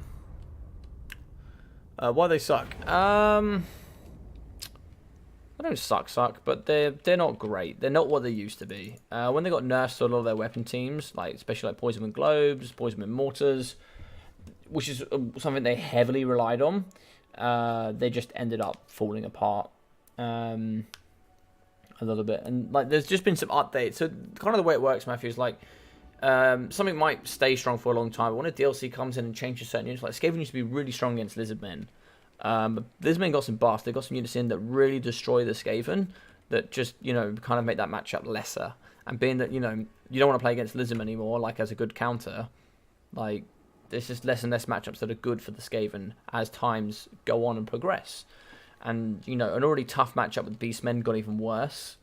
And such and such. So yeah, I am watching this on both streams. Funny. Nice, Jason. Nice. Yeah. No, that's good. That's good. Should be a good one. I think that's kind of the idea, right? You know, for you know, I want to be able to cast my guy's side and see your guys as well. All right. So here as well, looks like we are going to have 1, 2, 3, 4, 5 units of the blasting charge stalkers. Very strong in this matchup. Very strong. Skin Priest of Beasts here with transformation we got on Flockadoom and Wildheart. Oxyotl as well. So that's another 360, mixing in with the Skin cohorts. Javelins in the front, mixing in with looks like 3 units of the Cold One Riders and 3 of the Ancient Croxagors. Oh, no, just Croxagors. Interesting build. Alright, so here we are going to be having some Spearmen. Dotted in with some Rangers here. So 3 Spearmen, 3 Rangers for the front line, mixing in with Lothern Seaguard, Eagle Clawed Bolt Throwers, and looks like we are going to have double Dragon Princes. Dragon Princes is very strong. They do have fire resistance and physical resistance. So they can do pretty well here. They can do pretty well, yeah, for sure. And not only that, they look gorgeous as well. Look at these things. They are tasty. Eagle Claw Bolt Thrower will do quite nicely here. This is what we're going to go with 2. And in the sky, Archmage Metal here with the Arcane Conduit, Fire and Transmutation, and Plague of Rust. Should be good. Alright, so if you get the Eagle Claw shooting into the front here, the problem is the shooting Quillian Stalkers is not going to be too great. Only got double off from Seaguard. Should be interesting. These bolt throwers are going to have to shoot the cavalry, I think. They're going to have to shoot the cavalry or the cockskulls. I really like this. This is a knowledge of knowing a strong player. He's going to be moving his cavalry up on the flanks, which is what's going to be outside of what I call the blind zone here. So the blind zone for the artillery piece, here it is. The blind zone is this little channel here. This is where this would have to rotate to see this zone. So it'd have to rotate out this way to shoot here, which basically means everything comes in the middle scot-free. There's no challenge here in the middle. The challenge is on the flanks. So kind of like, it gives you a couple of seconds of no damage here, and the more that they move forward and the quicker they move forward, the more you have to turn here with the bolt thrower, which means essentially that time that they're not shooting and trying to aim on top of you, the less damage you're going to take. What I see a lot of people do is go with big dinosaurs through the middle, and they go through cavalry through the middle, and it just gets wrecked instantly. So the fact that you essentially have these on the outside means they're going to have a little bit more protection. And if you're wondering, so I've got 3 pieces, where should I put them? I never know where to put them. Put them so they're going to be lined up here. They're going to be lined up with this yellow line. That way you should, if they're not vanguarded, you should always get maximum value there from your artillery pieces. Theoretically, anyway, theoretically. So, he's not going to be able to see the elements here. He's not going to be able to see these 5 in the front. He's not going to be able to see those pushing forward. But what we will be able to see is the cavalry come around the flanks, and bolts now going straight down the line. They're going to be shooting in the front here. They're going to hit the mixture of skin cohorts and croc skulls. If we can shoot on these bits, actually, it's not too bad. We might actually get double value here. Double value is, it's not a bit, it's not the worst thing in the world for sure. Lots of damage here. We've got to be careful there with the Archmage Metal. She's going to take loads of damage from the Chameleon Stalkers. Yeah, we've got to be very, very careful. She's already down to half health. And the Rangers, they should now butcher the front line. As you see, look at those blasting charges. They do so much damage on the approach here up against Spearmen. Even if they've got silver shields, they just don't negate these blasting charges. Rangers moving forward, but the problem is now the whole infantry is involved. We now have nothing to protect this back apart from the Dragon Princes. Dragon Princes are good, but we are going to see shooting in the front line here with the Handmaidens. They're going to be shooting here up against the Coxagors. That's 950 gold cost per Handmaiden. So they are going to have to do the work here for the against the old ones. It's going to be an overcast final transport. Is it just overcast? No, just regular final transportation here in the pocket, doing some lovely damage. We break here up against the Rangers. It's going to be a nice big break in the middle. But now the Lothran Sea Guard are going to be getting kind of compromised here in the middle. Same can be said here as well. We do see the Lothran Sea Guard now fighting here up against the Chameleon Stalkers. And this is where you kind of see the devaluation of the Eagle Claws. They just don't do enough damage on the approach. What's that? 8 kills and 7. Rangers break on the left-hand side as well with some nice cavalry pressure. Dragon Princes are involved fighting up against the Cold One Riders. They've done the damage. Get out. Good work. We should now be able to wrap around. Just keep going, keep going, keep going. Keep those croc scores well away. Get those panels out of the battlefield. So we should be able to break here with the Chameleon Stalkers, but they have 40% missile resistance overall if you include the physical resistance. Now we're going to charge in with the paddles. The paddles are certainly going to be spanking the backside of the Assault. The Lothran Sea Guard here, they do have anti-large spears, but the croc scores just have so much armor. So much armor. In the middle, we do see that the Ferromanticore is kind of compromising here in the middle, doing the good work here up against the Eagle Claw Bolt Thrower. And where's the rest of the Dragon Princes? Dragon Princes are miles away here from, if we call this the epicenter in the middle pocket, they're just going to be so far away that they're not even influencing the battle. They've broken the Cold One Riders, but that's 850 gold cost. They need to get back involved here, back in the middle, and doing the work, really. We can see here the double Handmaidens are going to be trying to do the job that they can, but they are going to be shooting 360ing here into the Ferromanticore. It is Rampage, it is going to be orange, it will disappear in just a moment, but the Handmaidens are going to have to kite here a little bit, but they can't really kite too much, because there's not many multi-entity models left. We are going to be moving in with the Spearmen, but there's kind of no support for them. We are going to charge forward here, but the Coxagors, yeah, just one charge, and the Spearmen have been dealt with. So we do see here, Handmaidens, they are going to shoot in the front, they are going to do some damage up against the Coxagors. Oxyotl going to be shooting into the backside of the Rangers, and we have Shattered over here, but this has been kind of left behind. We are now moving with the Dragon Princes, but is it too late is the question. Rangers moving back in, Dragon Princes are now going to get charged in from the side here, they're now going to get caught into an engagement they don't really want to take, they kind of need to pull out of here. It looks like the micro is going to be missed there. Handmaidens are shooting here up against the Coxagors. I really think in this matchup, going in with the Keepers of the Flame is quite a nice pick. They deal with quite a lot of the front line and they deal with cavalry. It's just going to be a regular final transportation. I think we needed to overcast that. That needed to be overcast there, I think. An overcast fire and transportation was so much value here. Kroxigors are falling, but Dragon Princes are in the middle and they're not doing well. They need that 80 charge bonus. You need to get them out. You need to get them cycle charging. In the middle, we do have the Handmaidens. Now, they're not going to really be able to kill Oxyotl. I would actually just not even bother focusing him. These need to get in here and they need to start doing the work here up against the cold ones. So, good work here. So, we are going to charge him. Dragon Princes are going to get a good, hefty thump here with that 80 charge bonus. Give them 80 melee attack and 80 base weapon damage. There's going to be some lovely work in the middle. We do Rampage, and that's going to be those dealt with. Get in here, get those Rangers fighting. Dragon Princes as well. Also, no healing is a big one. No healing is so huge. Don't have them shooting Oxyotl. You need to shoot these Kroxigor. These Kroxigors need to go down. Another Manticore coming through. Dragon Prince is still pinned in here. These Dragon Princes are free, but we need to cycle charge this pocket. We need to cycle charge it. We don't need this now. We're going to keep losing and losing and losing if we don't deal with these this blob here. These are just shooting Oxyotl, but he has just 40% missile resistance. He just does not care. He will outsnipe both of these. He's just so goddamn good. We need to shoot the Kroxigors. Get rid of some of that mass. Come in and help the Dragon Princes. They are going to be wavering. Dragon Princes down to 20 models. No healing for them. So that's going to be pretty much them done here for the remainder of the game. We are going to chase off with the Rangers, but I don't know. I feel like it's looking pretty dire here, unfortunately. One of the Handmaidens does get caught. Kroxigors are moving in. That's been kind of missed there. So they're now going to kind of get the parallels into the backside here of the Handmaiden. She's going to get flattened here pretty quickly. Yeah, nice shots there, but what sort of 21 kills and 14. Archmage's flying over. She needs to find a home somewhere. She needs to do some damage to something. She can't just keep flying around in the sky and hoping for something to happen. Dragon Princes need to come in and start butchering some of this infantry. Otherwise, they're just going to get caught up in the late stage when this kind of all reforms. On the side here, it looks like we did get a return from the Dragon Princes, but they're going to get broken immediately, and then that'll be those off the battlefield. Rangers do return.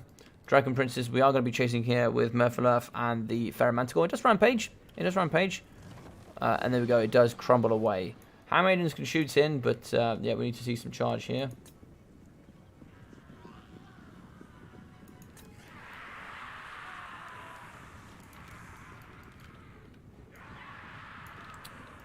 We have to ensure... okay, so Javelin shooting over the top. We are going to take damage there with the Dragon Princes. And this is the problem. This is the problem that I foretold, is this.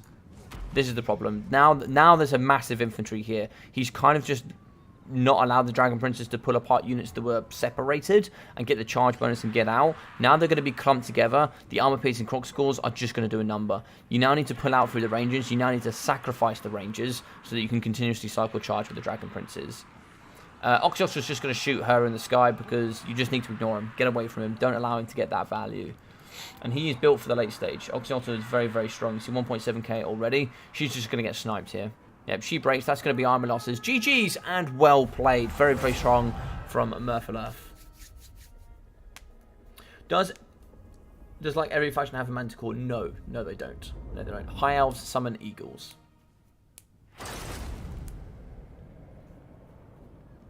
Yeah, no problem, Matthew. No problem at all. So, we got 1,000 damage value for the Archmage Metal.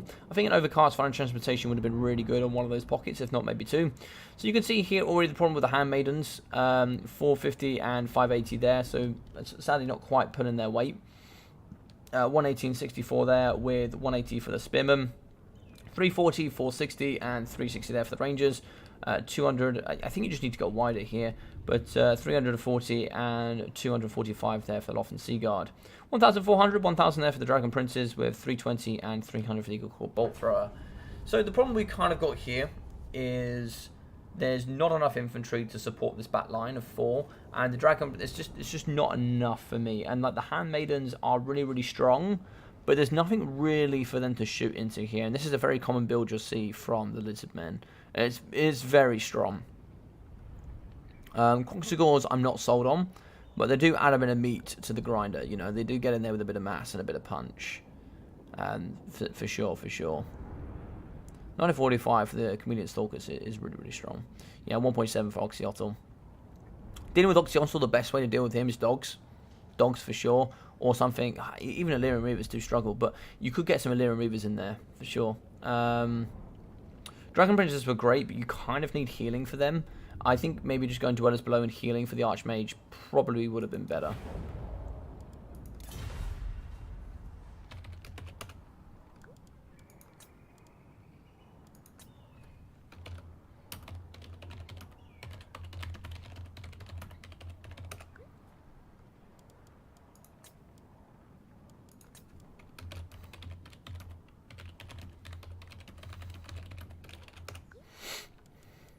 Alright, so... yeah, he's a very sneaky lizard. Yeah, he's very strong. Yeah, you can't hope to outsnipe the little man, indeed. You can't hope to outsnipe him. So it's going to be 1-0 here for Merfolaf.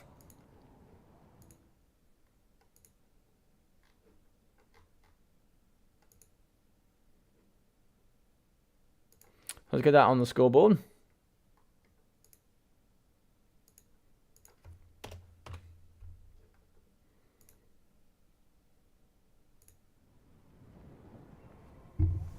Let me send a quick message here.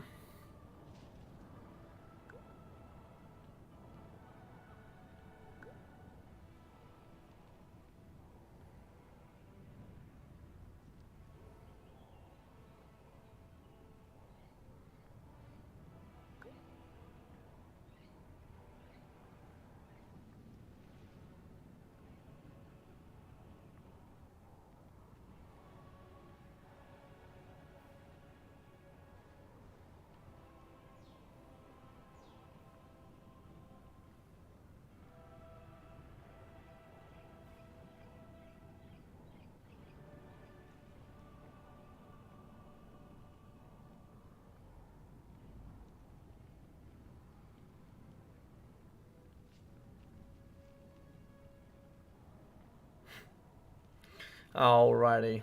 Alrighty. So yeah, good stuff coming in from both sides there.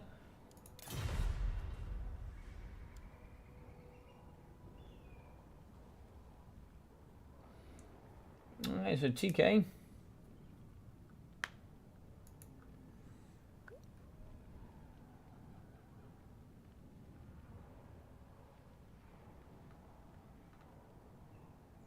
What else? Beastmen. He's going to go Tomb Kings. Very clearly going to go Beastmen. Yeah, pretty strong. Pretty strong. So let me get up a Blucher. So what I'll say here, guys, I think this is going to be the last one. So for those that don't know Human Boy, for those that don't know him, firstly, A, what are you doing? Firstly, go check him out. Secondly, here's a little book he does. A little book there on the screen. He does a little book here. I think he wrote it a couple of years ago now. But you know, if you like things like Game of Thrones and you know all those kind of fun things, where you have like sort of like demons, adventures, all those kind of things, it's a really nice book. Maybe you want to go support him and help him out with that. But it might be a nice little read for you guys there. So he wrote that. So Valhalla Forever might be something for you guys to check out. So this might potentially be the last game, and I think I'll probably call it there for tonight for the stream. For sure. So I'm thinking here, yeah, I think that is going to be the last one. I think most people from my side have stopped on the playing.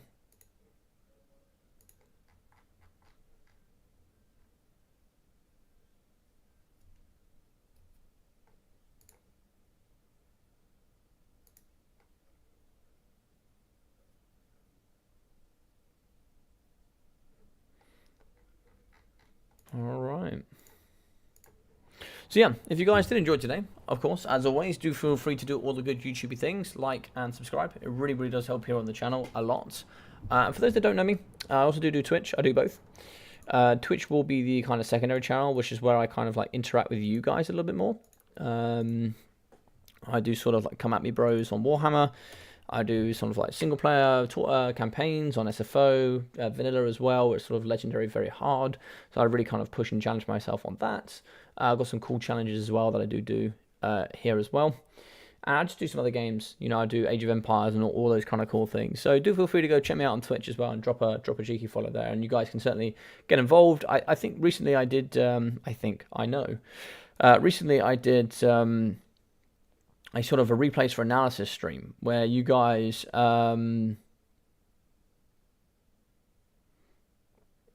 where you guys basically submit replays for me to kind of go over with you guys. You'd go, oh, I'm not too sure, like, you know, what happened here. Could you go through it for me, Logic, and we'll sit down together and go through it.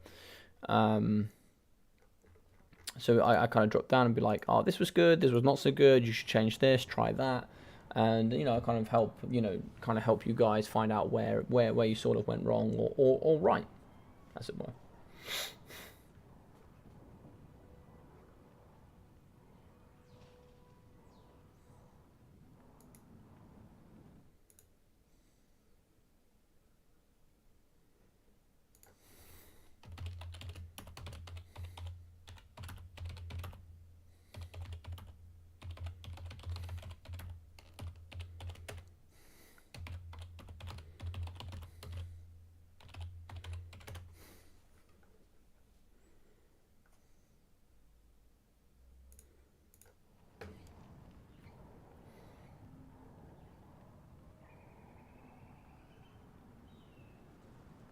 Alright, looks like both these champs are ready.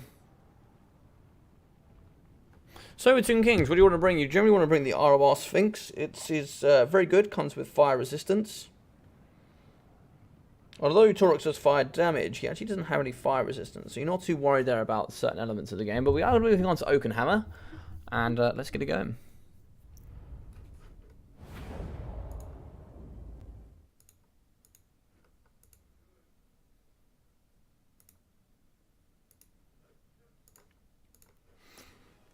Alrighty, so let's do this.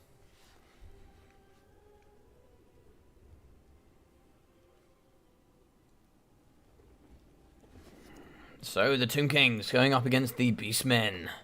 The Beasts of Chaos here, represented by a Gorgon, or sorry, a Jabbercythe. Oh look, a Jabbercythe, nice. I don't often see these things. They are very grotesque. Here with the Aura of Madness and the Spurting Bile Blood, mixing in with the Double Tuskled Chariots, Centaurs, and a bucket load of Ungors and Ungor Spearmen. Here as well with the Brave Shaman of Death here with just Spirit Leech, pretty strong there. And what's going to be on the blob? We are going to have some Chaos Spawn.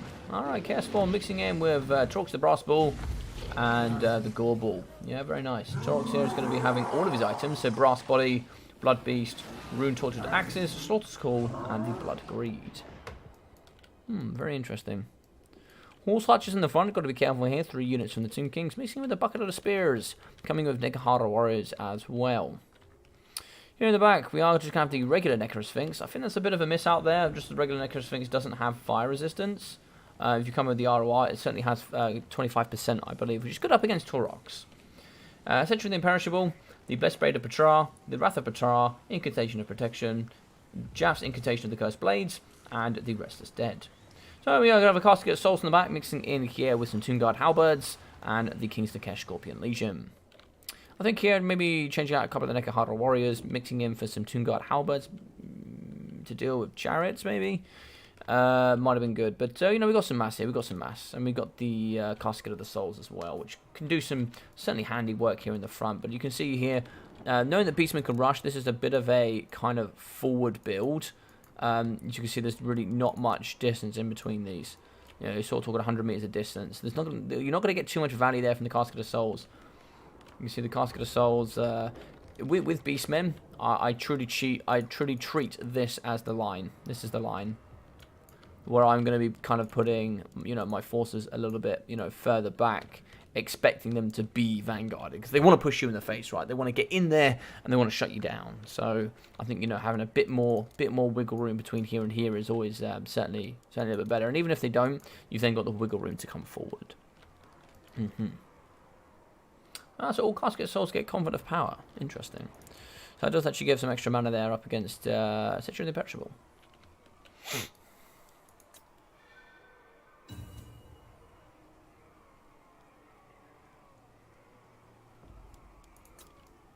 Alright, good luck, have fun. Let's do this.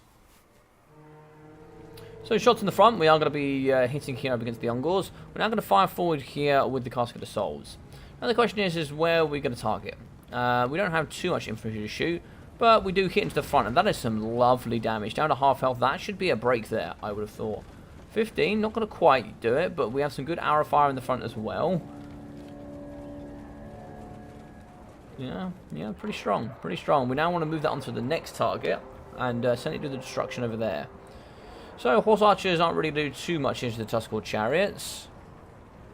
Sphinx are going to rotate over here to the left-hand side, but we have some Centaurs here, and 2 units of Centaurs. Centaurs are certainly going to take this charge here for sure, but then we're going to counter-charge with a Kitty Cat. Yeah, so they're going to get the charge and they're going to get out. So nice micro, nice freebie right there, and a nice charge there for the Centaurs. Bit of a poor charge there on the side, not going to quite get the damage you expect, but it's going to be what it is. Tetra's going to leap in the front, and he's now going to be inside the Centaurs. Arrows in the back, going to be shooting over the top here, hopefully up against some of the Ungors.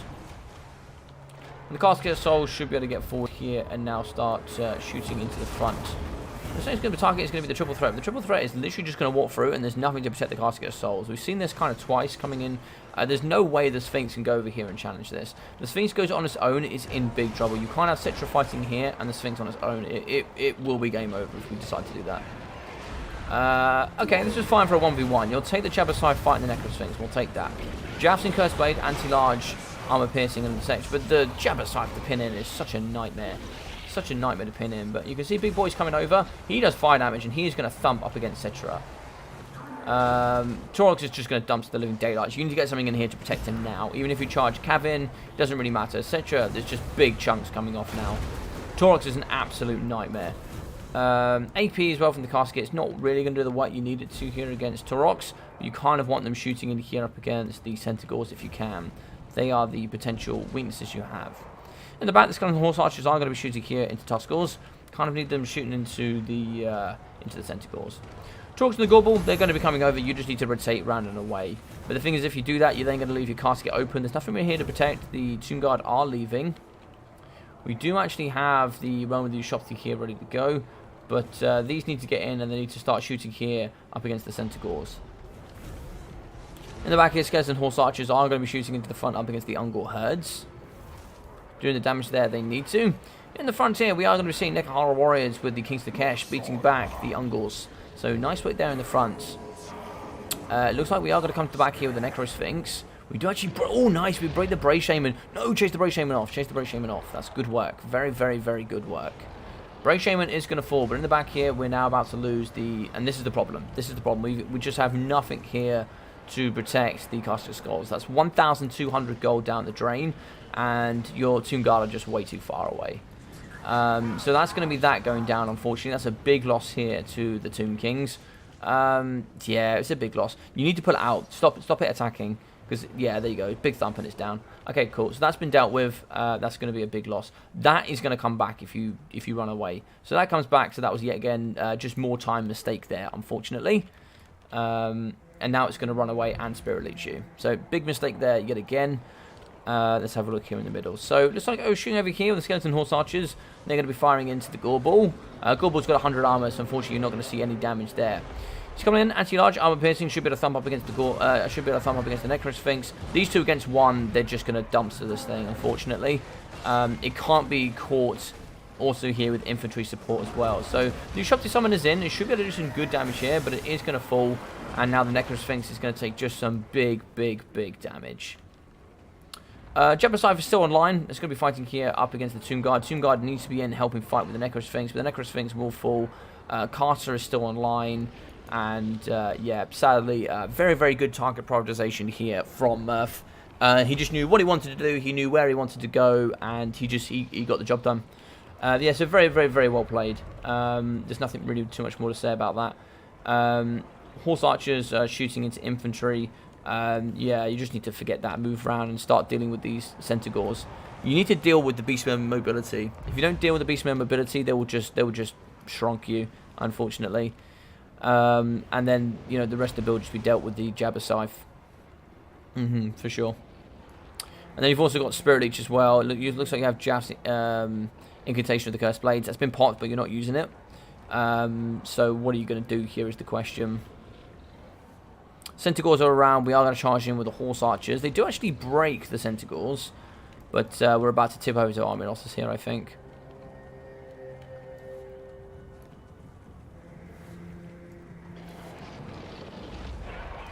So it looks like here the Tomb Guard Halberds, they do manage to catch the Brave Shaman of Death.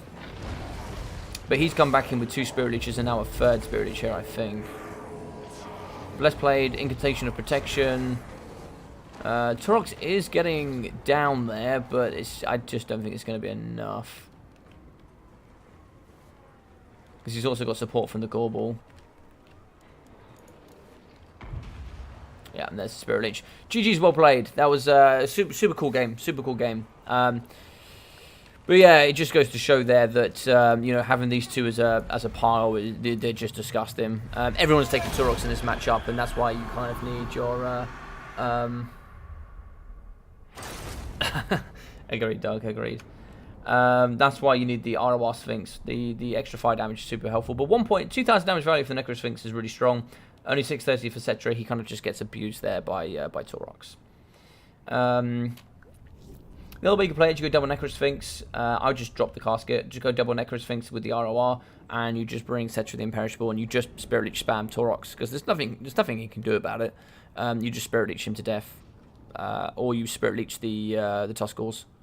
So yeah, 2,400, 1,200, and 1,400 for the Gorballs. 150, 200, 200, 270, 150, 200, 230 there for the Ungor Herds. 350, 750 there for the Centaurs with 850 and 480 there for the Tuskals. 500 for the Chaos Spawn with 1,100 for the Jabba Scythe. Yeah, so the Kepler Garden at 500, 950 there for the Tomb Guard. Just needed more Tomb Guard Halberds, I think. Nekahara Warriors don't particularly offer too much in the matchup.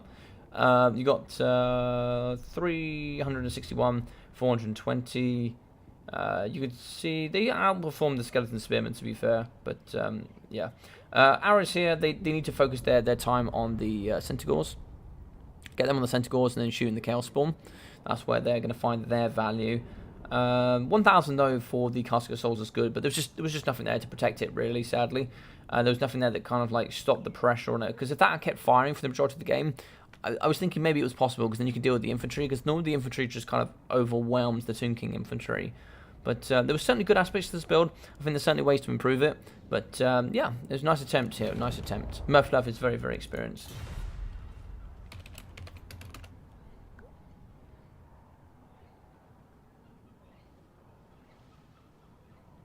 Whatever we're calling it.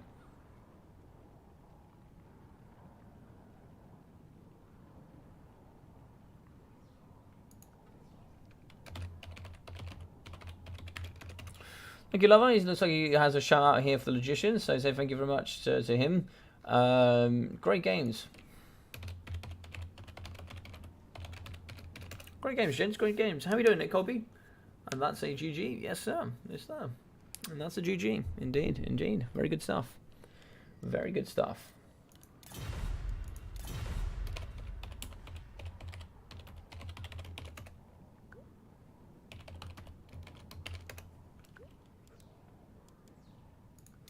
Oh, GG's and well played to those guys. GG's and well played indeed.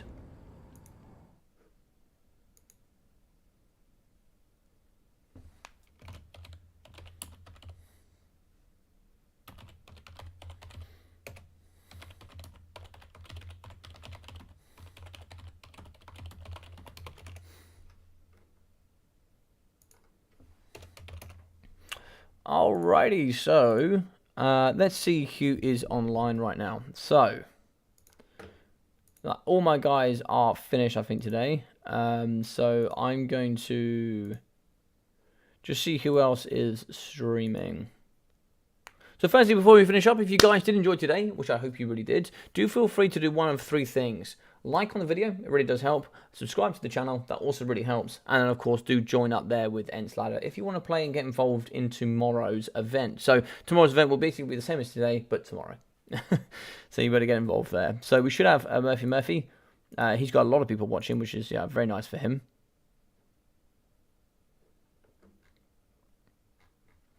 So he's going to be across the pond, so there we go. You guys should be able to go in and follow him. There's going to be Murph. Who else do we have? We also have Human Boy. He's going to be there. So there's Human Boy and Murph. They're going to continue their phases on. I've been going for over 4 hours now. So I'm probably going to call it days here. I'm going to say thank you very much to all you guys that watched.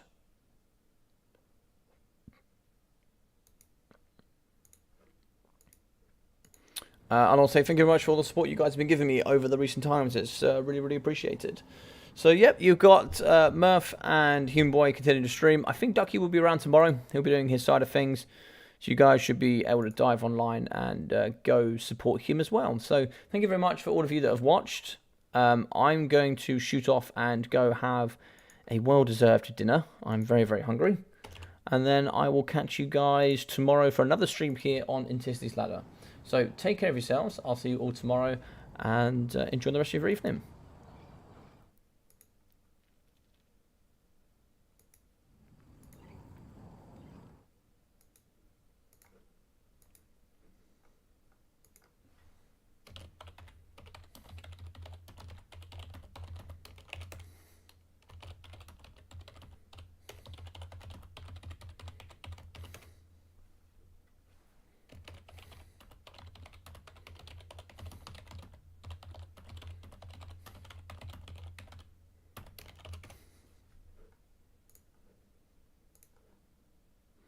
Thank you very much, dog man. You take care of yourself, dude. Take care of yourself.